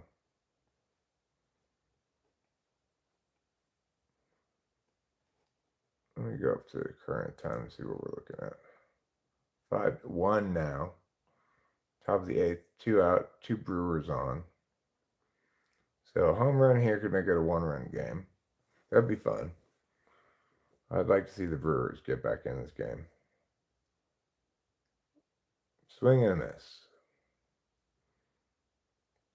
Count is 0-1 to Yelich. One of the Brewers' big star guys, but has had a rough series against the Dodgers. Dave Roberts, using his hand to direct his outfielders and infielders to move around.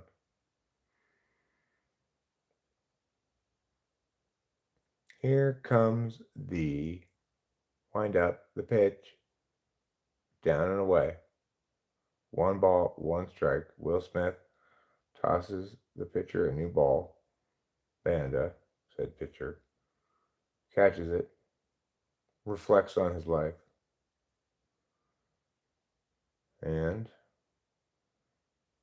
Roki Sasaki winding up in the bullpen. Banda induces a weak chopper to the mound, gets the third out, still 5-1 Dodgers, and the Brewers only have 3 more outs in this series.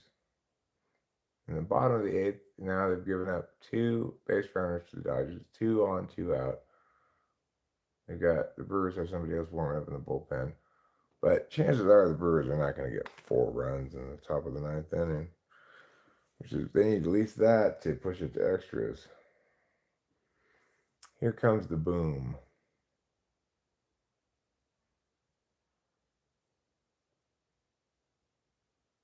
Up to bat, 1 left fielder named Kiki Hernandez. He's hit .314 this postseason, which is pretty good. And what else? Well, he's got 2 men on, 2 out, chance to pad the Dodgers' already fairly substantial lead. He gets pretty much all of that, but not quite. Stays in the park. Warning track, power, loud out, whatever you want to call it.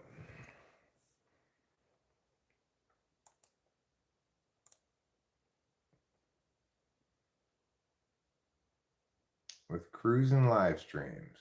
Winston Mom's cruising live streams. Yeah, she is. She's cruising live streams like Susan by fame. Holy shit, it's 4 hours. 4 hours of Scrabble. 4 hours of the most thrilling and suspenseful Scrabble games you'll ever see.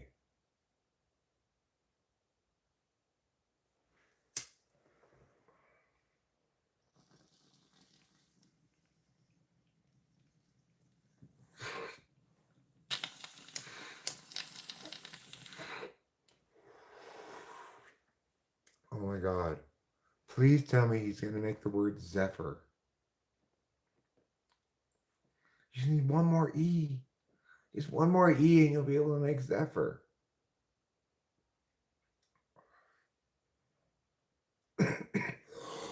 No, don't use your Z now. On Zen. Oh, you've given up on Zephyr. Now you're never going to be able to write Zephyr.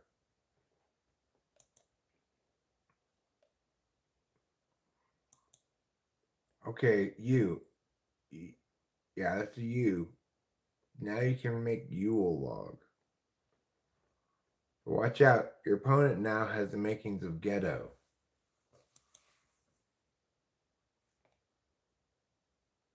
I love Scrabble. Boom, boom, boom, boom, boom, boom. I love Scrabble.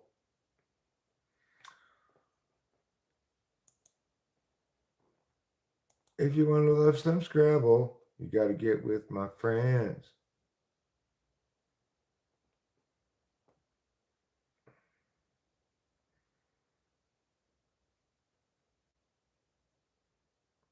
Carson Beck throws 4 interceptions. Well, there goes his Heisman campaign.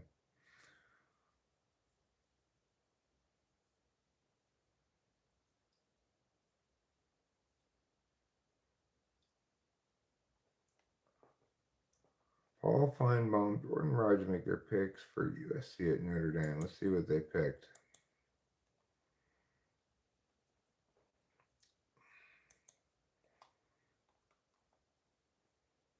USC will host Notre Dame. Notre Dame will host USC in South Bend on Saturday. I'm going with the Trojans, Feinbaum said. And Greeny, you and I remember this was maybe the finest game in the country every single year. It's not that anymore, but it may be the most important game this weekend because if Southern Cal gets this win, they're in great shape for the playoffs. Conversely, Notre Dame cannot afford to lose. Remember, they lost to Miami. Who got beat tonight? They lost at home to Texas A&M, and they haven't really beaten what I would call a really good team. As Feinbaum mentioned, his pick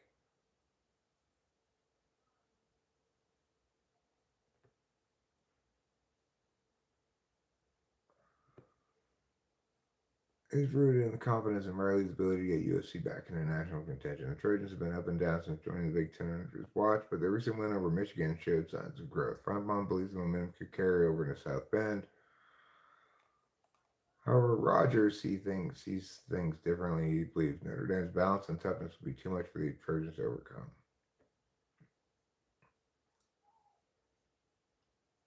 I think we got a good defense this year, though.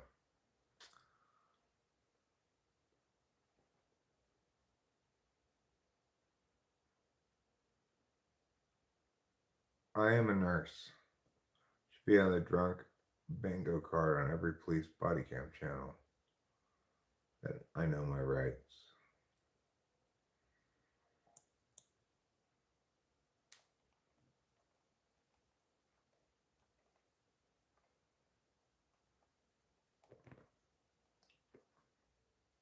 You cops remind me of my mom.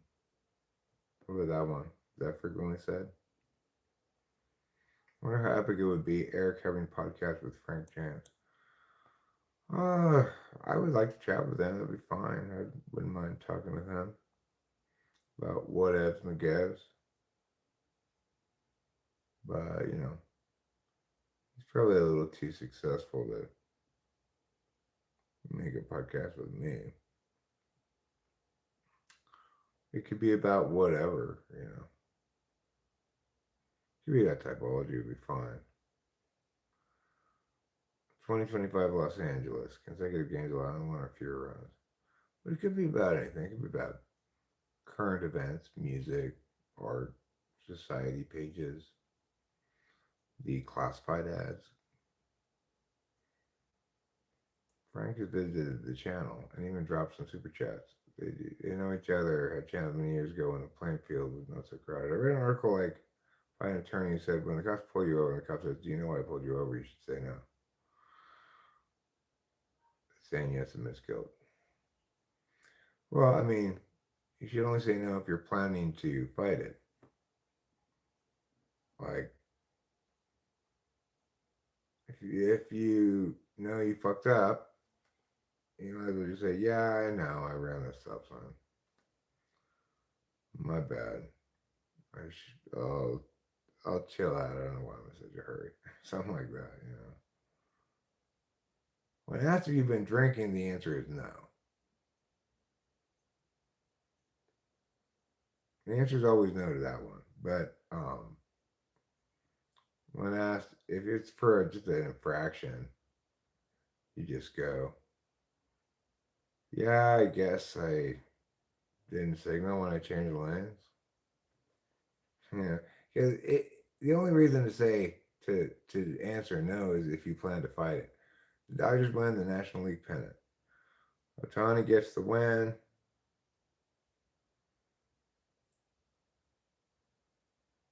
No, I didn't have any drinks.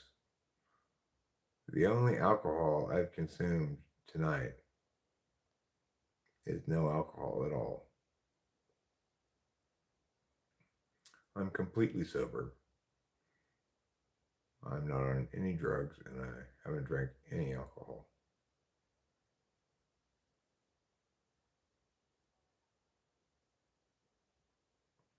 You can smell it on me? Well, your nose must have quite the imagination because I haven't drank anything.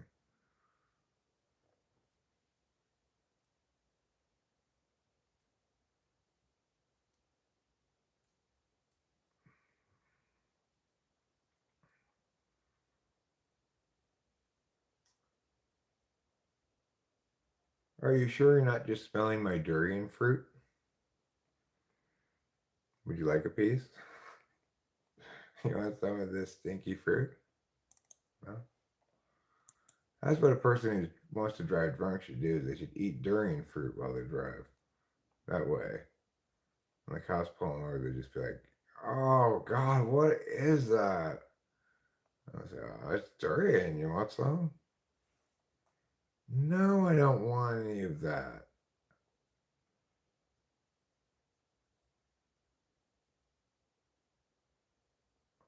Angel Reese walks runway at Victoria's Secret fashion show.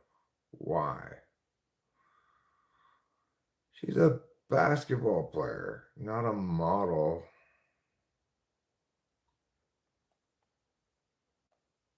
Can you just be a model and be a basketball player and be fine with that? You gotta be a model too. Durian is this incredibly stinky fruit that they eat in some parts of Asia. And it smells so bad that even in Asia, where all the food kind of stinks, um, they have signs that say like "No eating durian fruit here."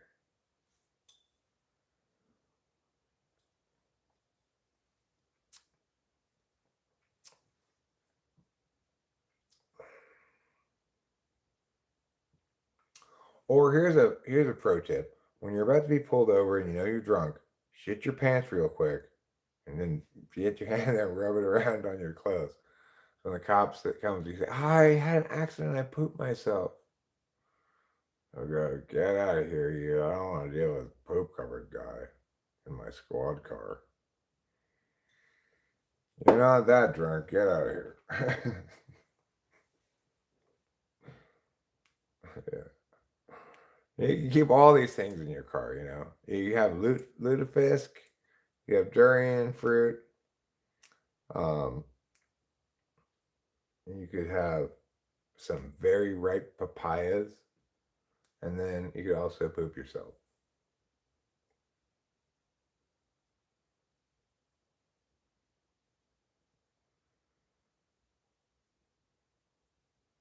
I like the exit the car and consume alcohol defense. So you can say you only drank outside the vehicle. Did you have any drinks tonight, sir? Not in the car.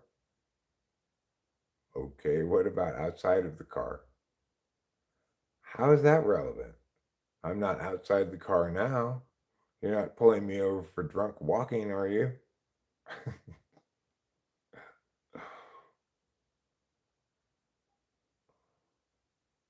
No, sir, but you know, you could drink outside the car and still be drunk driving. On what planet? No logic world? I don't think so. Obviously, if I wanted to drive drunk, I would have drank in the car while driving. Just like if I want to have a beer at a football game, I have the beer while I'm watching the football game. Same thing. Oh, I can't deny that, sir. All right, you have a nice night. I could have sworn that guy was drunk, but his logic was impeccable.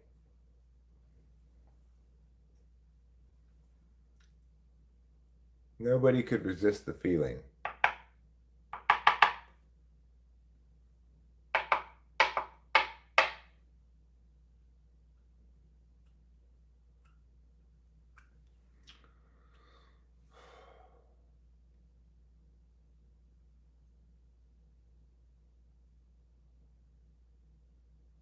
Haven't all the types of people you know been pulled over by police? Yeah, I mean, almost everybody, I'm sure, has been pulled over at some point in their lives. You have to be a super good driver to never get pulled over ever.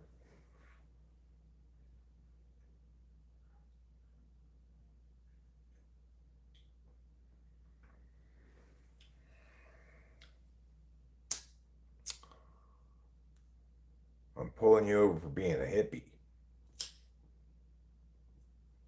You need to get a haircut, long hair. That's what the cops say in Tennessee.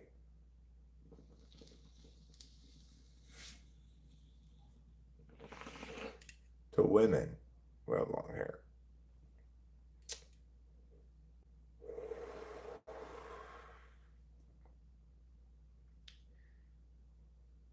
Well, what do we have here? If it ain't a lady hippie long hair.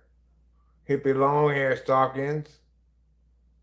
Get out of Nashville, or Nashville gonna cut that hair off of you. Officer, this isn't even my hair. I'm just holding it for a friend.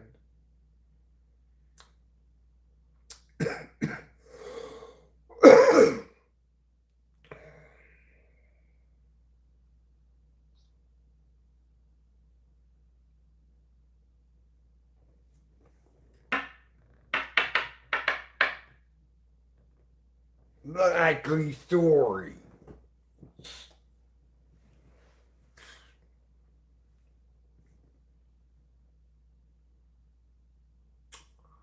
All right.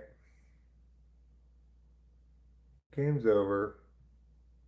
I don't know what I'm going to do when I end this stream.